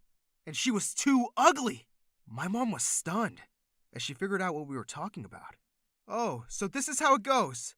Dad told her to shut up, and things really escalated between the two of them. Mom kept saying that Dad was a monster, and Dad kept telling her to shut up. Then Dad said, "Get out of my house! Both of you! Leave! Now!" At first, I thought he wasn't serious, but in a few days, we moved into a small apartment. I knew that I pissed off Dad, but I was sure he would take us back. At least, he'd take me back. I didn't really care about Mom, but days turned to months, and we heard nothing from him. Mom didn't talk to me either. She said she was ashamed of me. "I'm just letting you stay because I feel sorry for you. You're an embarrassment," Mom said. Well, yeah? Who cares? I did the only thing that made me happy. Going out with girls. I called my friends over. We had a wild party. Mom got really mad and kicked everyone out. One day, Dad called and said he misses me and wanted me back. "I have so many important tasks for you," Dad said. I was thrilled, but he said he didn't want my mom. "I'm tired of that ugly woman," he said. I know, right? I grabbed my stuff and left to live with him. There, I saw something that thrilled me. He had a new maid. She was around my age. She was gorgeous. Her name was Stella. I was sure Stella would fall for me in no time. So I flashed her my most charming look. "Hey, how are you doing?"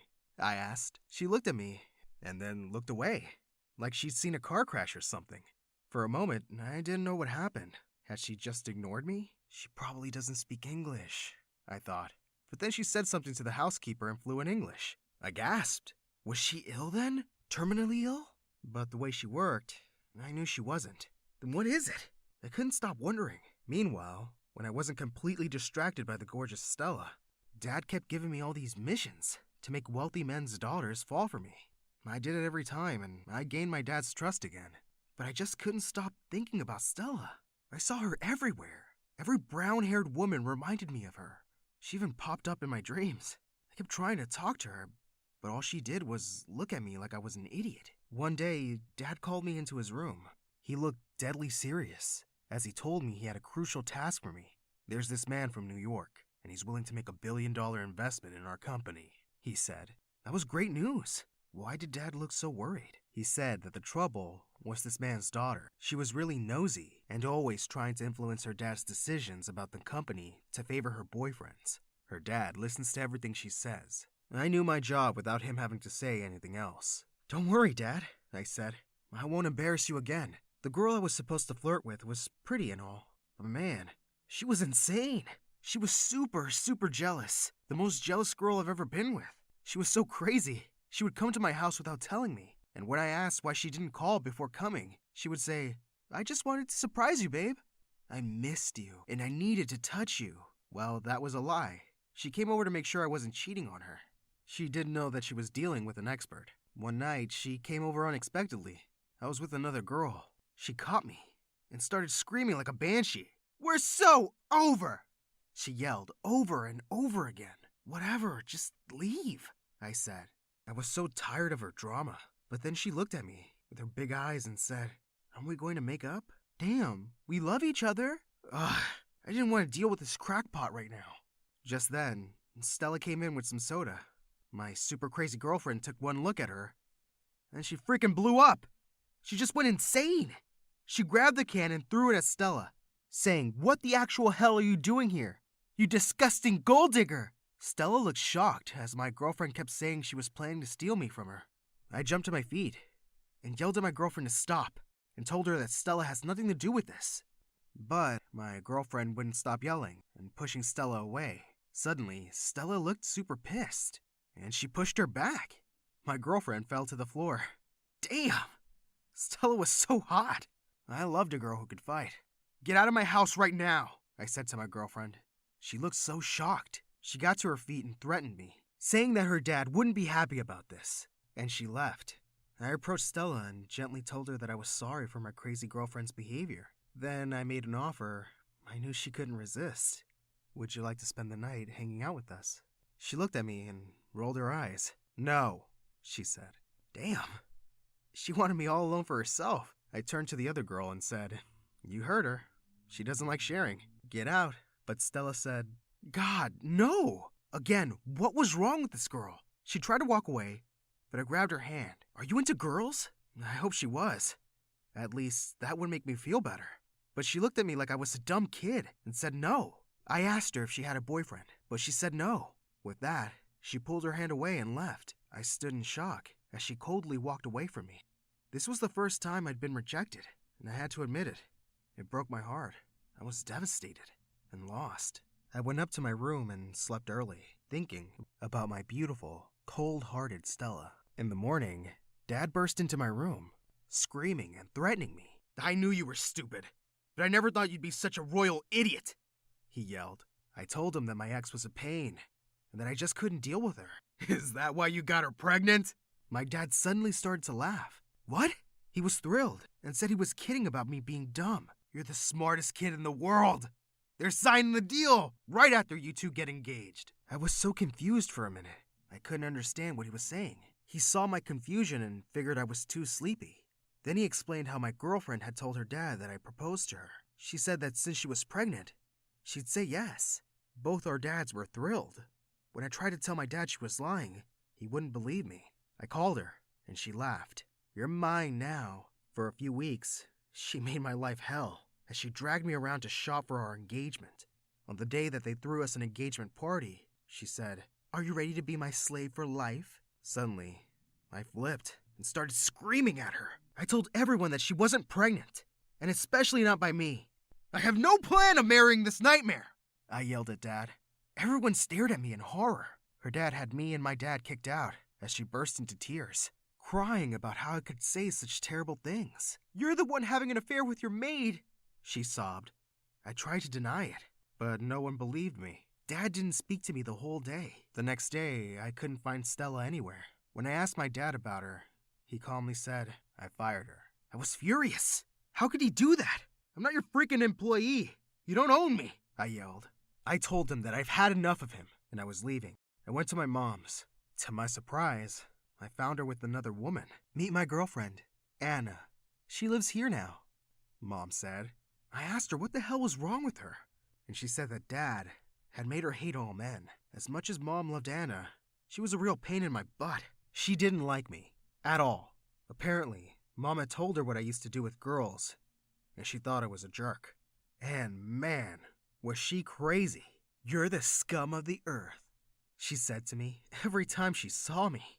She would go into my room when I wasn't around and leave notes on the desk, mirror, walls, every frickin' where, saying that I was a cheater, a player, a rat. This one time, she said she had a surprise for me. I thought she was finally warming up to me. She gave me a jacket that had the words, "I am a rat," printed on it. Mom thought it was hilarious. A few weeks later, one of my girls came over. I was so psyched because I really needed to stop thinking about Stella.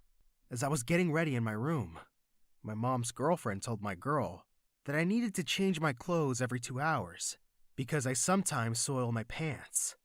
I had just stepped out when I heard her say it. The girl looked at my new clothes, and with a very disgusted look, she left. "Mind your own freaking business!" I yelled at Anna, but Mom jumped in to side with her. "Shut up! Don't talk to my girlfriend that way. This is my house, and here we respect women," she yelled.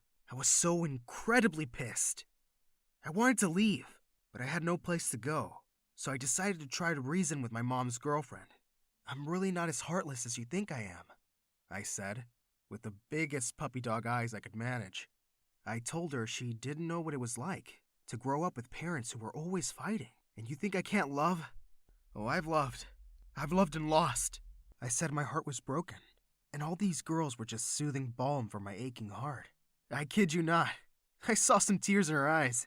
She said she would do anything to help me find Stella.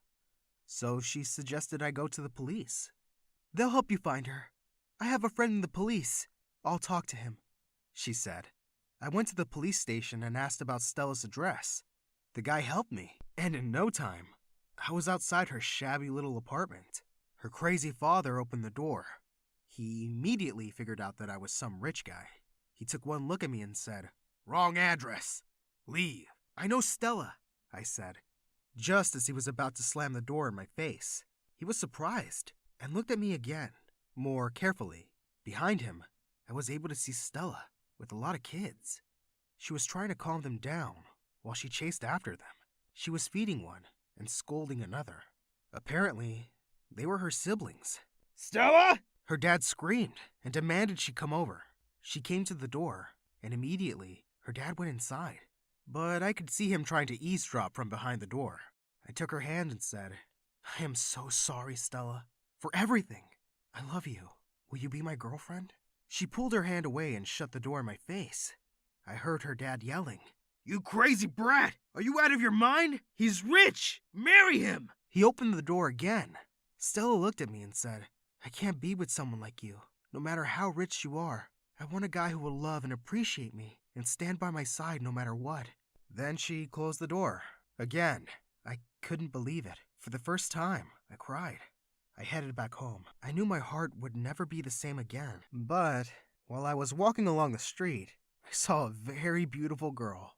She had black hair, gorgeous legs, and when she spoke into her phone, I could hear her lovely accent. Man, she was hot. I wiped my tears away and gave her my charming look. She smiled back. I headed straight over to her and offered her my hand. Hi everyone, my name is Judah, and I live in Seoul, South Korea. I was only 4 years old when I learned that something was very wrong with my mom. Other kids always hug and kiss their parents. Why can't we do that, Mommy? Ugh, don't call me that. She turned to walk away, and I had to take my shot. I ran to her and grabbed her in a tight hug. "Just go like this, Mommy. It's easy." She literally ran away from me. "Don't touch me. I'm wearing Chanel." She didn't really want anything to do with me. She used maids, butlers, and money to keep me away from her my whole life. At first, I thought something was wrong with me, but my cousin Hari totally disagreed. "Judah, you're my best friend in the whole world because you are perfect. Your mom is just a witch." I was so jealous. Hari's parents were amazing. Even though they were really poor and lived all the way in America, they tried to visit every other year. They video called me all the time, and I loved them. One day, Hari called me with some amazing news. My dad's company just blew up overnight. We're finally gonna be rich. That's amazing. What's more amazing is that I can afford tickets to see you. Ask that witch if I can stay over. I went out to talk to Mom, but she was sitting there with some strange men. "Judah, here you are. Come meet the boy I want you to date." "You what?" "He owns diamond mines." "Diamonds? You can date him now and get married after college." No way! Have you gone insane? Don't you dare insult me in front of everyone. Don't you dare try to ruin my life. Hadi is right. You're a witch. Her guests laughed and she turned red. "You ungrateful little... Go to your room." I did go to my room. I also called up Hadi and made my first and best evil plan. I can't take it anymore. I'm running away from home. Now that your parents are rich, can I live with you? If they say no, I'll hide you in my room. Get over here. Thankfully, Aunt and Uncle loved the idea and welcomed me there with open arms. They didn't even tell my mom, and I could escape without any drama. I finally got away from my crazy mother, and the best part? I was gonna live with my best friend. Hottie and I literally jumped and screamed the entire first night. On my second night, reality hit me. I was in a new country. I didn't know the language, and I was gonna start at a new school. Yikes! What if everyone hates me? What if they think I look weird? They won't. I'll translate everything for you. And I'll do your hair and makeup. She did my makeup for practice, and it made me want to cry. She literally painted my face and used tape to pull my skin back. She even put tape on my eyes so I had a crease. See? All we need to do is dye your hair blonde, like me, and you'll fit right in. I stopped her. I had gotten away from Mom to be myself and love myself. I was gonna be fine in my own skin. Turns out, I was more than fine. I walked into school for my first day, and a boy stopped me in my tracks. Whoa, I've never seen any girl like you. You're beautiful. He thinks you're pretty. Oh my God. Then the boy got down on one knee and asked me out on a date. He's asking you out, but you just got here. You don't need to pick the first guy in line. We ran away before we screamed with excitement. I'd never been asked out like that before. The first day was already fun, but only because Hottie was by my side. Without her, everything was suddenly impossible. I didn't understand a word anyone was saying. One boy was trying to warn me about a spider on my shirt, and I didn't get it until it crawled on my face. Ugh! I didn't even know how to ask the teacher if I could go to the bathroom. I just walked out of class silently, and she started yelling at me. I was almost in tears before someone told her I couldn't understand her. One day, Hottie was auditioning for the cheerleading squad, so I went with her for support. We were dancing together for practice when suddenly the cheer squad walked up to us. Wow, you're an amazing dancer. Who are you? Hottie introduced me, and the girl asked me to join the cheer squad. But what about the auditions? No need for those. We like Judah. Tell her to join us. Obviously, I turned them down right away. I wasn't gonna snatch Hottie's place. She pretended it didn't bother her, but I know that it did.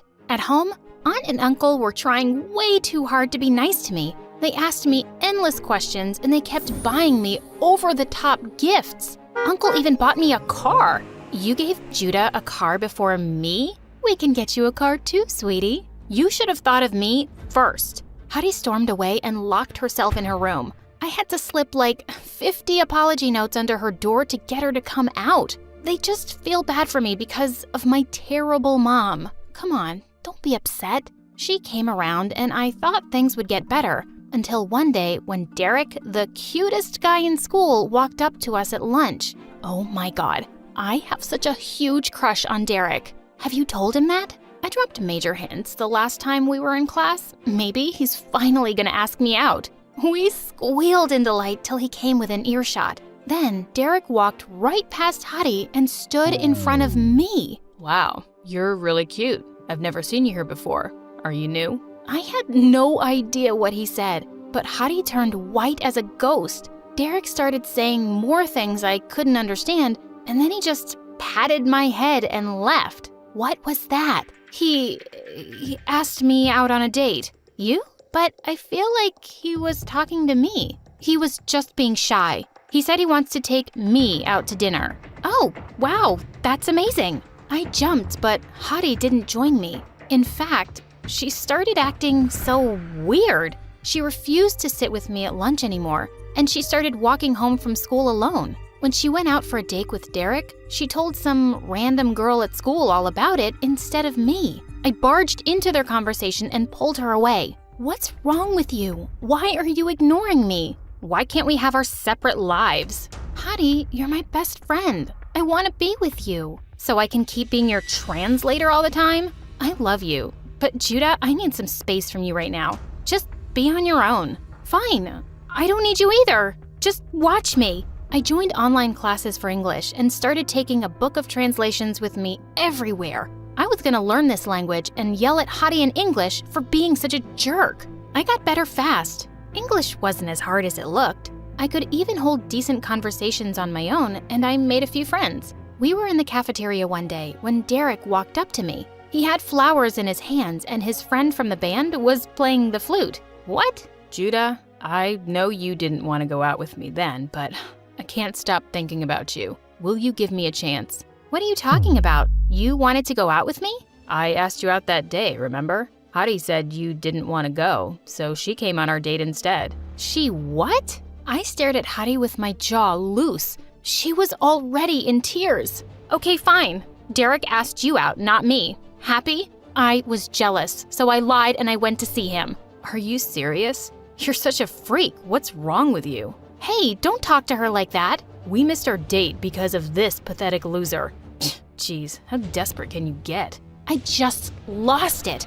I flew forward and punched Derek right in the face. It was a total blur, and suddenly, I was at the principal's office. Derek had an ice pack on his bleeding nose, and my aunt and uncle were getting screamed at. I got suspended from school for a whole week. Hottie and I had the biggest fight ever at home. I would never date someone you had a crush on. How could you be so mean to me over some stupid boy? It's not about the boy. Ever since you came here, you've just taken over. My friends, the cheer squad, the guy I like, you're getting everything. Even my own parents like you better than me. Hottie, don't say that. You're sisters. We're cousins. I'm your daughter, but all you want to do is talk to Judah and buy her crazy presents when I never got treated that way. We're just trying to make up for past mistakes. What mistakes? That was when my aunt told us her final secret. Hottie and I were non-identical twins. They were my parents. I sat there in shock while my aunt explained how poor they were when we were born and how they had to give me away to her rich sister. Why did you keep Hottie? Why not me? You were having a lot of medical issues as a baby. We couldn't manage the bills. I thought my sister would take better care of you. I see. I thought I had one mother who didn't want me. Turns out I had 3 parents, and none of them wanted me. Judah, it's not like that. I got up and ran to my room. I started packing my things through a haze of tears. Judah, no, please don't leave. I'm so sorry. You abandoned me with a monster. You waited 17 years to tell me the truth? Don't pretend you care. I stormed out and didn't look back once. I was done trusting my family. My heart was broken. I sold the car Uncle gave me and used the money to rent an apartment. I got a job and focused on my studies. I turned my heart to stone. So when Hottie tried to apologize to me 100 times, she always failed. I did miss her a lot, especially during the special moments of my life. When I got into the college of my choice, when I got my first job, on the day of my wedding, I almost called her twice. Hottie had become a huge influencer with millions of followers. She was only a DM away, but I felt too guilty for not making up earlier. My husband and I went hiking in a national park for our honeymoon when suddenly a crazy storm hit us and I got separated from the hiking group. I shouted till I lost my voice, but no one heard me. I walked and walked until I realized I was just moving in circles. I'm not giving up. You can't have me, Forrest. I was lost in that jungle for 3 days and 3 nights. I hid in caves when it rained, and I only survived because of the water and food in my backpack. On the 3rd night, I was about to go to sleep when I suddenly heard people shouting my name. Thank God! I raced out of my cave to see hundreds of people walking in the forest with torches, and the person who was running towards me, screaming her head off, was Hottie. No way! Hottie? I found you. I found you. Hottie and I hugged each other so hard we fell to the ground. I'm so happy you're okay. Oh, thank God. How are you here? Who else was gonna find you? My followers work way faster than the police. I burst into tears and hugged my sister tight. Hottie, I don't know what I would have done without you. I'm so sorry. Don't you dare say sorry to me. You were the one who got left with that witch. I was all you had, and I was so terrible to you. Just forget everything that's happened before this. Today, you saved my life, and I'll love you forever for it. I love you too. Oh, I've missed you so much. Just then, Mom saw me, and she broke down crying. Judah, you're safe. I thought I'd lost you forever. I'm so sorry, Judah. I'm sorry I gave you away, my baby girl. I just thought I couldn't take care of you. I loved you too much, and if something happened to you just because I couldn't afford the medical care, I would have. You did your best, Mom. I know you did. Didn't you just say Mom? Yes, Mom. Oh my God. My mom hugged me again, and Dad joined in seconds later. We cried and laughed together, and my family was finally whole. Hey friends, I'm Esmeralda. I live in a small town in northern Spain. Please like and subscribe. The day I was born, my dad was shocked to see that I had a patch of white hair right in the center. Let me see her. Oh wow, my mom had a white patch too. We've been blessed by Mother Nature. My mom was so different from other moms. She was very superstitious and into exploring the healing power of nature. To protect me from the evil eye, she would cleanse the house with sage smoke and make me wear all types of charms. Well, my dad got sick of all this and left us when I was just 5. Because of Mom's beliefs and my white hair, the town folk were rather mean and called us witches. I always thought these people were so foolish because Mom was the nicest. She never seemed to be bothered by them, so I wasn't either. But things started to change in 7th grade, and I had a crush on a guy at school, Caleb. When I told Mom, she put a charm bracelet around my wrist. Oh, sweetie, take this for some extra luck and ask him out. But when I did, Caleb started laughing in my face. In your dreams, Grandma. Why would I like a freak? You could have just said a simple no, jerk. Oh God, have I made you angry? What you gonna do now? Ask Mommy to turn me into a frog? Or make some love potion for me? And I just saw red and attacked him. We were both sent to the principal's office and ended up in detention. You're such a witch. Oh yes I am. And you know what we do with people who know our secret? We curse them in their sleep. So I guess I'll see you tonight. The very next day, something bizarre happened. Caleb wasn't present, and his friend told everyone he'd gotten chickenpox. Suddenly, everyone was looking at me like I had something to do with it. Guess he should have gotten vaccinated. It was a joke, but the others didn't get it and started avoiding me like I had horns on my head. I was in a bad mood all the way home. Can't we just move away from this stupid place? I hate how people see us, Mom. What's important is how you see yourself. We don't run away from our problems, love. Easy for you to say. You don't have to go to school. I stomped out of the car as soon as we got home, when suddenly a ball of snow hit me in the head. It was Mom, and she was grinning at me. Before I knew it, we'd gotten into a snowball fight and we were lying in a heap laughing. Say it. You know you want to. Come on. Okay, you're the best mom ever.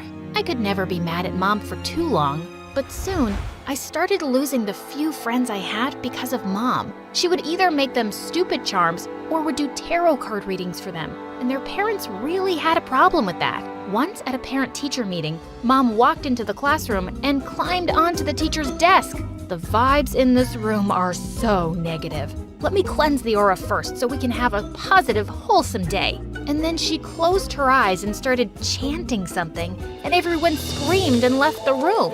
After that day, I became the school's official outcast. Why did Mom always have to be herself? I decided that things would be different in high school. I told Mom she didn't have to pick and drop me off anymore because I'd be taking the bus. I just wanted her to stay away from my school as much as possible. When I walked into the hallway on my first day, I heard some noise, and I saw a girl dressed as a goth holding Caleb by his collar. Don't mess with me, punk. You think you're really cool for making fun of me, huh? I'll make you scream for your mommy. When she let him go, I couldn't stop myself from clapping, and everyone stared at me. What? That was pretty awesome. Finally, someone showed him his place. I guess she's a witch just like you. Did you both go to the same summer camp for witches? Hey, shh. Do you hear that? It's the sound of me not caring about what you say. Seeing everyone laugh, Caleb looked like a ripe tomato. I'll get back at you both. And he stormed off. What a jerk.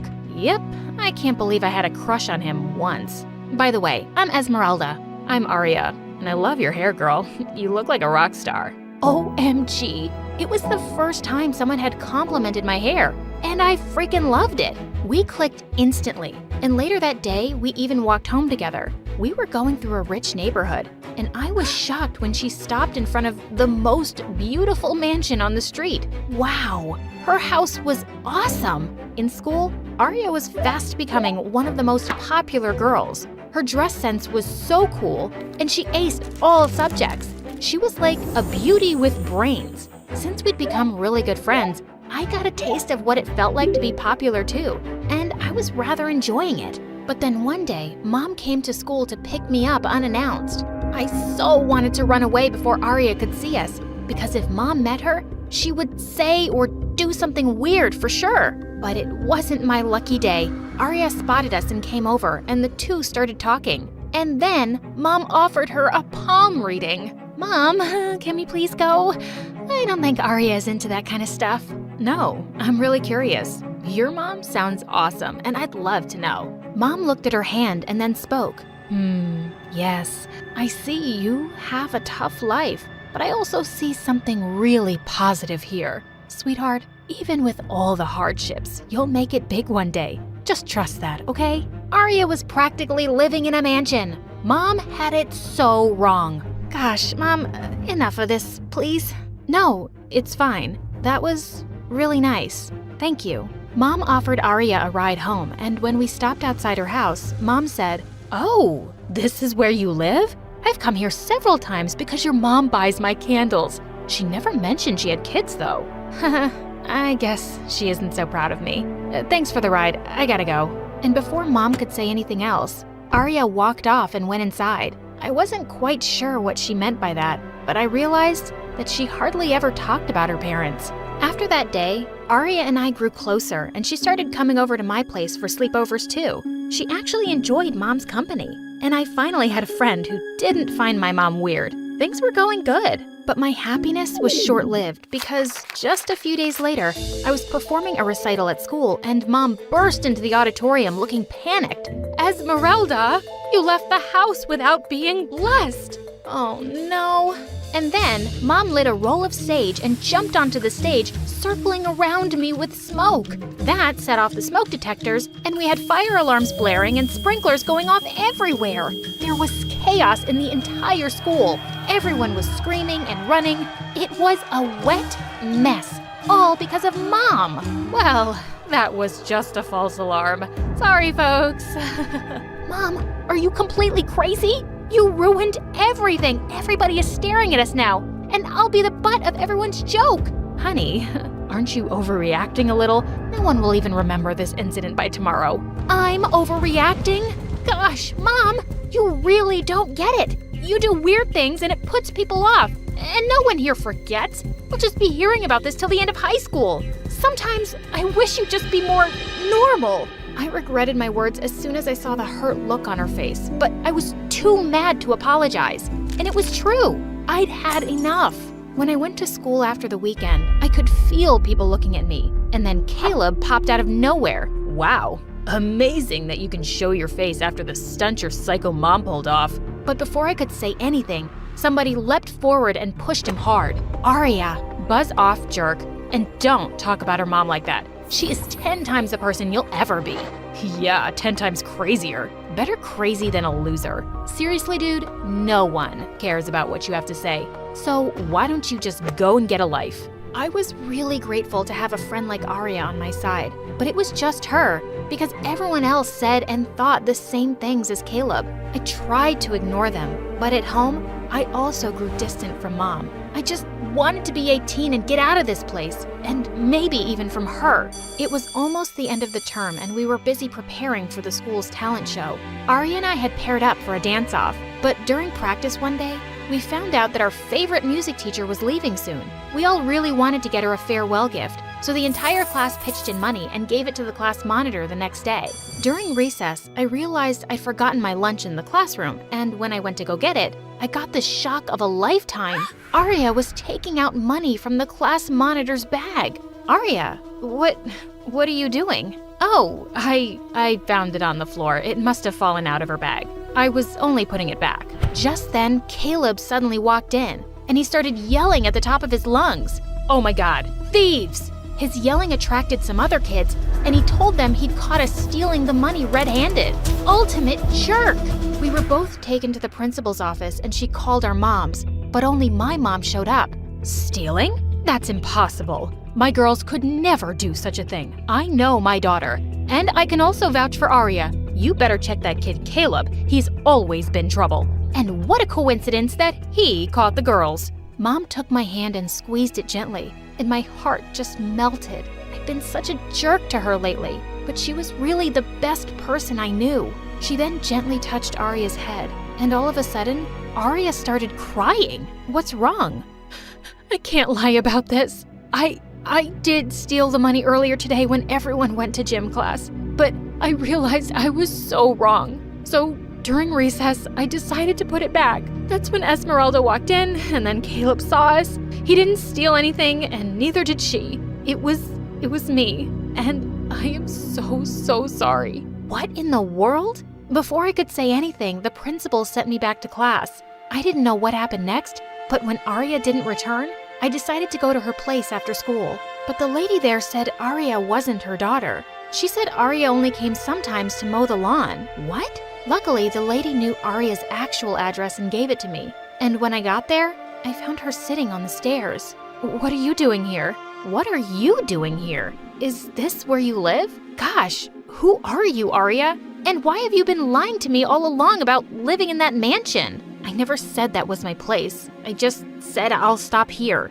Esmeralda, even this isn't my home. I don't have a home. I'm a foster kid. But why didn't you tell me? And you always wear nice clothes and shoes. How did you manage? If you're thinking I steal regularly, I don't. I work part-time and I shop at thrift stores. And I only took the money this time to buy a costume for the talent show. It was wrong and so stupid. And I never told you about me because I didn't want to be pitied. I just wanted to fit in. I'm sorry. I sat next to Arya and hugged her, and I told her I loved her no matter what. If it wasn't for your mom, Esmeralda, I would have been expelled today. What? And then Arya told me how Mom convinced the principal to give her a second chance. As a result, she was just suspended for a week instead of being expelled. I swear, your mom is an angel. At that moment, I felt even worse about all the things I'd said to Mom. I ran home, and the moment I saw her, I hugged her tight. I'm such an idiot, Mom. I'm so sorry I was so awful to you. You know I love you, right? Yes, sweetheart, I know. On the day of the talent show, I was really nervous about dancing alone. But right when I was about to step on the stage, Arya appeared with Mom. You're here! And the hair looks awesome! Wow, I did the hair. And I'm here because your mom got me the dress and convinced the principal to let me participate. As the three of us hugged, we suddenly heard Caleb behind us. Oh my God, you aren't expelled? I'll have to take it up with the school board. Zip it, kid. When Mom turned and glared at Caleb, he suddenly stumbled on something and fell on his butt. You're all witches. When did I say we weren't?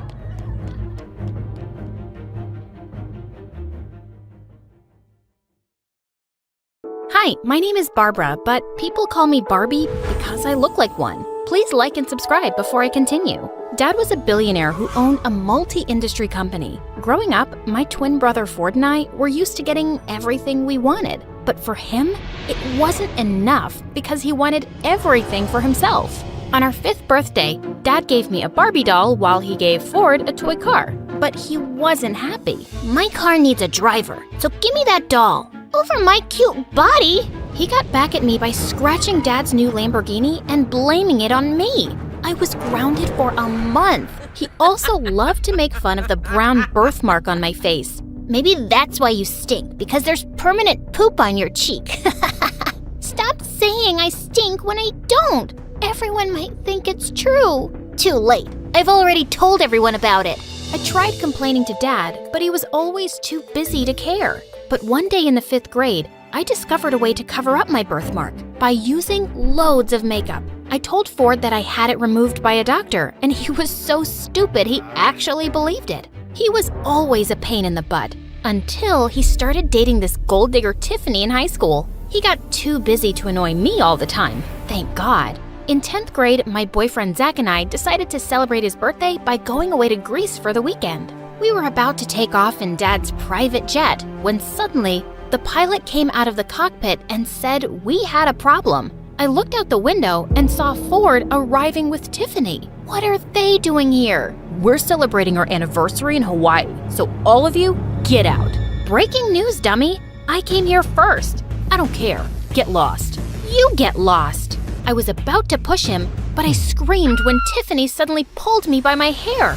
The boys tried to stop us as we fought, but we ended up landing in the cockpit and falling on the navigation controls, damaging them completely. As soon as the news reached Dad, he called us both for a meeting in his library. I thought he was gonna kill us, but what he said totally took us by surprise. I'm thinking of leaving my company to someone capable. And obviously, that's me, Dad. This dumb brat spends thousands of dollars on clothes and makeup every single weekend. Hello? You literally buy whatever your girlfriend pouts her lips for. Enough. You're both too dumb and spoiled. I'll give you a month to prove yourself, or I'll leave the company and all my fortune to a stranger instead. Prove ourselves? In what way, Dad? Figure it out, and make me proud for once. It was gonna be tough, but there was no way I'd let Ford win this. The next day, I visited Dad's company's headquarters to study the performance for the past year, and I found out that Dad had been planning to develop a new mall, but he was having a hard time getting approval for its location from the mayor's office. Wait a minute, what if I dated the mayor's son, Leo, so he'd help me win his dad's approval? Leo was a senior in school, and Dad would be impressed if I was dating a smart future politician. There was only one problem, my boyfriend. I needed to get rid of him. The next day at school, we were having lunch together when he suddenly sneezed, and I started crying hard. What's wrong, babe? The way you sneeze, I really hate it. It's giving me a stroke. And the way you breathe, it's so heavy I could hear it from miles away. I've been suffering silently, but I just can't take it anymore. Just work on yourself and maybe we can give it another chance soon, yeah? Are you freaking serious? Goodbye, Zach, for now. He kept throwing tantrums all day, but I ignored him and started working on my current target, Leo. Aside from being a genius, he was also famous for being too serious. I'd never seen him smile. I stalked him and found out that he always stayed in the library. Boring. One day he was sitting alone and I walked up to him and pointed to the thick book beside him. Could you hand me over that physics book? This is a chemistry book. Oh, yeah, sorry, I got confused. Physics and chemistry are similar words. No, they're not. Oh, what's that you're reading? You're into literature too? I love Michael Jackson. Do you know about him?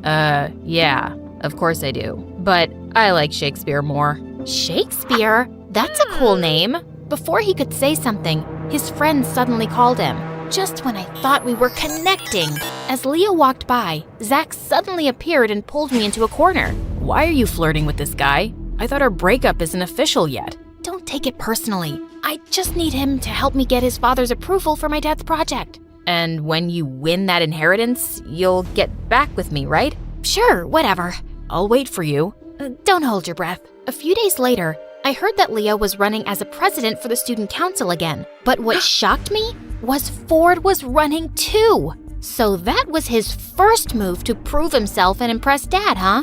And the next day at school, Ford challenged me to run against him. And why would I do that? So we can settle who's better. Obviously, it's me, but I badly want to see you cry. Do you really think I'm that dumb? You never play fair. I told you, she's scared. Since you're begging for it, then fine. See you at the elections. Nice. Any last words? Send my regards to Satan. Oh wait, that's you. And with that, I stormed off. But if Leo was also running, I didn't have any chance to win. He had already won 3 times in the past. I immediately talked to him about this. I also want to run for school president, but with you on the list, I don't think I stand a chance. So you want me to back out? Yeah. Leave it to me this time. Why are you running? Basically, I hate my brother and he's running and I want to beat him myself. But I need your support. And what do I get in return? You can date me, I guess.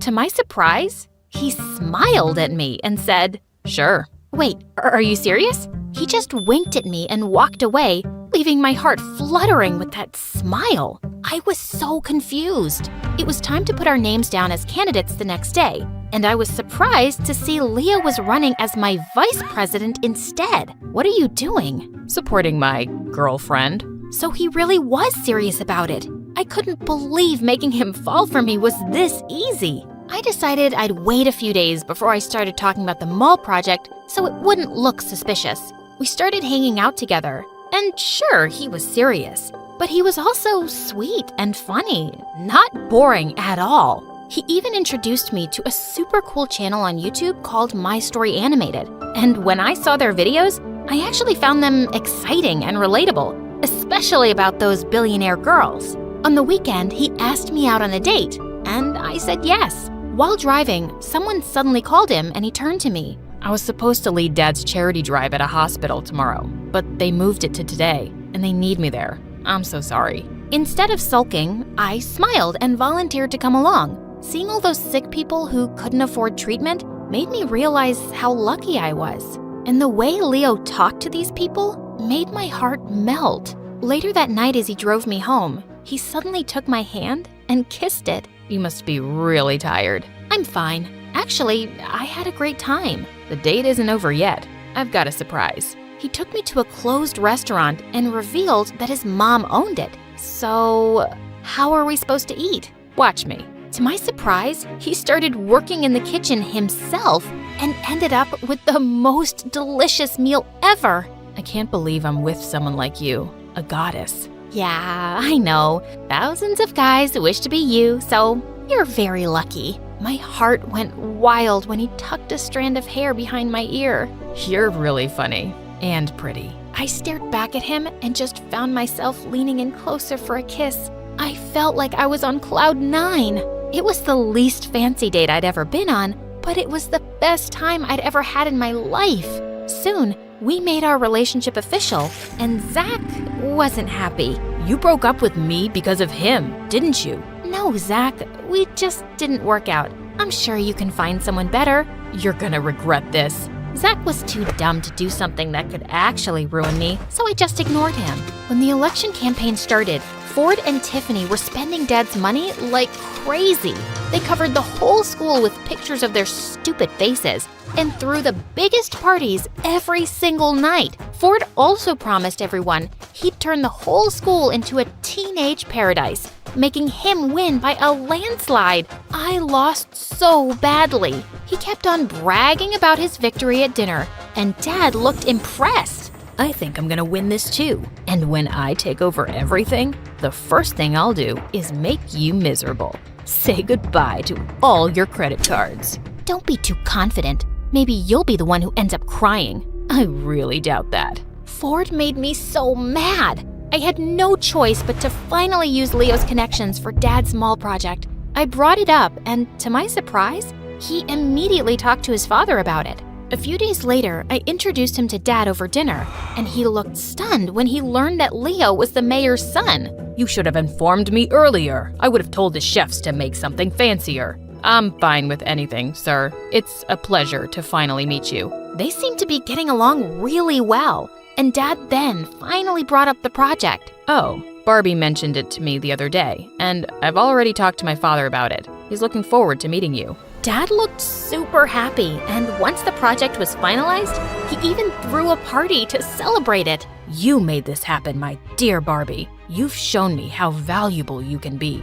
Ford was smoky red with rage. I gave him a smirk as Dad made a toast for it. Later that night, I thought about a plan to give back to Leo. He'd told me about an orphanage he had set up, and I decided I'd donate books and laptops to the kids there. I talked to Dad about it, and he was happy to support me. The next day at school, I was waiting for Leo at the canteen to talk about it, when suddenly, Ford came and took my plate of spaghetti and rubbed it in my face. I told you not to mess with me. As I angrily rubbed it off my face with tissues, I suddenly realized people were staring at me in shock. Oh no, all of my makeup was gone.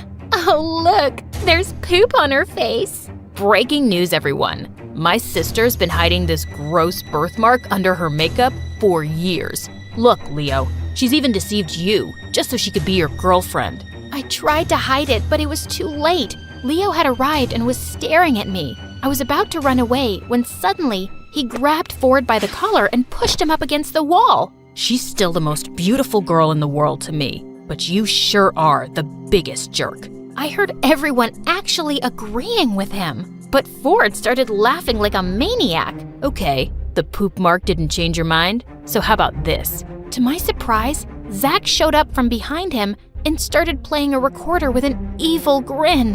Why are you flirting with this guy? I thought our breakup isn't official yet. Don't take it personally. I just need him to help me get his father's approval for my dad's project. Blood drained from my face as we all listened to the whole conversation. I couldn't believe my ex-boyfriend teamed up with my evil brother. I tearfully ran after a furious Leo. Leo, please, let me explain. Explain what? That I was just part of your stupid plan?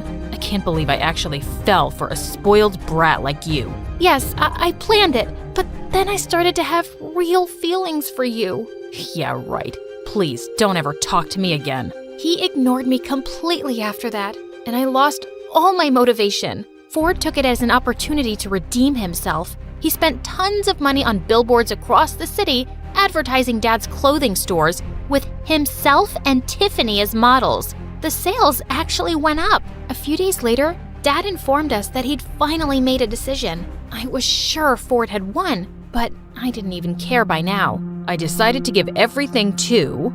Ford had already gotten up with a proud smirk. Barbara, congratulations, darling. I'll see you in my office tomorrow for the signing of the papers. Wait, what? Suddenly, Ford went psycho. You can't do this to me, Dad. I've worked so hard for this. It's not too late to change your mind. I based my decision on how you spent my money the past month. You wasted $10 million and never did anything meaningful. Barbara proved her interest by learning about the company. And she even made a huge project happen. You're talking nonsense, you stupid old man. And then I just snapped. I flung a glass of juice at his face. You can insult me all you want, but don't you dare talk like that to our dad, you jerk! You're gonna pay for this. Before he could hurt me, Dad called his bodyguards to take Ford away. He grounded him in his room, and I could hear him destroying things all day. He was scaring me. The next day, I fell asleep in my bathtub, and when I woke up, I realized that my phone was gone. I got up to find it, but the door was locked, as well as the windows. Just then, lots of bugs started to crawl in from somewhere. I screamed, but no one seemed to hear me. Help! Someone, please, open the frickin' door! The bugs were getting nearer, and I passed out. Dad's worried face was the first thing I saw when I opened my eyes again. I was in the hospital. My darling, Barbie, thank God you're okay. Dad, Ford tried to hurt me. I know. Your brother's gone. I sent him away to a boarding school in Russia. I was surprised and relieved at the same time. Maybe I shouldn't have made you two compete. It was a stupid decision, and it made Ford crazy. Even you started dating someone you don't even like. No, Dad, it's the complete opposite. I really like Leo. He's the best thing that ever happened to me. Suddenly, Leo showed up from behind Dad. And you're the best thing that happened to me too. Leo, what are you doing here? I heard you were in the hospital, so I had to come see you. And your dad also talked to me about your plan with the orphanage. The kids would really love that. Does this mean you've decided to forgive me? I'm so sorry, Leo. Barbie, I understand the pressure your dad put you through, and I think it was a smart plan. If it wasn't for that, you wouldn't have even noticed me. I've always noticed you. I just thought you were too serious for me. Yeah, I'm indeed serious. About you. Okay.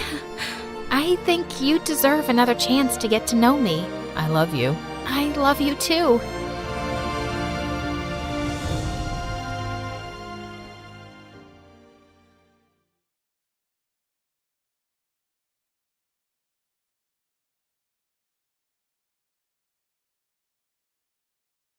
Hi, my name is Mia, and my story begins with a lot of missing things. For starters, my teeth and my parents. I have a medical condition called anodontia, which means I will never have my own teeth. That's pretty wacky if you think about it.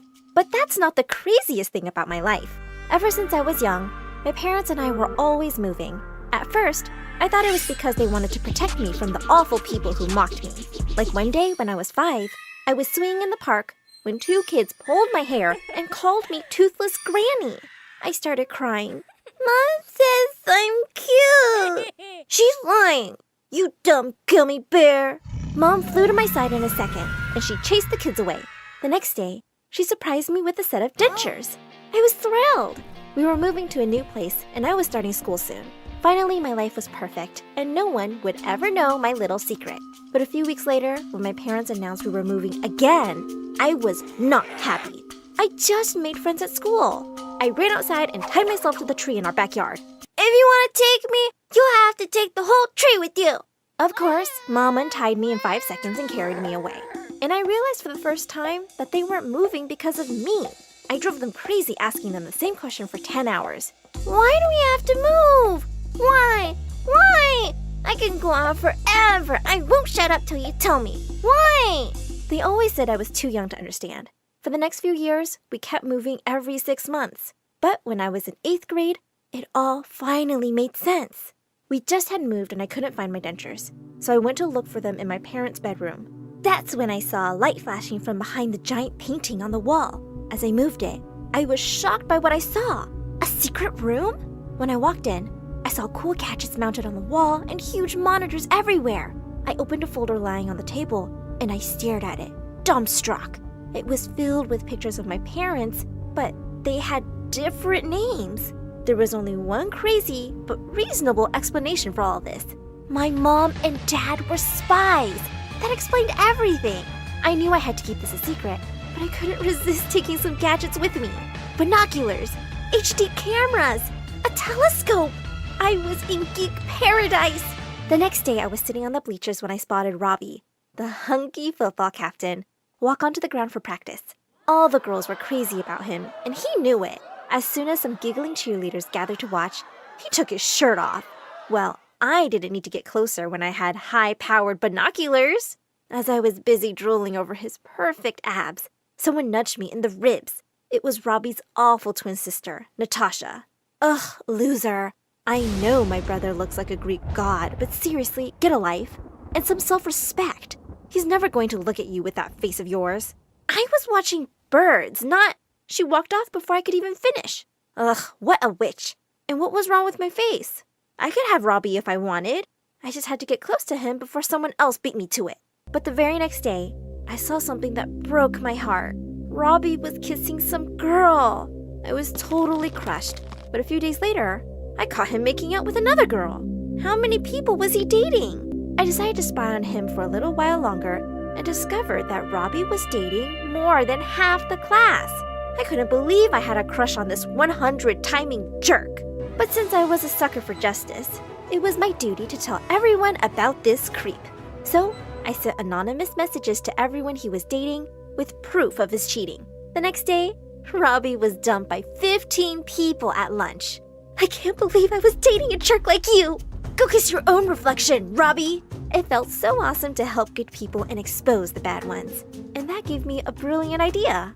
I set up a website where people could reach out to me with their problems, and I'd help them, anonymously of course. With my newfound spying talents, I exposed a bunch of bullies, cheaters, thieves, and gold diggers. And pretty soon, I became a secret hero. Everyone in school was curious about my identity, and I came to be known as the Catcher. As I was going through my long list of requests one day, I was really shocked to see one from Natasha. She said she was secretly dating a new boy, and she thought he was cheating on her. She sounded so heartbroken, I just had to help her. The next day, I followed her boyfriend, Jack, to a restaurant. But I suddenly bumped into someone, and when I looked up, he vanished into thin air. Where'd he go? Suddenly, I heard a voice behind me. Who are you and why are you following me? Also, you're not very good at it. I stared at him stupidly for a few seconds. Wow, this boy was gorgeous up close and smart. Okay, you caught me. Your girlfriend asked me to follow you. You're lying, because I don't have a girlfriend. What? Aren't you dating Natasha? No way. She keeps asking me out, but I'm not interested. Natasha was such a liar. I texted her and told her I wasn't doing the job for her. My dad is a cop, you know. I can find your identity in seconds. Whatever. I wasn't going to fall for her stupid bluff. The next day when I entered school, I saw something all over the walls that made my heart stop. They were pictures of me with my dentures off, with toothless freak written on them. Someone took them while I was cleaning my dentures at the washroom after lunch. And there were more posters of me with my camera and binoculars and the caption, Mia, the ugly creep who's been spying on us. The people I spied on were glaring at me. The people who I spied for were pretending I didn't exist. And the others were laughing at my pictures. And then came the devil Natasha. How's the payback, jerk? You humiliated my brother, remember? No, your brother did that to himself. He deserved it. I think you framed him because you couldn't have him, you toothless witch. I think you did all this because you can't have Jack. And you know what? I'd rather be toothless than be an awful person like you. At least I can fix my problem by wearing dentures. But you can't buy a nice personality or a good heart. She stared at me in shock. And just as she was about to attack me, someone suddenly stepped in. It was Jack. I can't believe you stooped so low, Natasha. Take these posters off, or I'm filing a complaint against you to the principal for bullying. And with that, he took my hand and started walking away. As I looked back at Natasha, I could see her face turning every shade of purple. After that, Jack and I started hanging out more often, and I could talk to him about anything, even my condition. Then Jack asked me out. Of course I said yes. I also decided to shut down my website. I made a public announcement during lunch. Guys, my spying days are over. You all should learn to deal with your lives yourselves. I focused on my studies after that, and my parents kept sending me money and emails, but it had been a couple of years since I last saw them. That made me kind of sad. I wish they'd been around when I needed them. Jack and I got into the same college. We gave each other a loving kiss with no clue that our lives were going to be flipped upside down soon. One day, I was sitting in the lounge by myself when 50 people in suits barged into my apartment. My parents were with them. Mom, Dad, where have you been? We'll explain later, darling. We all have to go into hiding right now. What? I'm not going anywhere. What about college? What about Jack? Sorry, Mia. This is non-negotiable. Go, go, go! Before I could protest anymore, the agents literally put me in a car and moved us to a new place. My hair was dyed red, and I was given a new name, Selena. All my social media accounts and the numbers from my phone were wiped clean. And the worst? I was told not to contact Jack for my own safety and his. I couldn't believe it. I'd worked so hard to build my life, and it had been torn to pieces. I got really mad at my parents and decided to run away and live alone. It was my only way to try and have a normal life. I used a different identity to get a part-time job at a cafe, and I continued with my studies. One day while I was working at the cafe, I saw a customer shouting at his wife. I just couldn't stand there and watch. I marched right over and told him off in front of everybody. As a few other people joined me and the rude man muttered an apology, I turned around to see someone I never thought I'd see again. I thought you were letting people deal with their lives themselves. Jack? I nearly smothered him with a bear hug. He said he'd been searching for me for a year with no luck. But one day, out of the blue, my parents called him and told him where I was. What? They've known all along where I am? Of course, they're spies. Yes, but they decided to stay away so you can live your own life. They asked me to take care of you and to tell you that they really love you. Hearing that, I burst into tears. I wished I could meet them, but of course, I had no idea where they were by now. It's okay, Mia. I'm here for you now, and I'll never leave you alone. Soon after I graduated with a business degree, we got married on a beach, and it was perfect. Except that I really missed my parents. We settled into our new home, and I had a good job at a company waiting for me. But I didn't feel really happy. Something inside me wanted to do something that helped other people. And that's how I decided to go into training to become a firefighter. A year later, Jack and I were blessed with twin babies. And now I had to leave them behind to go off to my dangerous job. I understood how hard it was, and how my parents must have felt leaving me behind every time. One day, when I was at home with the kids, I got an emergency call. A huge fire had broke out in a residential building with hundreds of people trapped inside. I dropped the kids at the neighbors and rushed to the disaster site. Just when we thought we'd gotten everyone out, I spotted a little girl inside. Without a second thought, I ran back straight into the burning building, found the child, and helped her climb out through the window. Just as I was about to get out, a burning beam fell on my head, and I blacked out. When I opened my eyes inside the hospital, I couldn't believe what I was seeing. Mom and Dad were standing by my side. They instantly hugged me tight. We're so sorry we haven't been there for you, Mia. No, Mom. Dad, I understand that you had something really important to do, and I'm really proud of you guys. But I still think what you did to me wasn't fair. We don't expect you to forgive us now, but please let us make it up to you for lost time. I decided to give them a chance. Fast forward 6 months, and I fully recovered, and I'm back at my job. My parents have retired from their exciting lives now, and they live right next to me. Even if they couldn't really experience my childhood, I don't want them missing out on their grandkids. And I forgave them eventually.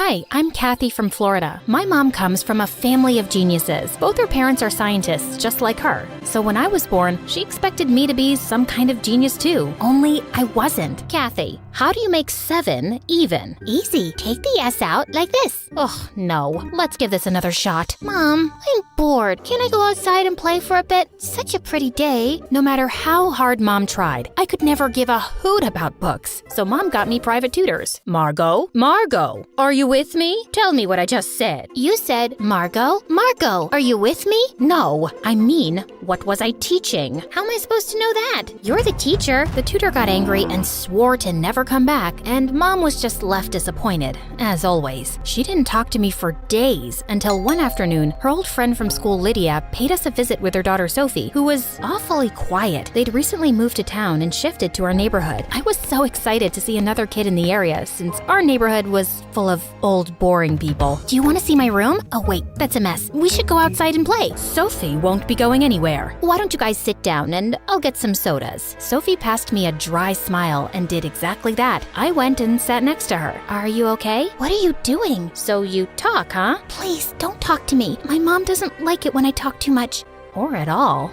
I tried talking to Sophie, but she continued to stare at the floor and I gave up. After they left, Mom told me that Sophie was supposed to go to my school and I had to look after her. Why? She's so weird, and her mom kept staring at me like I'd farted in her face. Sophie's new here and she needs your help. That's the least you can do for me after that stunt you pulled with the tutor. Oh, fine.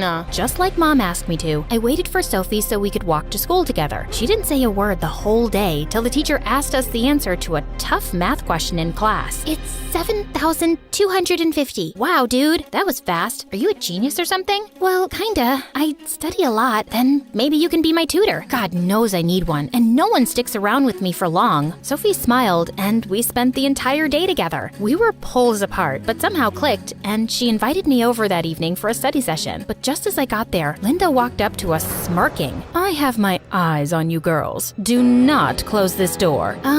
Sure, Mrs. Linda, Sophie's mom. You know what happens when you close the room? Monsters creep up from behind the shadows and eat you up. Have fun studying. Linda laughed, and I just couldn't stop thinking about how weird she sounded. Also, the entire time I was there, she kept walking by the door, sneaking glances. I wanted to ask Sophie if her mom disliked me or something, but I didn't want to offend her, so I kept quiet. Mom got called for an emergency meeting out of town and asked Linda to help. Oh, of course she can stay here. No problem. Work comes first. Tell me that didn't sound sarcastic. Anyway, I was happy to spend some time with Sophie, but as soon as Mom left, Linda grinned and walked in, locking the door from inside. I continued banging for ages till she opened up. What? I just went to get you my sweater. It's freezing. You just shut the door in my face and walked away. I did not. You're an ungrateful, wild kid, Kathy. Didn't your mom teach you how to speak with elders? Oh, wait. She's too busy working. Before I could respond, Sophie came and practically dragged me away. Your mom's crazy. Who talks like that? I'm really sorry. Ever since Dad left us, she's been a little weird around people. Just ignore her. Anyway, are you hungry? I'm starving. Sophie got me sandwiches and we watched some MSA until we dozed off. But later that night, we woke up to loud noises and it seems like they were coming from the kitchen. We went downstairs to check and saw Linda trying to find something.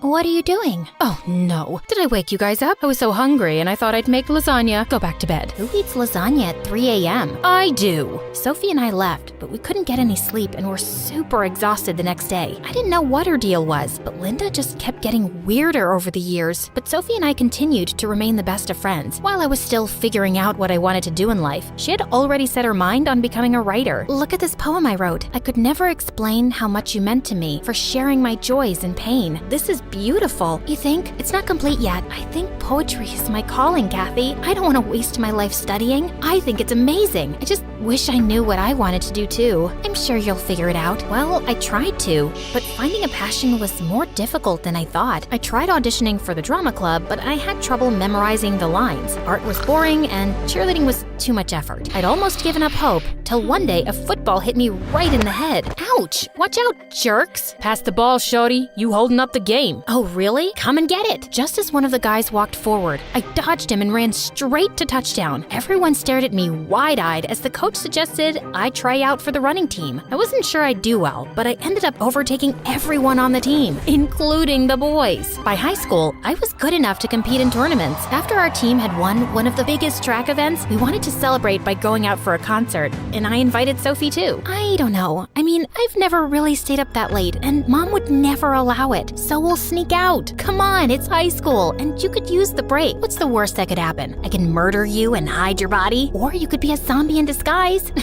Wouldn't that be something? Sophie and I left with the team, and we're having a blast at the concert, till I left to go get some drinks, and when I came back, Sophie wasn't around. I started searching for her frantically, and tried calling her, but I couldn't get through. I informed security, and within minutes, we had a whole search team looking everywhere for her. We finally found her near one of the stalls, and she had fainted. We immediately took her to the hospital. I informed Mom and Linda on the way, and was sweating bricks when they showed up. Do you have any idea what you've done? You're such a bad influence on her. She has a scholarship exam in 2 days. If they don't let her sit for that, all her hard work will go down the drain. I can't believe this. Your daughter's in the hospital and all you care about is some dumb exam? Seriously, what's wrong with you? You should be sorry for sneaking out my daughter, and instead, you're giving me an attitude? This is exactly why I told Sophie to stay away from you. If there's anyone she needs to stay away from, it's you. She probably fainted from all the stress you give her. Enough, Linda. I apologize for Kathy. And you, young lady, let's talk at home. But Mom, just then the doctors walked in and informed us that Sophie had a slight concussion and a minor fracture and would be absolutely fine. I wanted to check on her too, but Mom dragged me back home. A week later, when Sophie came home, I rushed to talk to her. I am so glad you're okay. How are you feeling? I've been better.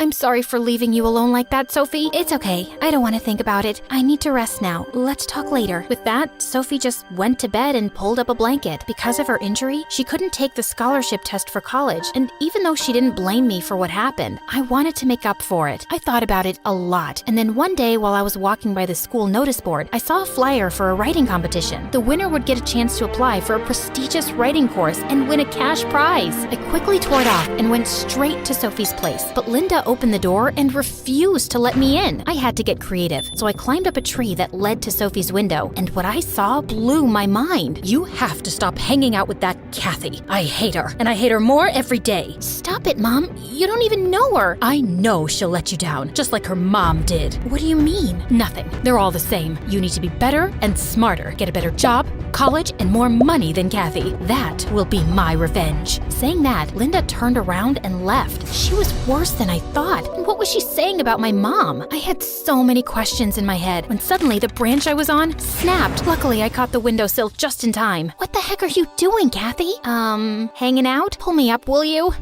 Close call. Here, take this. What am I supposed to do with this? You have to apply. It's been your dream since forever, Sophie. No, I don't have to do anything. Besides, Mom, you can't let your mom define your life for you. You have to be strong and give your dreams a shot. Why do you even care? Because you're my best friend, and I want you to be happy. Even if that means going against your mom, who is terrifying, by the way. Oh, tell me about it. We shared a laugh and Sophie promised to think about it. I was glad to have my best friend back, but I still couldn't stop thinking about what Linda said. So the next morning, I asked Mom, and she told me that in high school, Sophie's mom was a bit weird. She always had her head in books and hardly smiled. So we thought maybe she needed to loosen up a bit, and we played a funny prank on her. What did you do? We might have taken a picture of her digging in her nose and pasted it all over the school. How is that funny, Mom? That's horrible. I know that now. We did remove all the pictures, but I think it affected her and kids kept laughing at her for years. I apologized more than once, but I guess she's never really forgiven me. I wanted to talk to Sophie about it too, so the next day, I waited outside her house to walk to school together, but she didn't show up, and when I came back from school, Mom told me Linda and Sophie had moved. Immediately I called Sophie, but as luck would have have it, Linda answered. Stay away from Sophie. She's done with you messing up her life. But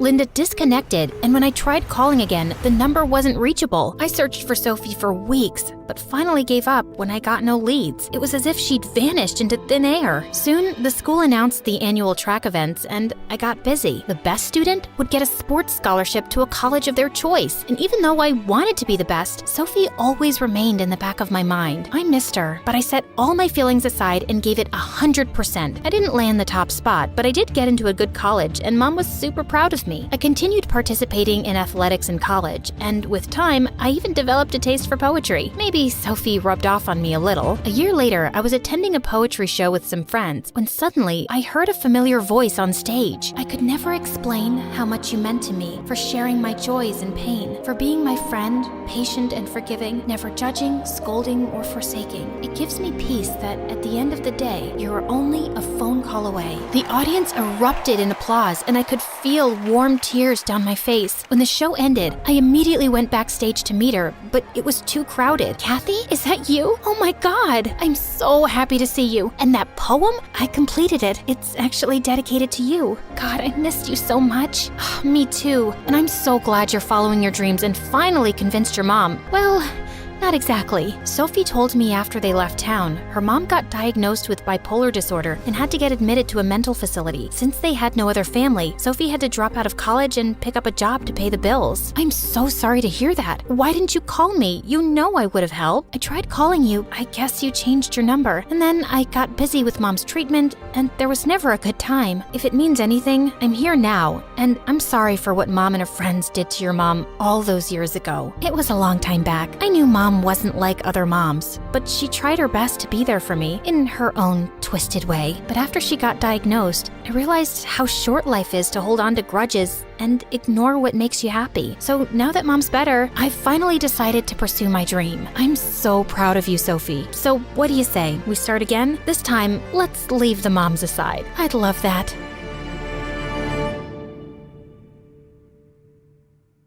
Hi, I'm Langdon from Massachusetts. Please like and subscribe. I was born 5 years after my parents got married, and Mom thought I was God's miracle and loved spoiling me. Dad always said I needed to grow up tough, but Mom couldn't care less. On my 4th birthday, she took me to an amazing toy store and said I could get whatever I wanted. As I was going through my presents at home, Dad walked in and nearly had a stroke. How many times do I have to tell you we don't have this kind of money to waste? It's his special day, honey. Don't ruin it. What is all this ridiculous stuff? Why did he need to buy a plastic flower? As Dad picked it up, water squirted out of it straight into his face. He likes magic tricks and pranks. Oh, does he? I didn't know we were raising a clown. I'm returning all of it. I felt so mad. And then suddenly, I felt my face do something funny. Are you making faces at me? I shook my head, but it happened again. My parents suddenly looked worried and took me to the doctor. After some tests, he explained that I had a facial twitch which could be triggered by any strong emotion. But it was nothing to worry about. But apparently Mom didn't hear the doctor right because she fussed over me even more. This didn't even change after my sisters, Rose, Orchid, and Lily were born. They were triplets but had nothing in common except one thing. Their unconditional love for me. Once, in 10th grade, my parents had to go somewhere for a few hours and told me to keep an eye on my sisters. I had an online video game match, and I knew just what to do. Listen up, girls. We're gonna play a game of hide and seek. You hide, and I'll count till 50,000. Don't come out till I say so. The girls ran off to hide while I slipped inside my room for some video game time. I was so lost in it that I didn't realize the time till Dad barged into my room. Langdon? What? What happened? We just got robbed. What? No way. I was right here, alert, on my toes. With your headphones on? I swear, Langdon, sometimes I wish I'd given birth to a bicycle instead. It would have been more useful than you. You didn't lock the front door, and the robbers just walked in and took half our things. Wait, where are the girls? We rushed inside the girls' room to find them sleeping under the bed. Phew. They're safe. That's because I told them to hide. How could you be so stupid? We just lost stuff worth thousands of dollars. If you really think about it, Dad, it's good, because now we can buy new things. Our old stuff was rotten, especially our TV. Dad looked ready to explode. Thankfully, Mom rescued me just in time. But after that day, he never trusted me with anything. It bothered me, but thank God Mom and the triplets worshipped me. Time passed, and in 12th grade, I joined the school football team. Without Dad knowing, of course. He was already unhappy with my grades, but football was my calling, and it was making me really popular too. I was standing by the lockers one day when the head cheerleader, Annie, walks right up to me. Hey, Langdon. Annie, hi. Hey, will you? What? It's Korean for how are you? Oh, funny. I just came over to invite you to the Christmas party at my place tomorrow. I'd love it if the hottest new jock could come. Really? Me? Wow, sounds mind-blowingly awesome. I mean, yeah, I'm cool. Count me in. Awesome. Can't wait to see your handsome face. I had a blast at the party, and I couldn't stop blushing when Annie introduced me as her new catch. Soon we became an official couple, and I was the happiest guy alive. A few days later, it was Dad's 40th birthday, and I wanted to do something nice for him. His car needed some repairs, so I took it to the mechanic to have it fixed and polished. But as I was driving back, I stopped by the bakery to pick up his cake, and that's when I heard a loud bang. I ran outside, and to my horror, I saw that Dad's car had slid down the sloping street and crashed straight into a truck. Oh my God! When Dad found out, he exploded like a pressure cooker. You, Langdon, you make me want to rip my hair out. My car is beyond repair. Do you think I just have money lying around to buy a new one? Dad, I'm so sorry. I got it fixed. For you. I guess I just forgot to put the brakes. You just forgot? How easy is it for you to say this every time? I've tried to make you more responsible, but I'm just done with you. I'm sending you to an army boarding school. Dad, no, I can't leave my football. I clapped my hand over my mouth as I realized I'd let it slip out. But Dad didn't even look shocked, just really disappointed. You think I don't know you sneak around and lie to me to play football? If you trusted me, I wouldn't have to. You should really come see me play sometime. Dad, I'm really good. I don't care, son. Your mom and I are leaving for your aunt's wedding tomorrow. But next week when I'm back, I'll ship you off. That's final. Dad didn't hear another word, and the next morning, my parents left. I'm sorry, bro. Dad forced us to tell the truth. It's okay. But now I need you guys to back me up. Dad needs to see I'm responsible. So we have new roles starting today. Rose, you're in charge of the dishes. Lily, I want you to make breakfast. And Orchid, you'll manage the laundry. And you? I'll supervise. That's the biggest responsibility. The next few days, everything went really smoothly. But then, one morning, my sisters woke me up screaming. What happened? It's Mom and Dad. They're missing. My sisters showed me the news, which said the plane they were on had disappeared. Search teams were trying hard to locate it. This can't be happening. Oh my God, what will we do now? I can't breathe. She's having a panic attack. She has panic attacks? Since when? We calmed her down and put her to bed, but I couldn't stop thinking how I never knew of Rose's panic attacks. I felt terrible. I stayed up all night reading the news about my parents, but it was the same. How was I supposed to make this work? What if they didn't come back? I didn't even hug them before they left. We stayed at home the next few days, waiting around for news of our parents, but none came. And when we returned to school, everyone was looking at us with pity. Great. People are treating us like we're orphans already. Don't say that. Just then, Annie appeared out of nowhere. Aw, baby. Your sisters look terrible. How are you holding up? Better than your fake eyelashes. Lily, behave. We're fine, babe. I tried calling you. Yeah, you know I always have such a busy calendar, babe. But you are right here all the time. I'll see you around, Poochie Poo. Seriously, how do you tolerate her? She's more fake than Monopoly money. I love her, okay? So you better get used to having her around. No, I won't. And after that day, Lily kept going from bad to worse. She would turn up late at home and get angry for the weirdest reasons. Whenever I asked her what was wrong, she said she was just fine. To make matters worse, we fell short of cash, so I had to work part-time as a mechanic. Things were tough. But thank God for Annie, or I would have gone crazy. One morning in school, Annie and I were sitting in the cafeteria when Lily walked up to us. We need to talk, Langdon. Can't you see we're in the middle of a conversation? Take your middle somewhere else. I need to talk to my brother. Lily, we can talk at home. Don't create a scene here, please. Everyone is staring. Oh, so you're worried I'll spoil your precious reputation now? Don't you care about your family at all? Oh my God, you're so loud. Babe, tell her to leave. Suddenly, Lily went crazy and emptied a can of yogurt on Annie's head. There, enjoy your lunch. What the heck, Lily? Annie, I'm so sorry. Annie stormed off, and I felt furious at Lily. The next evening when I returned from work, I went to her room to talk to Lily, but she wasn't there. She wasn't even answering her phone, and it was almost midnight. I informed the police, but they told me to wait for 24 hours. I was worried sick, so I rushed to Annie. Her dad worked with the government, so I was hoping she could help, but to my surprise, she was having a party, and I wasn't invited? As I looked around for her, I saw her in the corner with some random jock. What the heck? You're cheating on me? Really, Langdon? You really thought after what your sister did, I'd still date you? Take a hint and get lost. I felt stunned and angry,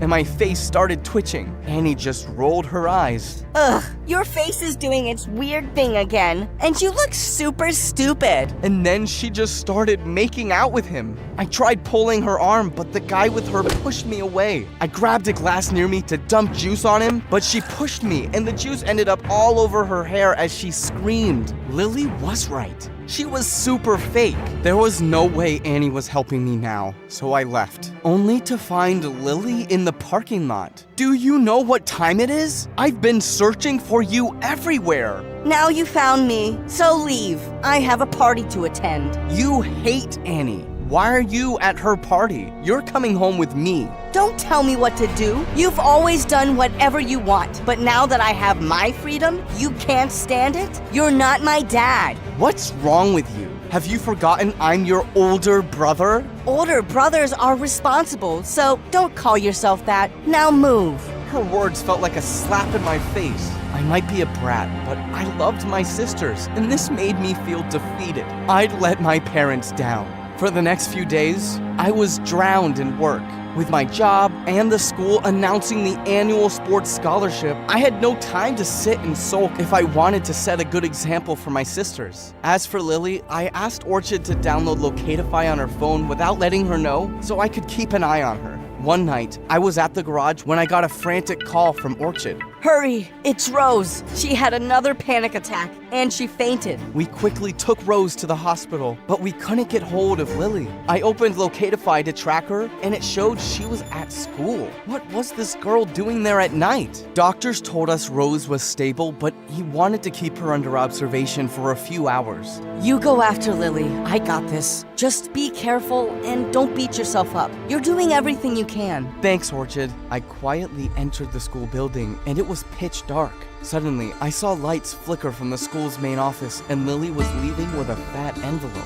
Lily? Langdon? You scared me. Why are you here? Wrong question. What are you doing here, and what's that? Oh my God, I'm so sorry. Annie made me do it. She said if I stole this money for her, she'd get her dad to find information about Mom and Dad. I just felt so desperate, so I agreed. You think I didn't try that? I already asked her 1,000 times, and she always said her dad's trying. But now I'm certain she never even asked him. Oh God, I'm so stupid. That witch took advantage of me, probably just to punish me for being rude to her. You should have just told me, Lily. She warned me not to, or our deal was off. Also, I was so mad at you. I don't even know why. I'm such a mess. No, you're not. You're just a kid, Lily, and everything going on with Mom and Dad is a lot to handle. Now, we're gonna put that money back and leave before we get caught. Or wait, I have a better idea. Annie had cheated on me and manipulated my sister. I wasn't gonna let her go this easy. We tiptoed our way to her locker and slid the money in. Next, we dropped an anonymous tip to the principal saying that Annie stole money from the school's trip fund. The plan was a success as the next morning, the entire school saw what a whack job Annie was when the principal opened her locker. What? I didn't steal this. Lily did. Ask her. We found the money in your locker, Annie. There's enough proof to get you expelled. Call your dad. Now. No, please. He'll ground me for life. Please, I'll do anything. I'll clean the washrooms for a month. Just don't call my dad. He's already cut my allowance. But of course, the principal did call him, and she was expelled. Good riddance. Girls, I know I've been an idiot in the past, but I promise I'll do better. You're the best sisters anyone could ask for.